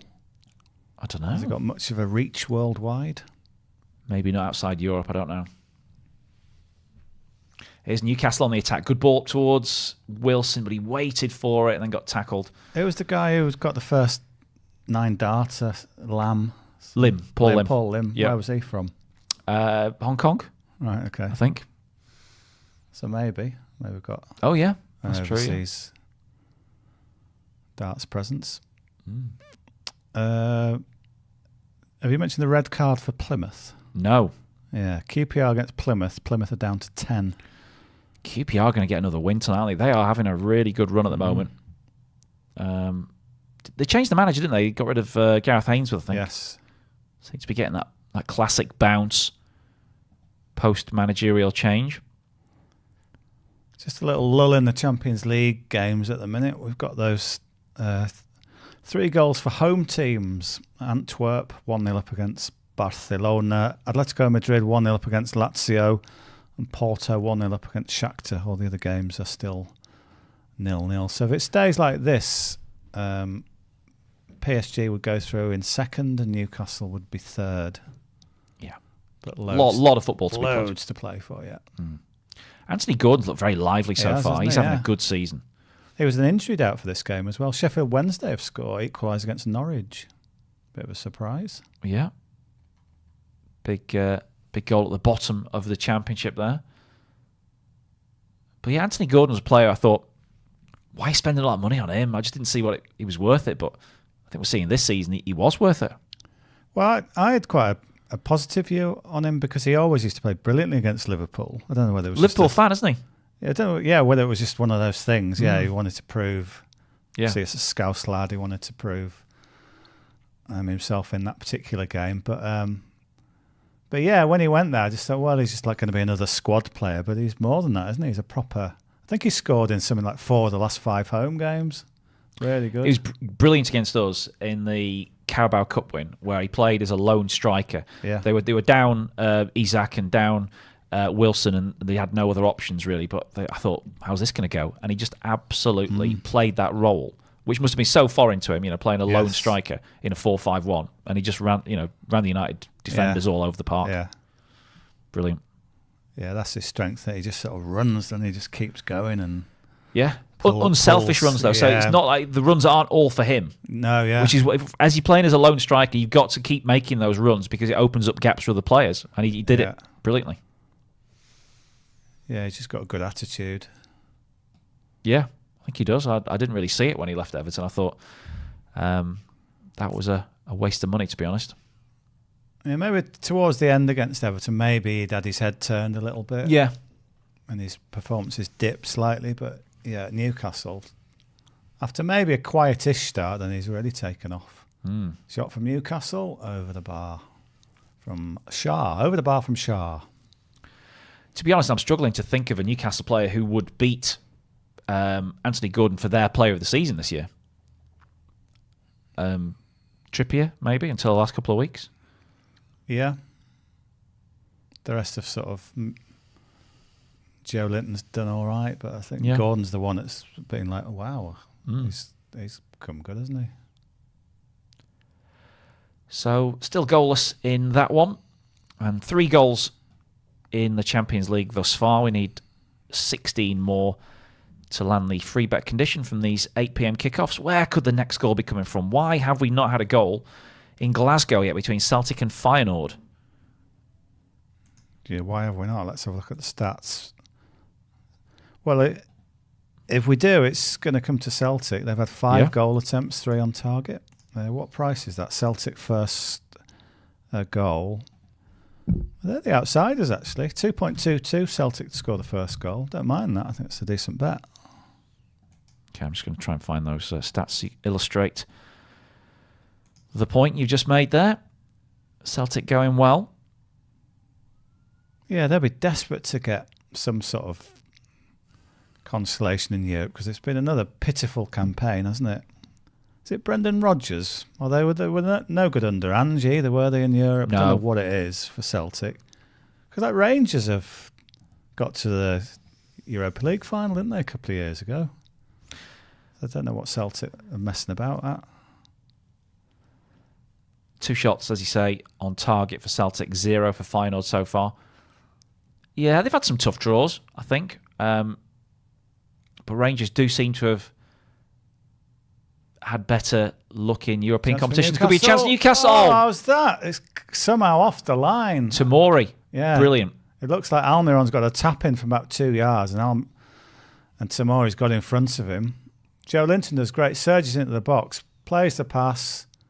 Oh, what a block. What a block, yeah.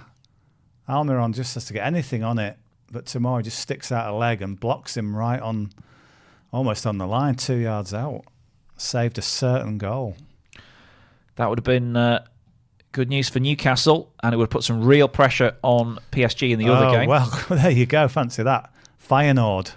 Well, we thought there'd be a goal coming in that game. It wasn't the way that the stats were leading us to believe, but the stats are sometimes naughty and they lie. Well, they fib anyway. It's 1-0 to Feyenoord.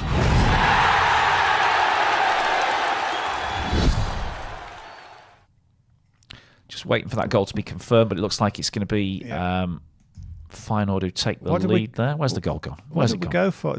Was that a BTTS? Oh, is it offside? I might not count this, actually. I think it's offside. Yeah. Jimenez is the player who's put it in the back of the net, but was he off? It's lovely little interplay. He's leaning, isn't he? Yeah. It's a lovely goal. Finish. Rounds the keeper, slides it in, but yeah, fractionally offside, Jimenez. So, sorry, we can't add that one, so we're still stuck on 3 at the minute. Still goalless in the FA Cup as well between Stockport and Aldershot. And a lot of the Championship games still at 0-0. 3, in fact. Cardiff, Birmingham, Coventry, Southampton and QPR Plymouth. 10-man Plymouth. Probably hanging on now for an hour or so in that game at Loftus Road. Leicester still trading. Millwall as well. I'm just looking at the stats from that one. And Millwall thoroughly deserving the lead in the Championship. They've had the same number of goal attempts, but a higher expected goals. Obviously, they have scored.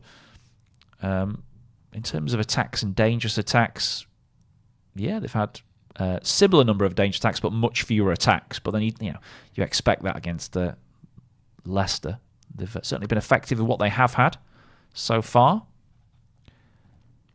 Well, this game at St James's Park, Newcastle are completely dominant. They've had 70% possession, 5 goal attempts to 0, 1 on target, 1 blocked.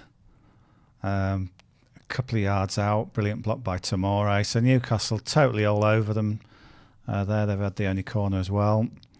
So if that keeps going that way, you'd expect Newcastle to get the win. A 1.87 to get the win. In the other group game, which is vitally important as well, to determine who finishes in the top 2 and in what order, Dortmund, PSG. PSG slightly ahead on possession, but look at this. PSG 7 goal attempts. Right. 7 goal attempts already in the first, 20 minutes? Probably Mbappe responsible for a couple of those, you'd think. Yeah. So at this stage, you'd say maybe a double on Newcastle and PSG, which would put Newcastle into the Europa League. PSG into the top spot, wouldn't it? It'd secure top spot for PSG if they won. Yeah. So that double, both actually the same price, both 1.87. 3.5 it pays PSG Newcastle double. On the stats, it's the only bet you'd be having, isn't it, right now? Chance for AC Milan on the counter, though, and they've got a clear sight of goal, and he's put it wide. Rafael Leao, that's rubbish, player we were talking about earlier. Yeah, that's the sort of thing he does. I mean, he's in this competition, he gets in a good position, and look, it's just sort of miles technique, wide. Isn't it? It's like it comes miles wide. Comes off the end of his toe. Like, yeah. But their best moment by far there, and Leao blew it. So we're stuck on 3 goals. Yeah. Lots of sort of promising moments. I think that tally will start to rise quickly. The Porto-Shakhtar game, Porto worth that lead at the minute. They've had 5 goal attempts to 1. And And then what's the other? Let's just see if Barcelona have made any sort of response against Antwerp. The answer to that is no. Oh. Barcelona have had no goal attempts. The hosts have had 3 goal attempts, shots on target 2. What is wrong with Barcelona this season? Yeah, in a bit of a flunk, aren't they? A funk. We know what you mean. Got to be careful with your words when you say that. But punk. They're 4th in La Liga, which is 3 places behind where they would ideally want to be. Atletico Madrid having a good season. Real Madrid are obviously reliant on Bellingham, but they're having a decent season. Then Girona, top of the table after 16 games. Get to this stage, there's no fluke about that. Girona part of the sort of Manchester City. Yeah, 47% owned by Manchester City. Yeah. So, as much as it's a sort of lovely little story, there's a bit more to it than just tiny little team. Well, you say, yes. But then you look at their spend. It's not, they're not anywhere near wealthy. They've got wealthy backers, 47%, wealthy backers, but they haven't been flinging the money round. But do you not think if you sort of know the money's there, it sort of gives you a bit more? What they're paying in wages, their top earner will be on a fraction. Header from Newcastle, Almiron straight at the keeper. Fraction of anybody at City, fraction of anybody at Real Madrid, Atletico Madrid and Barcelona. They are. It is a big story because it's a small club who've got half a wealthy owner, but they're still paying next to nothing for wages and small transfers, 7 million, 8 million pound signings, not 30, 40, 50 million pound signings. So, I think it's a big story. And by the way, anybody worried that City won't get into the Champions League next season because Girona are going to be in it as well, they've obviously circumnavigated this by the letter of the law and made sure that it's not going to be a problem. Fancy that, eh? Yeah, well, all you have to do is make sure there's nobody on the board of the other club. So there's nobody from Manchester City that is on the Girona board, but they do own 47% of the club. Yeah. Football, eh? Football and ownerships and everything. Yeah, well, Man United are going to go through that soon, aren't they, with Sir Jim Radcliffe set to take over, and he owns 2 clubs already.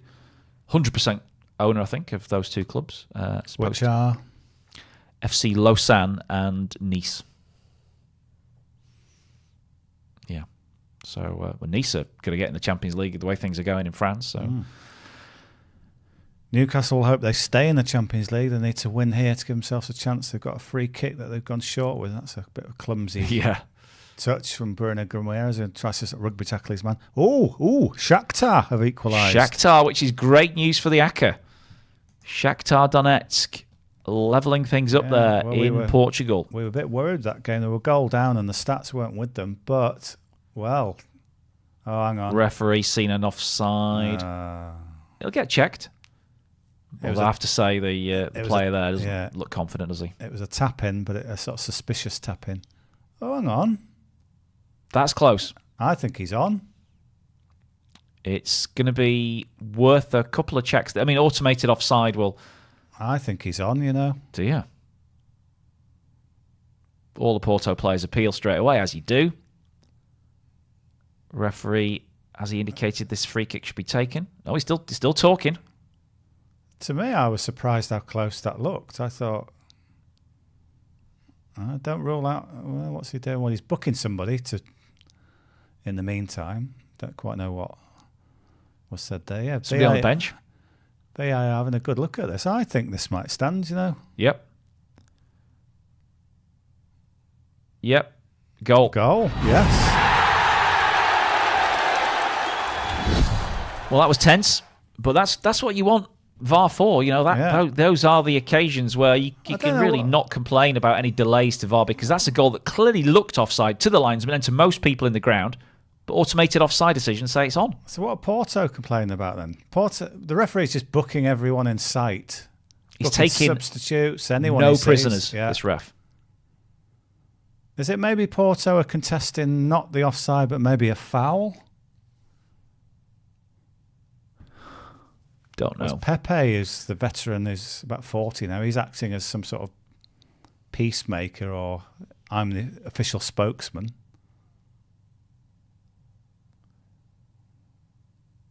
What are they doing this? Is it like... Quite know what they're appealing against, but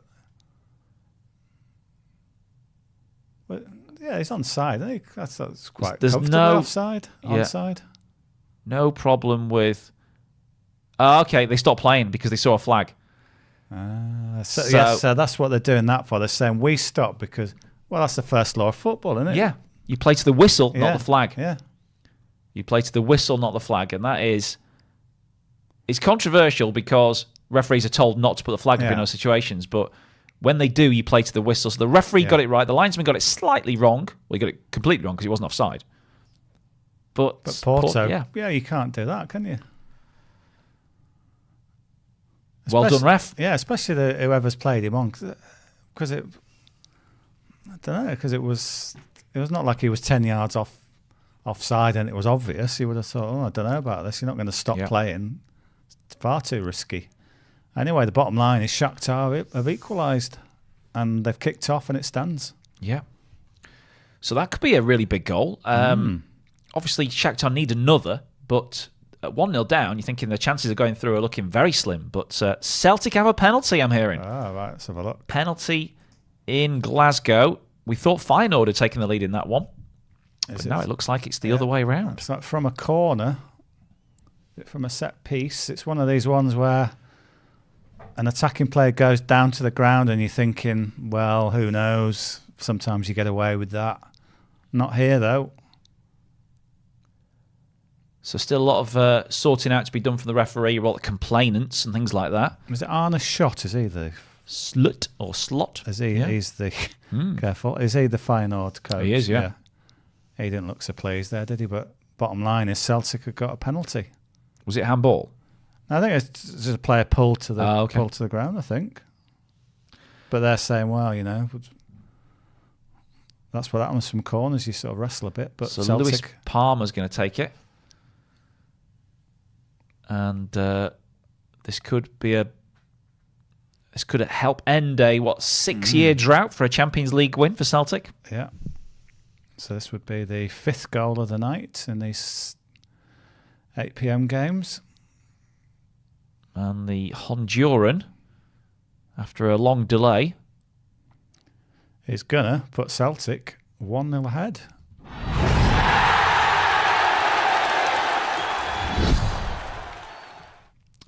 Very interesting indeed. Now, Feyenoord, their situation in the group is that they need to... Where are we? So Feyenoord need to win tonight, don't they? Newcastle are going to score now. It's all happening. It's all warming up. You fancied Newcastle, you fancied PSG in a double there, both at the same price moments ago. And is this Anthony Gordon? Anthony Gordon, little ball. No, he gives it away. Cross. Back to Joe Linton. Bang! What a goal. That's a goal that will be remembered for a long, long time by Newcastle fans. A fantastic hit by Joe Linton to give the Magpies the lead. And with Paris Saint-Germain currently not yet leading. Yeah, as it stands. As it stands. The table as it stands will be flicking up on the screens now all around the world. Newcastle are going through.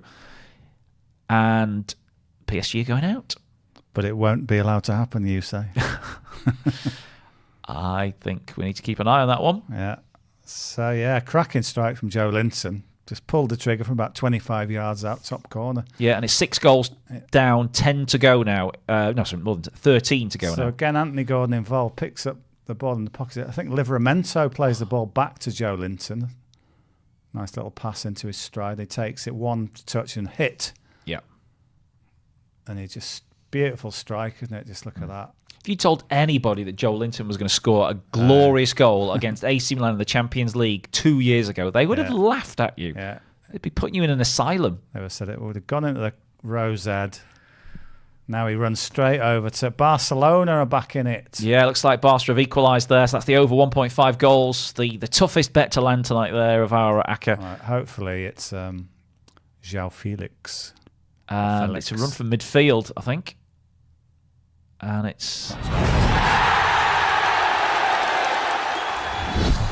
Ferran Torres. Yep. Ferran Torres, who's got that one for Barca. Didn't look like much wrong with the goal from my eyes. So that makes it 7. 1, 2, 3, 4, 5, 6. Yeah, 7 goals. So. Yeah, we get 8 and 9 before half time. You could easily get 10 in the second half. Yeah, we were stuck on 3 for quite a long time, but we've had a little bang, bang, bang, bang there. So good news. Yeah. And in the Championship, some of these games coming into half-time now. Birmingham have taken the lead. Wow, real shock there. Wayne Rooney's Birmingham have taken the lead at Cardiff. You can back Cardiff in that one at 5.9 now. And the form that Birmingham have been in, I don't see why you wouldn't. And it's still Middlesbrough 1, Hull 0, but that's not at half-time yet. Goalless Coventry, Southampton. Leicester still trail Millwall. If you want to back Leicester, 2.82 to come from behind there and go back top of the table. In terms of our ACCA then, so Antwerp, Barcelona, did we go both teams to score? No, it was over 1.5, so that's So that's landed. Yep. Atletico Madrid, Lazio, we went for Atletico, they're winning. Yep. Celtic Feyenoord was BTTS. It was, yeah. So we've got half there. Dortmund, PSG, we went for PSG. Yep. Porto, Shakhtar, we went for double result, Shakhtar or the draw, so that's landing. And Newcastle, Milan, we went for Newcastle, so that's landing. Yeah, 22-1. ACCA is still running quite nicely as we approach half-time. Does it actually say what that currently is priced at? If you click on the link, because it's sort of revised. I'll have to go and find the link now because we put it in the chat over here. Let's see. I think it's at now 8.42. Is that right? Yeah, 8.42 now. Yep. Okay. So we're getting some, getting a run for our money. Some traction from that bet. Yeah, like it. Sometimes collective minds, what's it? Groupthink. Groupthink. Yeah, it works better than just you on your own. Hive mind. Hive mind. Yeah. Have we got a hive mind? Have we? Can 2 be a hive? No. Yeah. 2 a collective. I've got bees buzzing around in this attic, but it's not a hive. Right. So, yeah, it's looking good anyway for that ACCA bet. Yeah, and there's no sort of game going completely the wrong way, is there? No. See, we're 1 goal away from some of the other bets.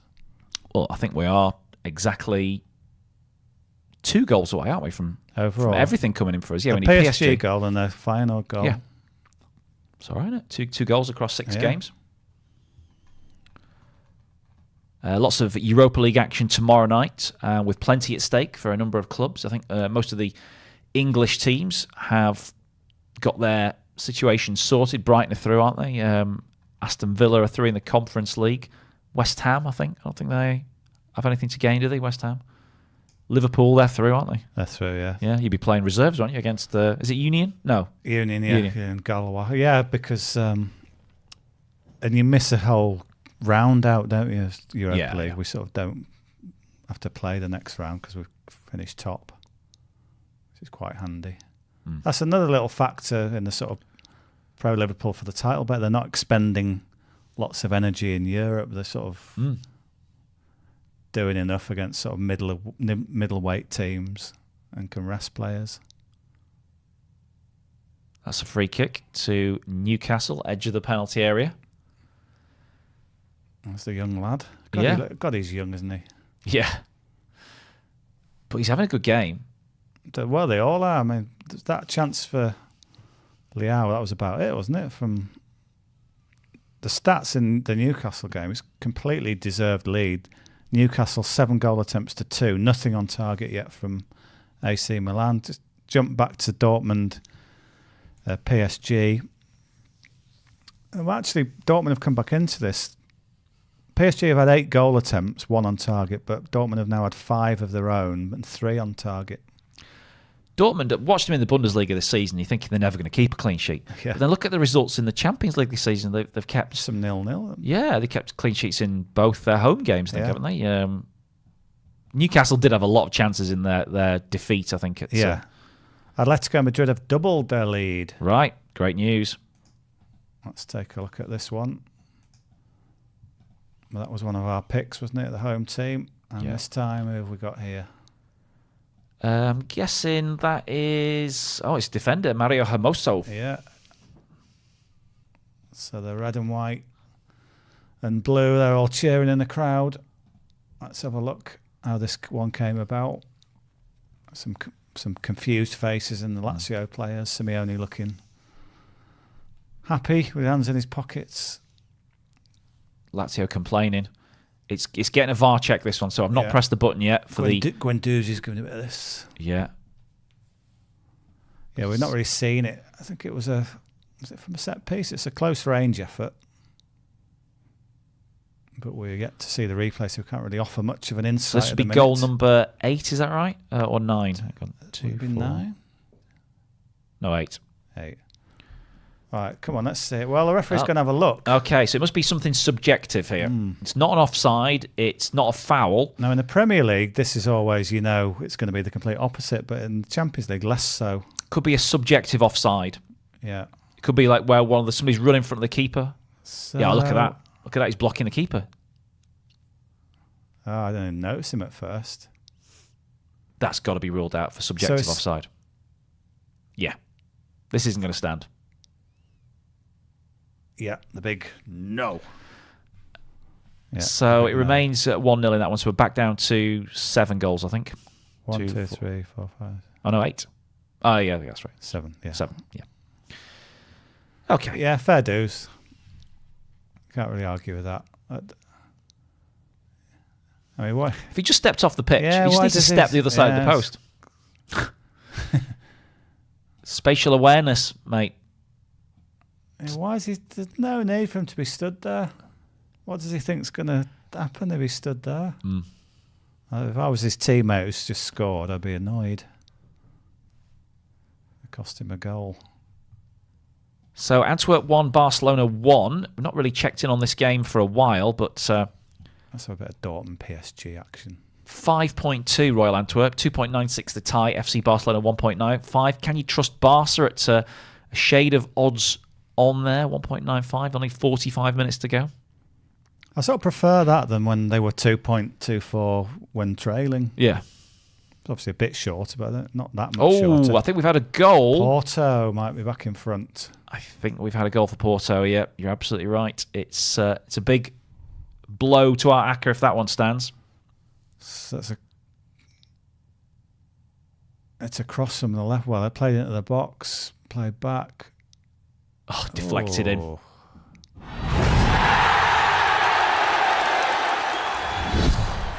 And there is goal number 8 before half-time for FC Porto to take a 2-1 lead at a crucial moment in the game. And maybe now the Dragons go on to seal this result. He's still not off the ground, the goal scorer. He's been mobbed by his teammates. But yeah, vital goal for them. And it's Galeno again, his second of the game, yeah. Galileo. Just need Figaro to get the third now. So you think it took a pretty meaty deflection, do you? Yeah, first impression. A deflection, it's slightly changed the trajectory of it. Yeah, I think you're right. So it's just on the edge of the box. Oh, does it? Has it gone through his legs? Oh, I think it's a sweet hit. It's just hit it into the ground, maybe. Yeah, it's sort of hit. It's not diverted. No, it's off his knee, though, isn't it? Yeah, it's just sort of gone down and then up because of that, and the keeper. Then it goes above the keeper's dive. So yeah, 2-1 Porto. So that's gone against us, but still plenty of time to recover from that one. Plenty of time. Do let us know where you are going right now with your in-play bets, or what you need to happen for your pre-match bets to come in. Slissy said goal at the moment and a first yellow for Milan. Goal Atletico Madrid, not at the moment. And then, he's mentioned the yellow card there for AC Milan in the game at St James's Park. You're watching the PSG game now. What's the referee got to do here? Bit of a talking to for Hakimi. High boot. High boot from Hakimi, yes. One of the Moroccan stars of their run to the semi-finals in the World Cup. That was over a year ago. Yeah. Amazing, isn't it? Flown by. But yeah, so I presume somebody's got a transistor radio on the PSG bench who's aware of the Newcastle result, who will have to say as it stands, lads, we're going out. Yeah. They ever gone out in the group stage? Oh, yeah. 2013 or 2012, I think, last time. Right, so it's a while ago then, yeah. Yeah. Yeah, it was in the dim and distant past. Sort of pre-Mbappe, pre-Neymar days, I guess, in those days, yeah. So they're used to always getting at least to the knockout stage. It's there they have various ways to blow it, but normally they do at least get to the last 16 and beyond. But as it stands, they need something. Well, I think if it's 0-0 with about 2 minutes left, when we back PSG all day long, don't we? They don't go through out of this group, then they've got some issues, haven't they, with financial fair play, because their budget has to decreases. Take into account. Yeah. There's a chance here for Colomwani saved. That was a and he's gone down for a penalty. Referee says no penalty. That was the chance. He gives that. That was it. Maybe VAR holds him up on that one, but yeah. Well, let's have a look. In the end, Dortmund break down the other end, and there's a booking. But I think he's been told to have a look at this. I think. So we're not seeing that. We're seeing the foul, which is a blatant block off from Marquinhos. Yeah, so that's deserving of a yellow. But before all that happened, half-time in Belgium, Antwerp 1, Barca 1. I don't know, is he listening to his earpiece? Doesn't look like it, no. So this is the attack that led to the chance for... So the through ball by Mbappe, the shot is saved, and then here... Oh, not showing the replay now. The right replay. That's not the bit that we're interested in. Well, obviously, there's nothing to see here. In the end, it's just a free kick for Dortmund following that foul by Marquinhos. Half-time whistles going elsewhere around the Champions League. In fact, I think Dortmund PSG is now at half-time. So, and it ends with a header not too far wide from Dortmund from that free kick. Chances at both ends then towards the end of the first half. Maybe an indication that we will get goals in the second half, but that is, as Slissy... Marios quite rightly mentions, is the only game without goals at half-time. Celtic lead, finalled 1-0 at the break as well. The penalty put home by Luis Palmer, the difference there. Celtic are 1.94. Perhaps that price reflects how much lack of faith there is in Celtic in Europe now. Yeah. 1.94 at half-time when you're a goal up. Newcastle are at half-time a goal up, and they're 1.34 against AC Milan. And as we know, it's 2-1 Porto, 1.21 for Porto. Shakhtar at 18, and it's 6 for the draw in that one. Not mentioned Atletico Madrid, who had a second goal chalked off a few minutes ago. They're 1.27 to beat Lazio, 16.5 and 5.2 for the draw. I think that's where we are in terms of the Champions League. Still a little bit of stoppage time being played in one or two of those games. Yeah, so eight goals, so we need another 11 in the second half. Based on those first halves and the scores as they are right now, are there any sort of major injustices being experienced right now? No, I think Newcastle are deserved leaders. Porto had the better of it. PSG did start brightly, but Dortmund came back into it. Celtic were playing well. It's pretty much all as it. Yeah. Okay. It's played out as the stats suggest. Imarius is asking Slissy what you have in the Milan game, because Slissy wants Milan to do something. I think you might be hoping rather than expecting there that Milan are no great shakes. They're in terrible form. Yeah. So unless Newcastle run out of gas, a couple of bookings late in that first half, 2 Milan bookings, but great strike from Joe Linton. It was indeed, right. I think we're at half-time in the 8 o'clock kickoffs, so we will look forward to some Europa League action tomorrow night. James is in this chair, and he'll be directing you through not just the 5:45 kickoffs, but also the 8 p.m. games. And let's look forward to those now with Dave Eason and the European podcasting.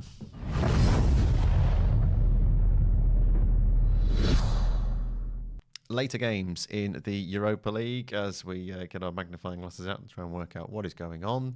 We've got the Europa League. Let's go to the late kickoffs. There we go. Match week 6 in the Europa League. And later on in Group A, B, C and D. Well, Group D is sorted all done with. We'll come to that in a second, though. Let's start with Group A. I've got Gavin Hamilton and John Driscoll with me. So we've got West Ham in Group A, and they are facing Freiburg, and this is a game to top the group. West Ham have the head-to-head, so they need a draw or a victory. They were awful at the weekend.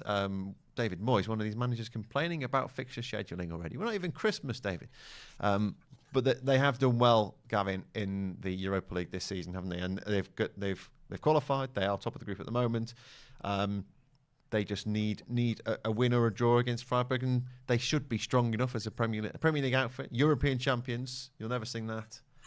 West Ham enjoying European life. Yeah, and they have managed it actually pretty well. Actually, that because they've been doing it for they obviously had the same situation last season, and they've managed to get the balance right. Certainly better than compared to Brighton or to Newcastle as well. They've managed to strike the balance, and the London Stadium is. The atmosphere has improved. It's not a really intimidating place, I think, for opposition teams, but it's not the sort of toxic environment that it threatened to be at one point with West Ham. The fans are sort of more comfortable in their surroundings there now, and the results are reflecting that, particularly in Europe. So you would imagine they will have enough to get past Freiburg, West Ham were poor at the weekend, weren't they? I think Moyes will. Well, maybe he will set them up. If they only need the point, it's not going to be. It's not going to be a goal fest. But they've got the better head-to-head result, haven't they? Because they won in Germany. So, I think West Ham to edge past Freiburg would be pretty safe place to be. I don't think Freiburg have got enough to really. I can't see them coming here and scoring a hatful. I think it will be. I think it will be West Ham, but a tight game that West Ham edge, maybe late on in the game. But it's going to be close. But I think West Ham have got enough. Okay, West Ham should have enough there. Into Group B, John, Marseille or Brighton to top the group. Their head-to-head is 2-2. Brighton delighted to qualify. I mean, there was De Zerbi was running on the pitch, having got through to the next round. Does it matter to Brighton whether they're top of the group in this one or not? Looking at their other fixtures and the way they are in the league, is this one where they'll think, well, it's in our hands, it's at home. It's not as if we have to go to Marseille to go and get something from this. They have the head-to-head. They should be able to hold on. Yes, but aren't they behind? So they need to they need to win, don't they, to go top of the group? If I'm right, have I got that wrong? Was it 2-2 in Marseille? Yeah, they're behind in the group, aren't they? Yeah. There you go. School. Do your homework. Number of points. Overrated. Points overrated, I've found. Brighton are a funny team, aren't they? As I think Gavin makes a good point that they probably haven't got the experience of managing themselves through a European campaign. They've done okay. They're still in with a chance of European qualification in the Premier League. They're safely through the group. They've weirdly played differently in Europe than in the Premier League. In the Premier League, there has been no clean sheet for or against Brighton all season. It's quite extraordinary. But they've got clean sheets in European competition, and they've put in some solid performances. He changes his team anyway, De Zerbi, all the time. So I would imagine he's already planned for this, and yet again, it will be another slightly hybrid team against Marseille. Marseille are in good form, scoring a load of goals, should be fun. I mean, all Brighton games are fun. So I think Brighton will go for it. I think he'll pick as strong a team as he has been picking in the Europa League, and I think they will edge an entertaining game. Which means they will top that group. We'll quickly move into Group C then, Gavin, which is a bit... we'll come back to Betis against Rangers. Sparta should beat Aris Limassol, should beat them. Limassol have got one win and a draw. They beat Rangers in this competition and got a draw off Rangers. But everyone else, those results are actually going to do what you think they would do for Rangers in this group, what they've not managed to get against Limassol. And Sparta Prague should beat them and leapfrog one of the other two sides. Yeah, I mean it's unfortunate for Rangers, but I mean to be honest, they've already qualified for the Conference League, which, given that Celtic are now out of the European competition completely, Celtic will judge this campaign to have been a success, even if they fail to beat Betis. I mean they could beat Betis, and they could still top the group, but it's against them going into this final round. I can see a draw with Betis. Obviously, I think Sparta will be far too strong for Limassol, even though Limassol were impressed. They got the result against Rangers in the last round, that draw. But you imagine Sparta is going to be too strong for Limassol, and I think Betis and Rangers. I think will share a point. I think they'll take that. They'll take that, and I think Rangers a Europa Conference League run after the run to the Europa League final, the year before last, that will suit them down to the ground, I think. But I think Betis maybe. I think Rangers can take a point from this. I think they're capable of that, but I think a victory would be asking too much. And I think realistically, you're looking at Rangers finishing third and dropping into the conference. Yeah, Rangers hitting a bit of form in the league. Celtic dropping some points, so they've got something to go on, possibly to get within 2 points if they win the game in hand at the top of the Scottish Premiership. They won't be strong enough to beat Betis, though, would they, John? I mean, they won the first game, didn't they? Back in a different era of Rangers Football Club when Mick Beale was still around. Betis is good, though. They played Real Madrid at the weekend, cracking atmosphere, got a 1-1 draw. Aitor Ruibal, the right back, very competent right back, scored an absolute belter after inevitably Jude Bellingham had given Real Madrid the lead, and then Isco hit the post with a diving header in the 89th minute or something, which would have given Betis the win. They're a good team. They will rotate for this as he has done throughout the tournament. It'd be interesting to see, actually. It'd be one to have a look at the team and see how much Pellegrini rotates, given that has been the MO throughout the Europa League. But they can't afford to lose it, can they? Because of the group situation. So, and I think it matters to them. They're not going to win La Liga this season.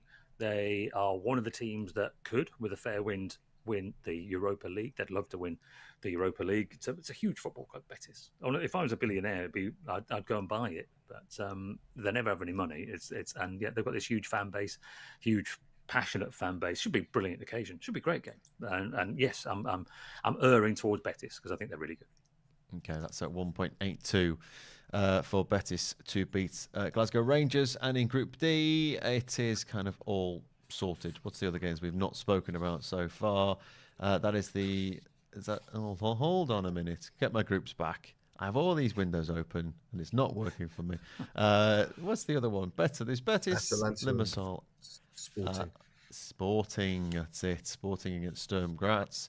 They are Atalanta are top, who beat AC Milan at the weekend. And my fixtures for this are... See, all I've written at the end side of this group is this one sorted, which it sort of is, isn't it? So well, I think Atalanta are top, aren't they? So they have 3 points, yes. Yeah. 3 points, and they've got a better head-to-head over Sporting. So Sporting can you imagine will beat Sturm Graz, but that's not going to be enough to take top spot. So effectively, the whole group is sorted. Yeah. So you didn't need those stats, but if you would imagine that Sporting would beat Sturm Graz, and Atalanta should beat Rakow as well, considering the way they're playing at the moment. Might be some goals in that. And that does bring to an end the group stages for this week. We got there in the end. My notes didn't, but either way, we got to the end of the Europa League preview and the end of the group stages. We'll be back for the knockouts after Christmas.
The whole day has been amazing. Sportsbets have taken really good care of us.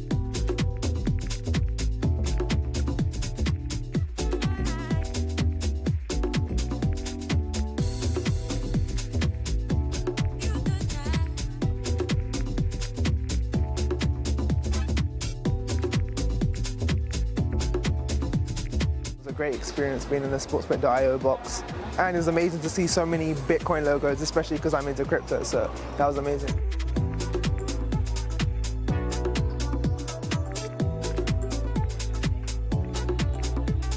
I knew it was going to be a good day, but I think it exceeded that. Really good hospitality. The game itself was quite competitive. You know, the food, the drink, everything was a really good day.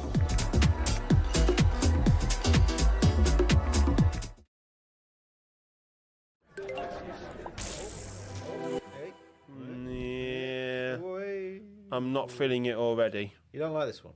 Hello, Koki. You don't like this one? I'm liking it better now. 10 free spins, I'm everybody. liking it better now. Anything that's got free and it's good. Yeah. There's a free spin. There's another free spin. And another free spin. It'd be nice if they won. That one. That's all right. 12 times it by 3. We'll have that. And this is all free. Come on. Go again. Go again. Oh, got times 20 there. Got a times 20 there. Go on, go again. Oh, this is huge. Look at that. Look at that. What we've just won. Have you seen what we've just won, everybody? Have you seen what we've just won? It's not just a mega win. This is humongous. You see what we just won? I'm getting all squeaky because I'm excited. Look at this. Oh. I told you we should have put more on. What the hell have we just done? We're in profit now. Get in. I like this game. What the hell did we just do? We've just won. A lot. We've just won a lot of money.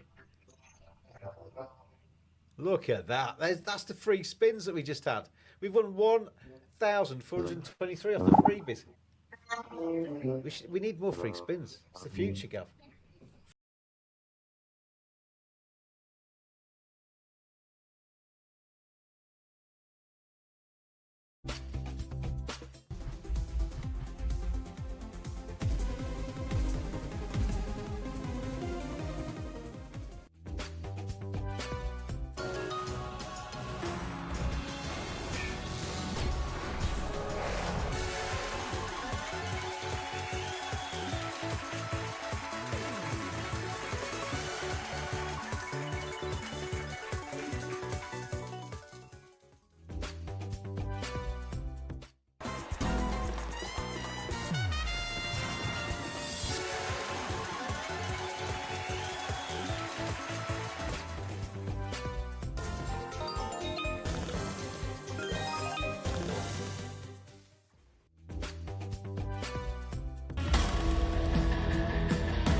Covering every game of the English Premier League, Champions League and Europa League, live as they happen. This is Clubhouse TV. Yeah, so back underway in the key games in the Champions League tonight, apart from Atletico Madrid, Lazio, Porto, Shakhtar and Newcastle versus AC Milan. But we've just seen the half-time highlights, or the first half highlights, I should say, of PSG versus Dortmund. And PSG absolutely battered them. They hit the post. They had that one cleared off the line from Mbappe, which Chia's put a great that's a great picture on the Telegram chat as well. And it just seems like they just haven't had that rub of the green to get them the opening goal. Although Dortmund just had a shot from distance at the start of that half that the keeper had to save. It is Mbappe trying to make an early contribution. So PSG still to win then? I mean, that is our Aka bet. We should stick with it really, shouldn't we? But 2.04 now for PSG to win. Yeah, certainly tempting, isn't it, at that price? If you based a sort of bet now, an Aka maybe, on teams that need to pull something out of the hat, who have we got then? PSG need to do something. Shakhtar need to get a draw, I suppose, don't they? Sorry, no, they need to win, don't they? That's going to be tough. Celtic final doesn't really make any difference, does it, to anything? No. You may be looking at the Championship, but I mean, that's not decisive games, is it? They're just middle of the league, so no. You'd say there's this early shot in the second half from Dortmund. In terms of something needs to happen for them, PSG are the ones, aren't they? We've got that game on the big screen in front of us now. So PSG are 2.04 to win. I think they're just back underway in that one. Any other games? Yeah. They're all back underway now. Newcastle, AC Milan. That was a really good first half, wasn't it? Crowned by that Joe Linton strike that flew into the top corner. Will it be enough to win the game, though, for Newcastle, or do they have to get another one? Have you seen enough from AC Milan to suggest that they could actually get a goal tonight? Not really, no. I say they're in terrible form. Not scored away in their 2 group games so far, although domestically they have been scoring away from home. But both teams score yes is the favourite there at 1.81. Both teams score no is just under 2. Correct score, you could look at some maybe correct scores for Newcastle here. 1-0, 4.7, 2-0, 4.8. Wouldn't go much further than that, though. It feels like a 1-0, 2-0 job done for Newcastle, doesn't it? And then they just have to hope. I've got a feeling Newcastle keep up their end of the bargain. They get the win that they have to do, but it's in PSG's hands. PSG then, as you said, 2.04 to win the game.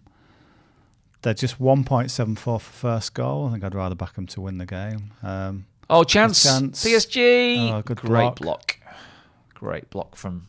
I'll tell you what could be of interest. That to lead by a certain time market. So PSG to lead by the hour mark of 4.33. So that gives them. Dortmund's defence is hanging on here. You know, they're making last-ditch blocks. They're getting into some bizarre shapes where just the runs, the movement of PSG is causing them all kinds of problems. It's led a charmed life all evening long, that Dortmund goal. Yeah, I agree. I think what have we had? 50. So we've had 50 minutes there now. Is 60 a bit too tight? You can go 70 minutes. 70 minutes is 2.88 for PSG. There's a bit of a drop off in price. Safer though, isn't it? Yeah, or 80 minutes, 2.3. Or is it going to be one of those cliffhangers where what they did against Newcastle and get it right at the death? No, I think they score soon. I'd go for the 71 probably, just because I'm a little bit risk averse on that 60. Yes. All it needs is an injury or something like that. Yeah, a break in play. Well, you could just delay. I mean, those prices will obviously all start to climb as the minutes tick on. So maybe we could wait just a little bit more on the 70-minute market and wait till PSG hit 3. They're currently 2.88. You mentioned as well about Mbappe being a sort of a last goal scorer option, better than a first goal scorer option. You know, obviously he is going to be the first goal anyway if it's scored now, but we're in that sort of territory where you think he becomes a bit more dangerous because of his ability to work in space, which opens up as the game goes on. He's 4.4 to score the first goal. I like that. I think he's the match winner here somehow. And is something happening? No, I thought something might have happened then. Just there was a little refresh. Yes, there's a goal in Dortmund. There is a goal in Dortmund, and this is something of a shock. Wow. This is not what my scriptwriter had in mind at all. It's come from a mistake. So Dortmund win possession. Full Krug. And then it's just a little tap in, really, from about 8 yards. Oh dear, oh dear. Adeyemi, well, they're in massive trouble now, PSG. Newcastle fans will be absolutely cock-a-hoop with that news coming in from Dortmund. So Newcastle, as things stand, have got a 2-goal cushion. Yes. Oh, certainly, a 2-goal cushion, haven't they? PSG have to score twice, or AC Milan have to score, and PSG have to score once. If Newcastle draw and it stays the same in Dortmund, what does that do? Okay. That's still... Maybe it's not a 2-goal cushion then. Let me read up on this one. I think if Newcastle draw the game, then PSG could still lose, could they? That would leave... Yeah. So PSG are cheering on Milan, really. Yeah, exactly. PSG's hope might be a Milan equaliser rather than their own. They'd have to score 2. When Milan have to score 1. Anthony Gordon with a shot for Newcastle. I guess, yeah. Well, the camera's now focusing on the crowd. I think they're aware, aren't they, what's happened in Germany. So let's count up the goals. 2, 3, 4, 5, 8, 9. So only 9. We need 10 more to get the 19, the magic number. But yeah, generally goals, I think, tend to come more regularly in the second half. What do you think then? As PSG now 4.1 to win that game. Is it a little bit short? Mbappe, if you didn't get that bet on Mbappe, is 4.2 to score the next goal. I think if it gets to 5, I'm playing it. If it gets to 5 soon, I'll be playing that. I think 4.1 is a little bit sort of... Atletico Madrid. Just scored, haven't they? Yes. To go 2-0 up, which is great news for anybody on the Rocky Blancos. And that is goal number 10 as well for our target of 19 tonight. And talking to Spanish teams, Barcelona have had a red card. Oh, yes. Didn't spot that one. Let's go with the off then. We'll have to do it ourselves. Off.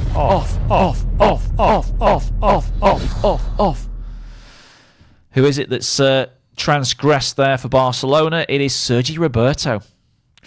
So they've left the midfield a little bit empty there. Probably Xavi will be making a change to try and compensate for that. But at the moment, he hasn't made the change. And Sergi Roberto is off the field. Just watching this. Straight red. That's a great strike. There's a VAR check. There is a VAR check. For the Barcelona red card. It's been brought down to a yellow. Okay. It's come down from a red to a yellow, so he's lucky. That changes things. Okay. Gets a life there, doesn't he? It's Lino scored for Atletico Madrid. That does stand. Celebrated wildly by Diego Simeone. And Southampton have just equalised against Coventry, which helps their promotion tilt. Clubhouse TV with sportsbet.io, proud partners of Newcastle and Southampton football clubs, and it's not a bad night for either of them, with Newcastle at the moment going through in the Champions League to the round of 16, and Southampton having just pulled level with Coventry in the Championship. But the permutations are still sort of fraught, aren't they, with sort of jeopardy for Newcastle. It could be that Dortmund could get racing to a 3-0 lead. They'll all be celebrating at Newcastle, and then Milan score, and it makes that irrelevant, that game. I think more likely is that PSG turn this one around. In fact, they have. PSG. They have just scored. Well, it's Mbappe down the left, bursts into the box, cut back. Where's this one going? To the edge of the area, bang. I think it's Zaire Emery, who is a very good goal-scoring option, usually at big prices. Grabs the ball. There's the David Platt, grabs the ball, runs back to the halfway line. They win this game now, surely. So that's 11 goals. Yeah, I was waiting for the 5 to arrive, but it probably never got there, did it? It was 4 point something when PSG were a goal down. Then Marco Reus looking a bit gutted. So as Mbappe gets the ball out left. And Antwerp are going to take the lead. Oh, right. For a second time against Barcelona. So the goals coming in gluts again this evening. Was it Zaire Emery who scored that? It was, yeah. 33. Smashed it. Oh, again, another one off the knees. Yeah, sort of underside of the Dortmund player's legs, isn't it? And bounces straight. Yeah, so Antwerp score.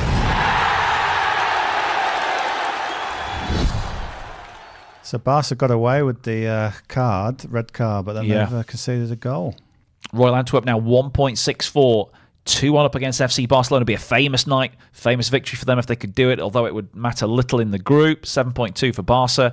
They're going through anyway. 3.6 for the tie. In the other game in the group, all to play for. Porto lead 1.16 against Shakhtar Donetsk.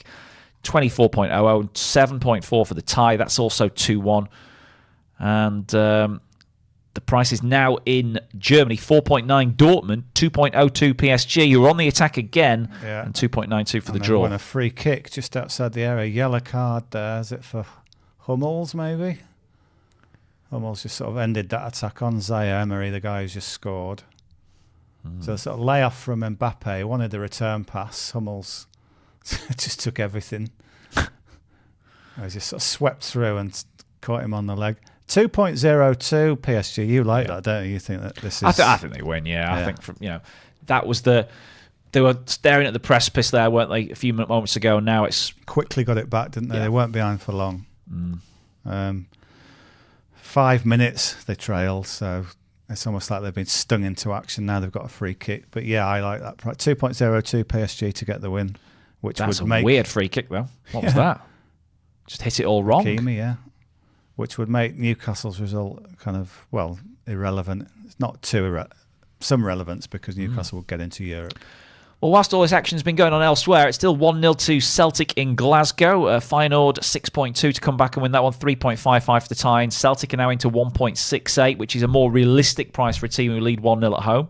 Lots of goal attempts, though. 10 to Celtic, 9 to Feyenoord. Yeah, right. Suggests more goals than that. 4 cards as well in that one, so that's a bit of a cards game at the moment.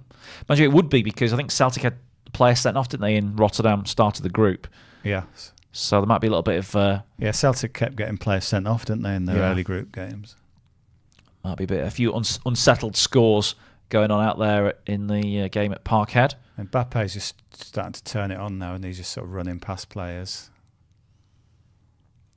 Yeah. This guy, Zaire Emery, how old is he? 18, 17, something like that? It's ridiculous. That's... I'm sort of really hooked into this game now. Let's have a look at the goal scorer prices. We can find them. Are they there? I think they've just vanished, the goal scorer prices for now, unless you could see them. No, I can't see the outrights. Probably will come back. 37 markets at the moment. Anytime goal scorer, here we go. Have you got it? What's Mbappe? 2.4. For the 2.4. So next scorer prices. That's any time. Yeah, next goal is 4.4. So he started at 1.6, wasn't he, to score any time in a 90-minute game, and now we're looking at a 30-minute game, and he's 2.4. You having that? Just the way he scores late goals. Yeah. Okay. That was the idea. Oh, we've got an equaliser for AC Milan. Oh, wow. No. Wow. This is a godsend for PSG. Totally turned around. Let's see who's got it. They're claiming handball. It's a scruffy one. Newcastle are appealing for something. It's Pulisic that's put the ball in the back of the net. It's all a bit of a mess, but unless I can't really see a problem, apart from it just being not a very nice goal on the eye. Let's have a look. It starts off down the left here. Ooh, it's close. I think he's on. There's a defender in the middle, I think. There's a close offside for Leao, crosses it. A sort of a bit of a missed volley, and then I think Giroud as well, just to sort of calmly then play it back into Pulisic, who taps home. Does Pope save that? I mean, obviously we'll never know, but it's Dubravka. Good. It's good, isn't it, from Giroud there? Yeah. Yeah, in a panicky situation, he's just sort of calmed himself down and laid off a ball. So that, at the moment, is goal number 13 in the Champions League tonight. We need 6 more in half an hour. It's back on, isn't it, this goal project for the free bet condition. 10 times 10 USDT free bet still to be won. And we need 6 goals to get there. Norwich have gone 3-1 up over Sheffield Wednesday in the Championship. Surely that one is all over now. Yeah, so that group, Newcastle's group now, it's right on the edge, isn't it? Newcastle could get back in front and then they'd be going through again. As it stands, it's PSG going to go through, but another goal in either game could have a massive swing to it. Newcastle fans going through torment at the moment. It's Leicester. I've gone 3-1 up, I think, over Millwall. So that is going to take them back to the top. Yeah. And what's Eddie Howe going to do? Has he got a substitute to bring on?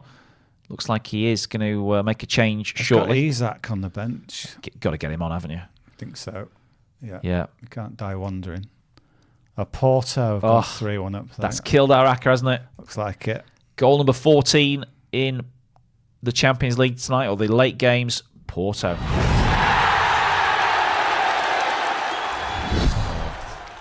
It's poor defending. They're giving the ball away. Might just be a check for offside. It's a great finish, left foot. It is. And it's Mehdi Taremi who's got it to probably send Porto through to the round of 16. They're celebrating at the Dragão as if that is good enough to get them there. Has something happened in... No, I thought something happened in Borussia Dortmund, PSG. I don't think so.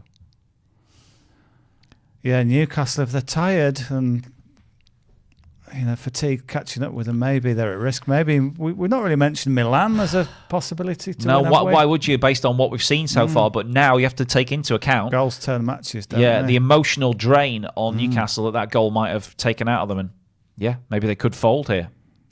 So let's get this right as well. A Milan victory and a PSG draw puts Milan through in second. Yeah. Checking. Yeah. Checking arithmetic. Yeah, that's right. Oh no, PSG have to lose. Do they? Yeah. AC Milan win, but PSG have to lose. Okay. But so again, at the moment, it's just all good for PSG at the moment. A one swing. So Milan aren't dead, are they? They're still fighting in this. And exactly. Because of that, you might think that they're going to go for it. And if Newcastle are tiring, then maybe that result is still possibly going to go the visitors' way. Yeah, fascinating stuff. Let's check back in Dortmund PSG. I've got to put that Mbappe bet on, and I keep going on about it. Score the last goal, or score any time. What shall I do? The next goal. Will the next goal be the last goal? He's 4.7 to score the next goal. I'm going to do that. 43 goals in 66 Champions League games. Yeah. The vast majority of them at PSG. It's just set up for him, isn't it? Set up. This is his situation. World Cup final. 2-0 down. Yeah. Gets a hat-trick. So that's going to be some good gifts put up by Liam tonight as well, like the Alan Partridge one that's just come out there on the goal. Yeah, eat my goal. I always enjoy the Alan Partridge World Cup draw when he's pulling all those. Have you ever seen that one? He's sort of pulling all these. He just sort of gets tangled up. Oh yeah, it's got that. Yeah. Mbappe to score next goal at 4.7. PSG 2.44 to win the game, but at the moment they don't have to win the game. They are going through as things stand. Do they know it? Those transistor radios are being overworked in Dortmund, but they've got so much space on the counter-attack here. Surely they will get more chances to score in the time that remains. There's one, and it's headed behind for a corner, I think, not headed in towards goal. Are we on 14 goals? I believe so, yes. So, very much on target there. Mario says, how are Feyenoord looking going forward? Can they score? On the stats, they can score. They've had 10 goal attempts as of Celtic. Same amount of possession. They've had 7 corners as well. So, Feyenoord certainly did plenty of attacking at Celtic, who've got this sort of big albatross around their necks of failing to win home games for a decade. Yeah, they'll know it, won't they? I mean, they're all in the media this week. Yeah, I've been reminded of it.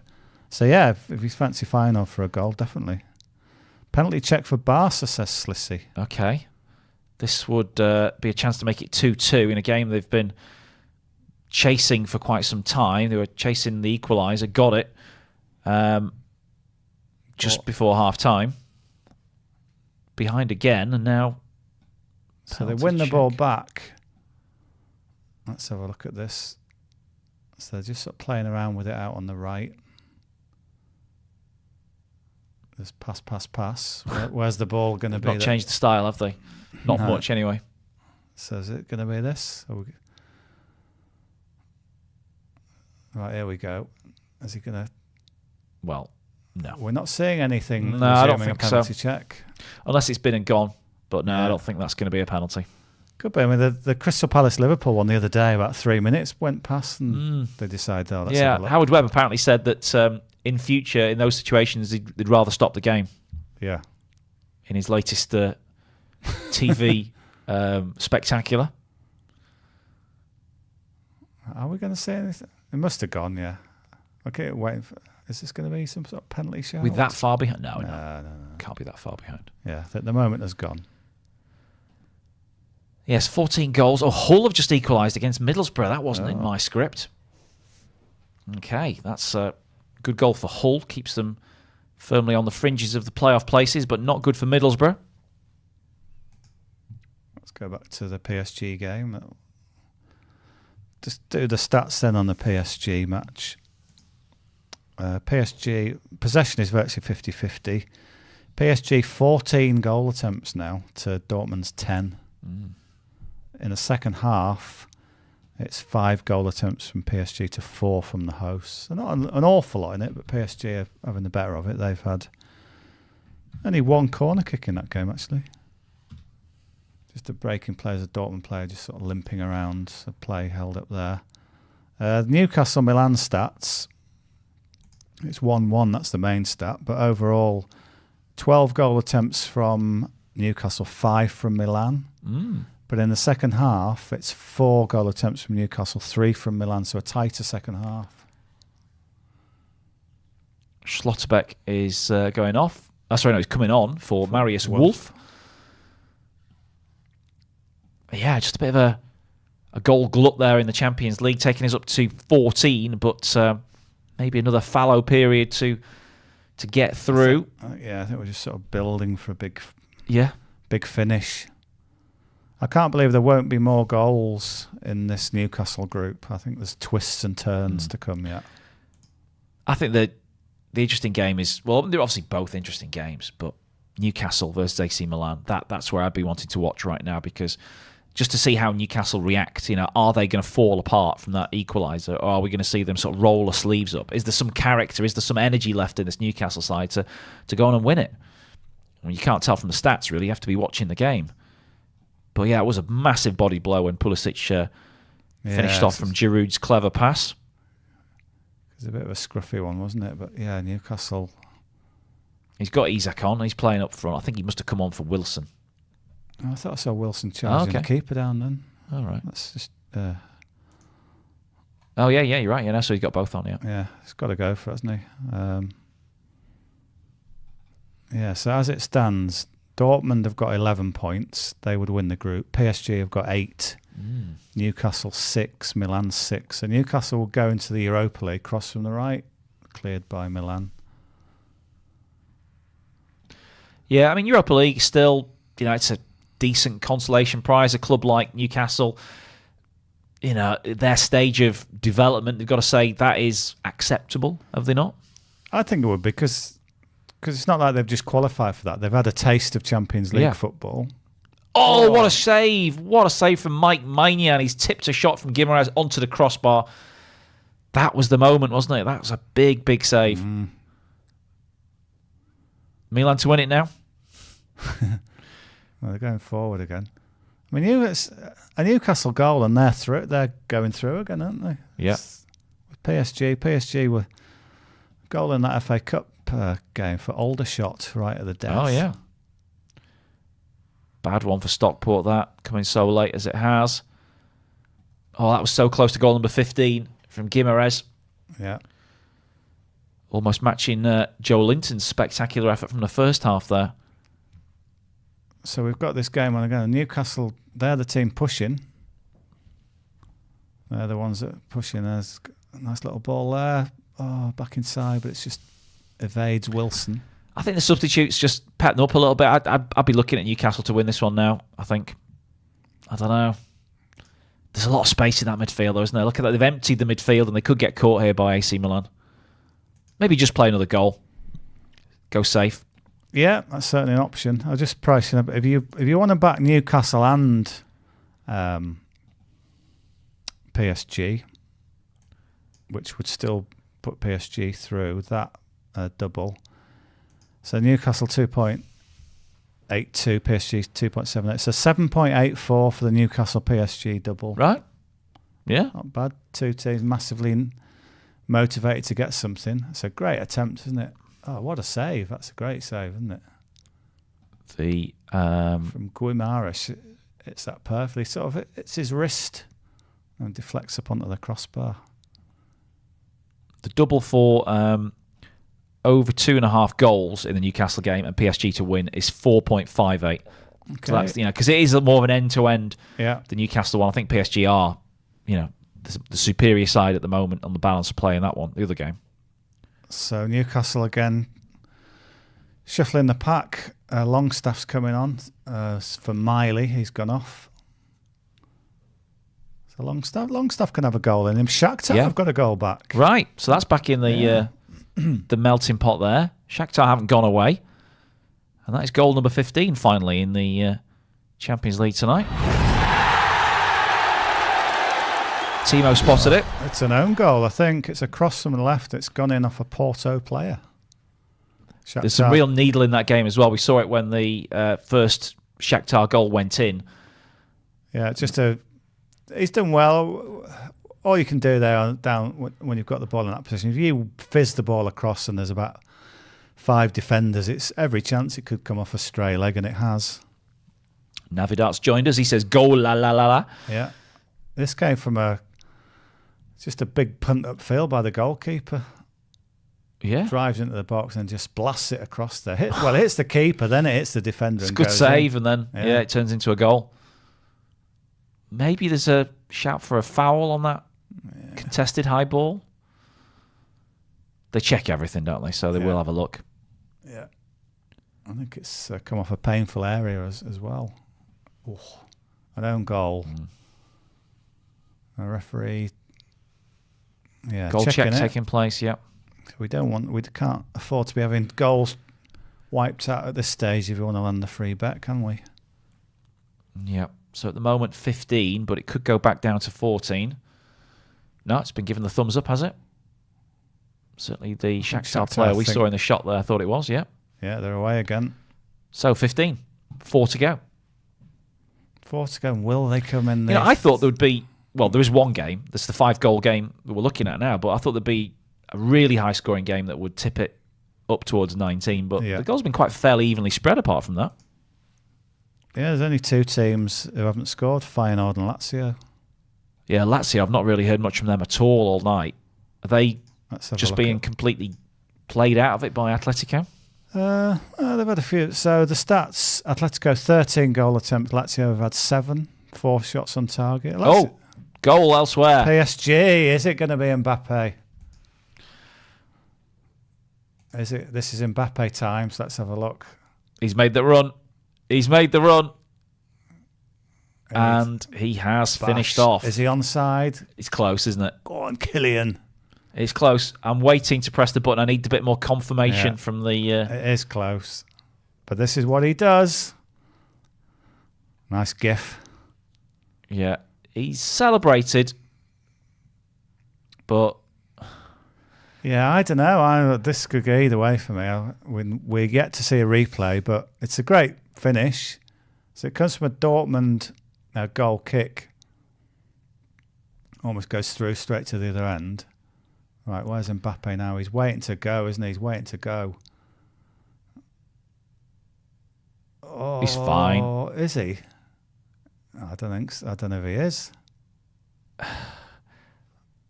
It depends. By the way, Porto have gone 4-2. All right, so they've answered back. Goal check still taking place. So at the moment, we'll leave that one where it is, but I'll press goal on the Porto.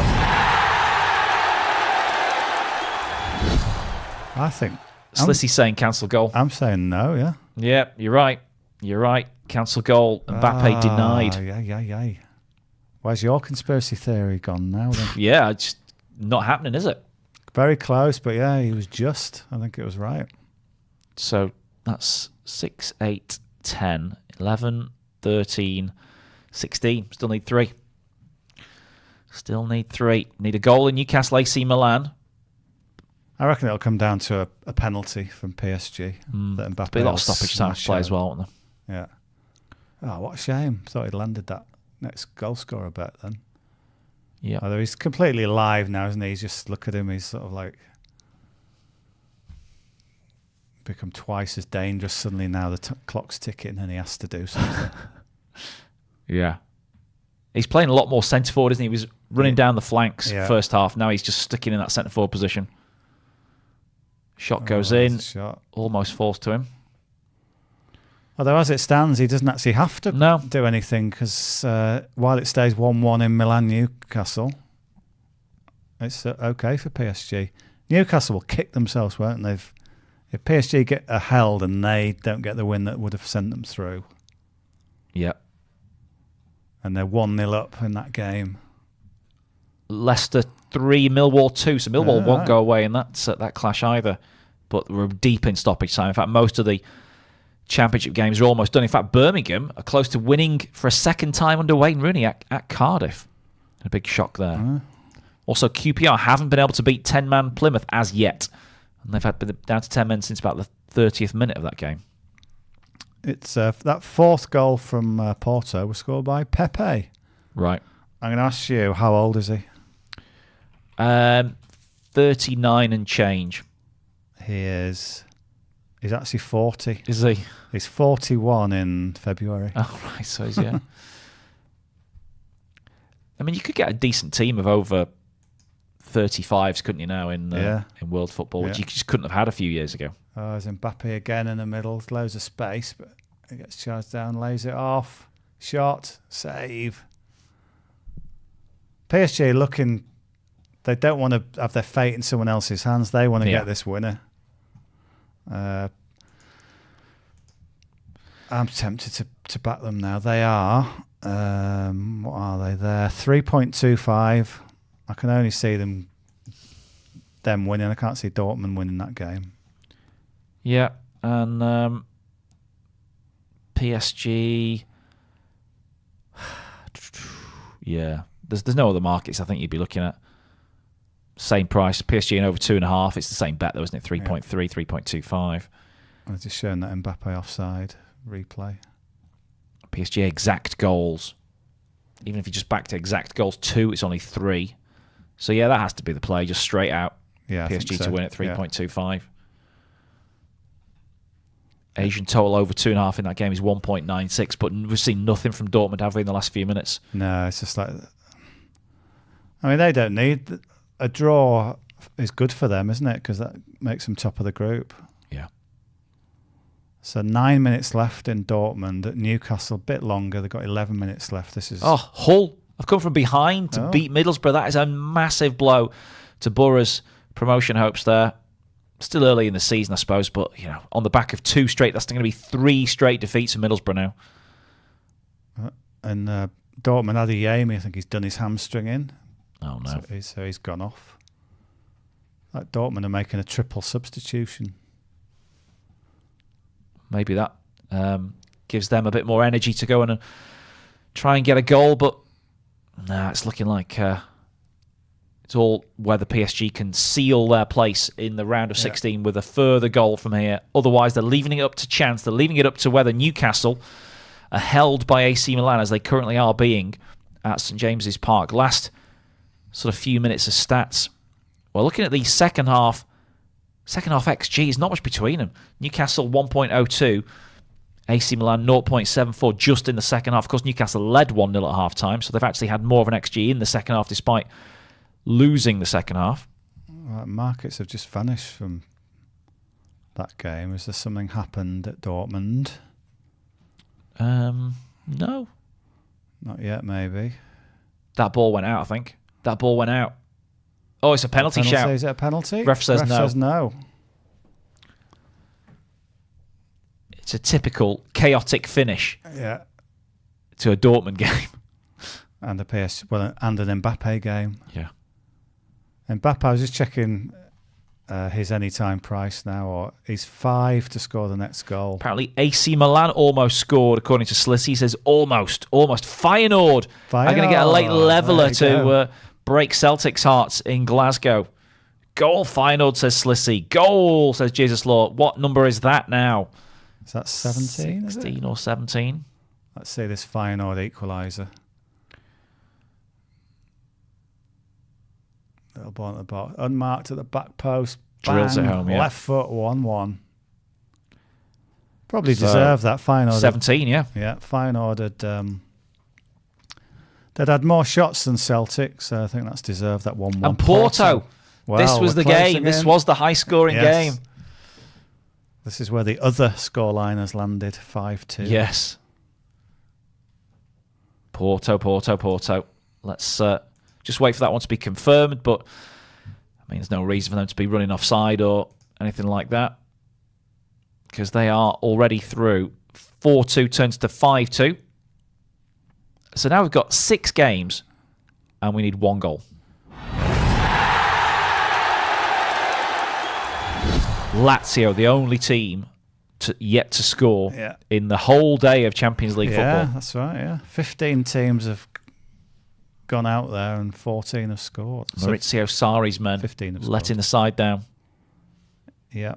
So surely we get this. This is just a matter of time, isn't it? We'll get 1 goal. We've got, collectively, there's about another hour of football left. Right, so I'm thinking of a question here. It's going to be dead easy, so hopefully no wrong answers. Nobody can get this one wrong, surely. You want to bet? What's the question going to be? Tension.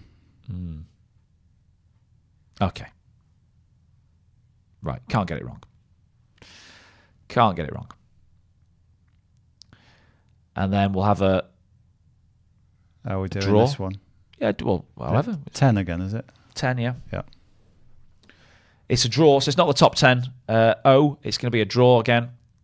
We've got enough time to squeeze it in before we head off home, as long as the goal happens in the next couple of minutes. We just need 1 in 6 games.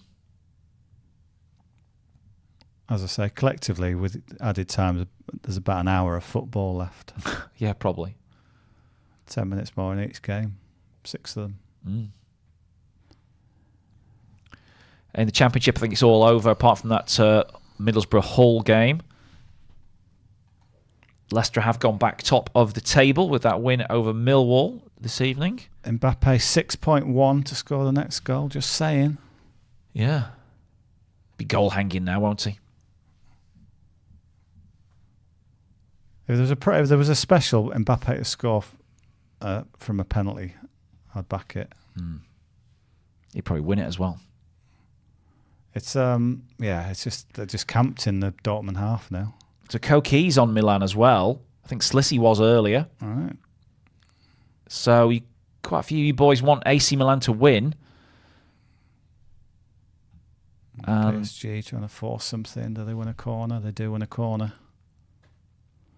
Where's that goal? Milan. AC Milan. That's going to keep a lot of you boys happy. Newcastle, it's all gone wrong. Let's see what's happened. They've just been caught on the counter-attack, haven't they? Yeah. Classic AC Milan. There's acres of space. Bang. Oh, no.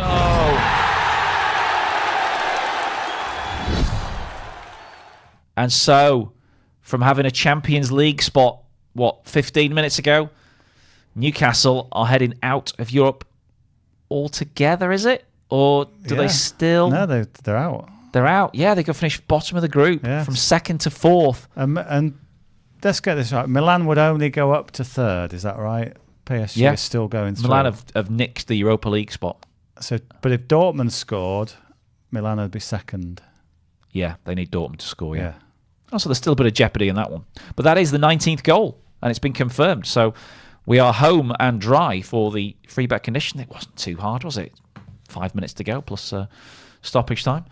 So let's get the draw all set then. The question is, and as soon as I put go, go, go, you answer this one. The question is, who are the Champions League holders? Who currently hold the Champions League trophy? It's in their keeping, in their trophy cabinet. Who is it? Go. So So hopefully we only get correct answers here, and then that makes everything much more easier to deal with. Yeah, don't forget to put your username in. I think you regulars know that. Username that comes in after the correct answer, and I've seen nothing wrong so far, so that's all good. Yeah, we'll accept City as well. Oh, just giving you the answer there, but yeah. Let's put stop before I get myself into any more trouble. Okay, you've all had your chance. Okay, I think we're all in. Stop. What do PSG do now then? What if they know? So we have 1, 2, 3, 4, 5, 6, 7, 8, 9, 10, 11, 12, 13, 14, 15, 16, quite a few. 17, 18, 19, 20, 21, 22, 23, 24, 25, 26, 26 correct answers. Shakhtar keeping it going right to the end there. I've just scored against Porto, 5-3. 8-goal game there. Are we doing random numbers then? Or got 26? Yeah, I've got a pile of them. It's the first 10, yeah? It's the first 10? Yeah. Ready when you are. Okay, Liam, are you ready with making a note of these names? Yeah, he's given us the nod, so go for it. Number 4. 4. Where was the start? There we go. So, 1, 2, 3, 4. Brahi 012. Congratulations. You're the first winner. Brahi 012. Number 10. Slissy, congratulations. You are winner number 2. Number 3. Joe, J-O-H. Joe with no... Yeah, just Joe. A bit of a jump. Number 18. Okay. What's that? Keep going. Okay. Keep going. Number 16. Did you say number 18? I always get there. I think Chi. Right. You say 16? 16, so 2 back from Chi. I'm going to go from the start again just to make sure.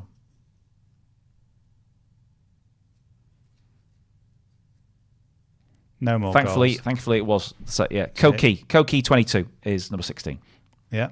So that's 5. So 5 to go. Number 17. That's easy. It's the one between them. It's Wa Habibi. Wa_Habibi. Number 5. Oh, low numbers again.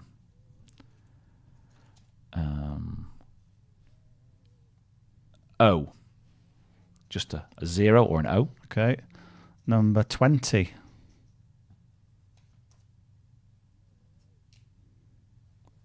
Jesus Law again.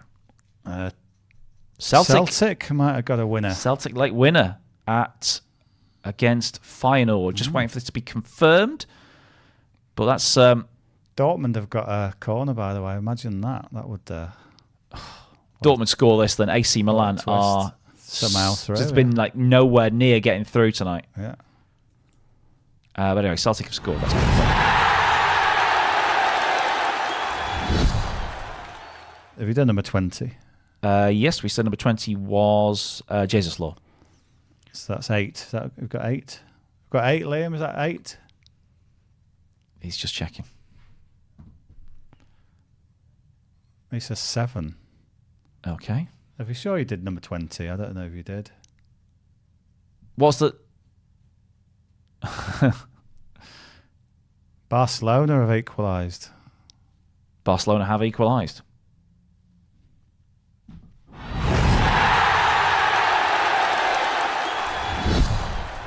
How many have we...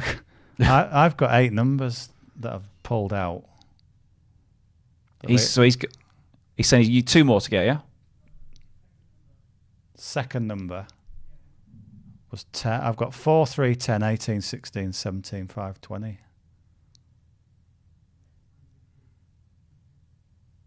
Okay.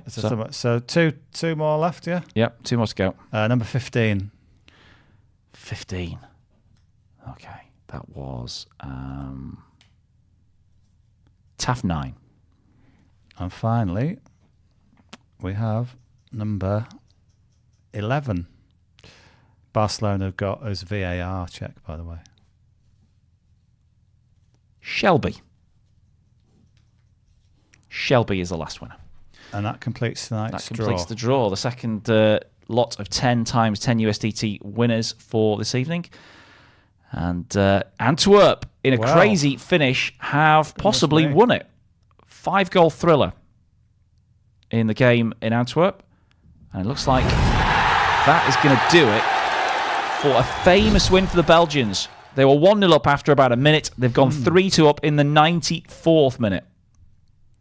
And Barcelona beaten on the road again. So 5, 7, 10, 12, 23 goals now. Easily. Yep. Well, it's good when it lands near the end for a bit of jeopardy, but certainly landed all right. Did PSG get this winner that would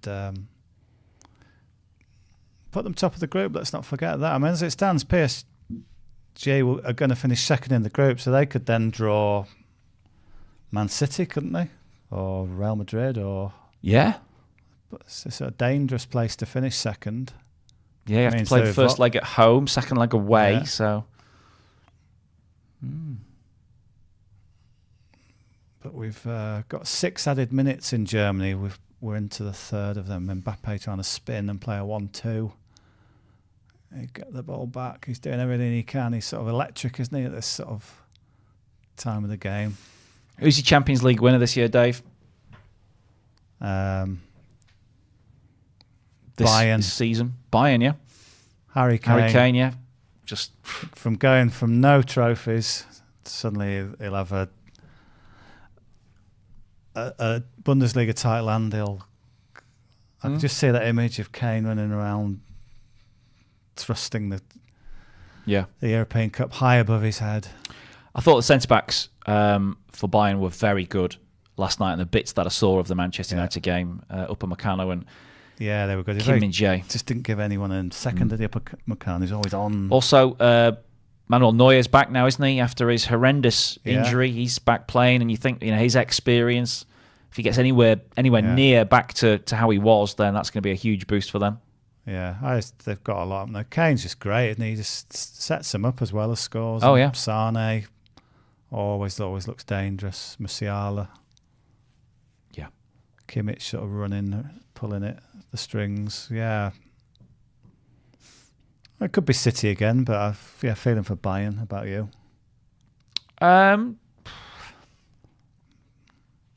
Obviously Real Madrid, because it's always Real Madrid. Yeah. I don't know who else beyond those three. Is there a surprise package in that? Can't really see anyone else getting involved. Porto are 5-3 winners. Madrid are 2-0 winners. Atletico Madrid.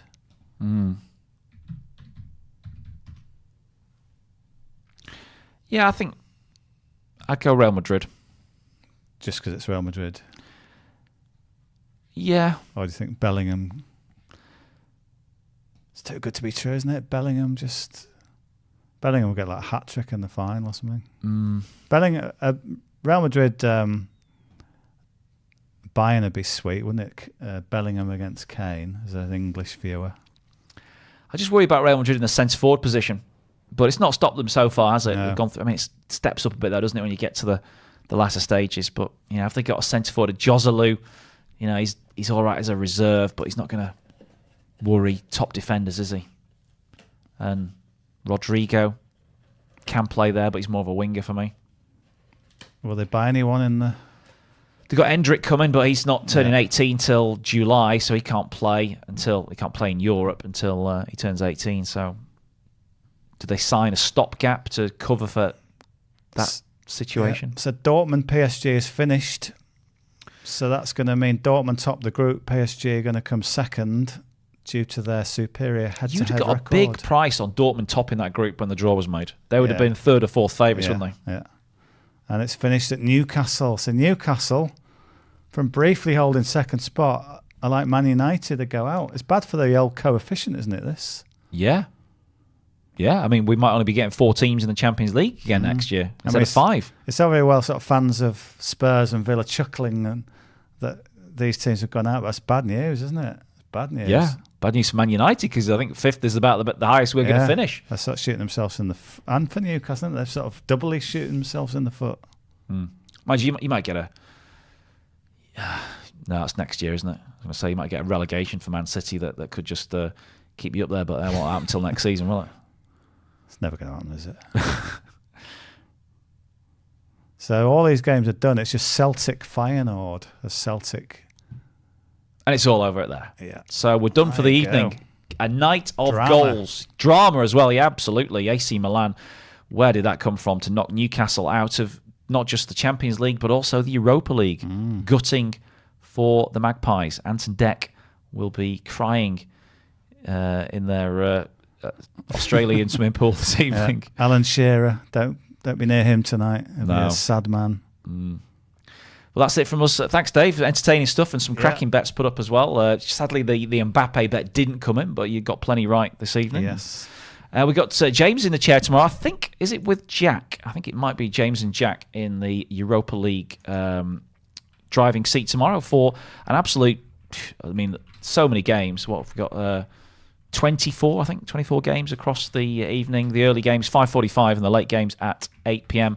So join us for that. Congratulations if you want a free bet tonight, but don't worry if you didn't. There'll be plenty more options to come tomorrow and the rest of the week. We're here on Friday as well, myself and Dave, with some Premier League action as Nottingham Forest take on Tottenham, and then over the weekend as well. But do remember to gamble responsibly. Happy betting, and we'll see you tomorrow, hopefully. Covering every game of the English Premier League, Champions League and Europa League, live as they happen. This is Clubhouse TV.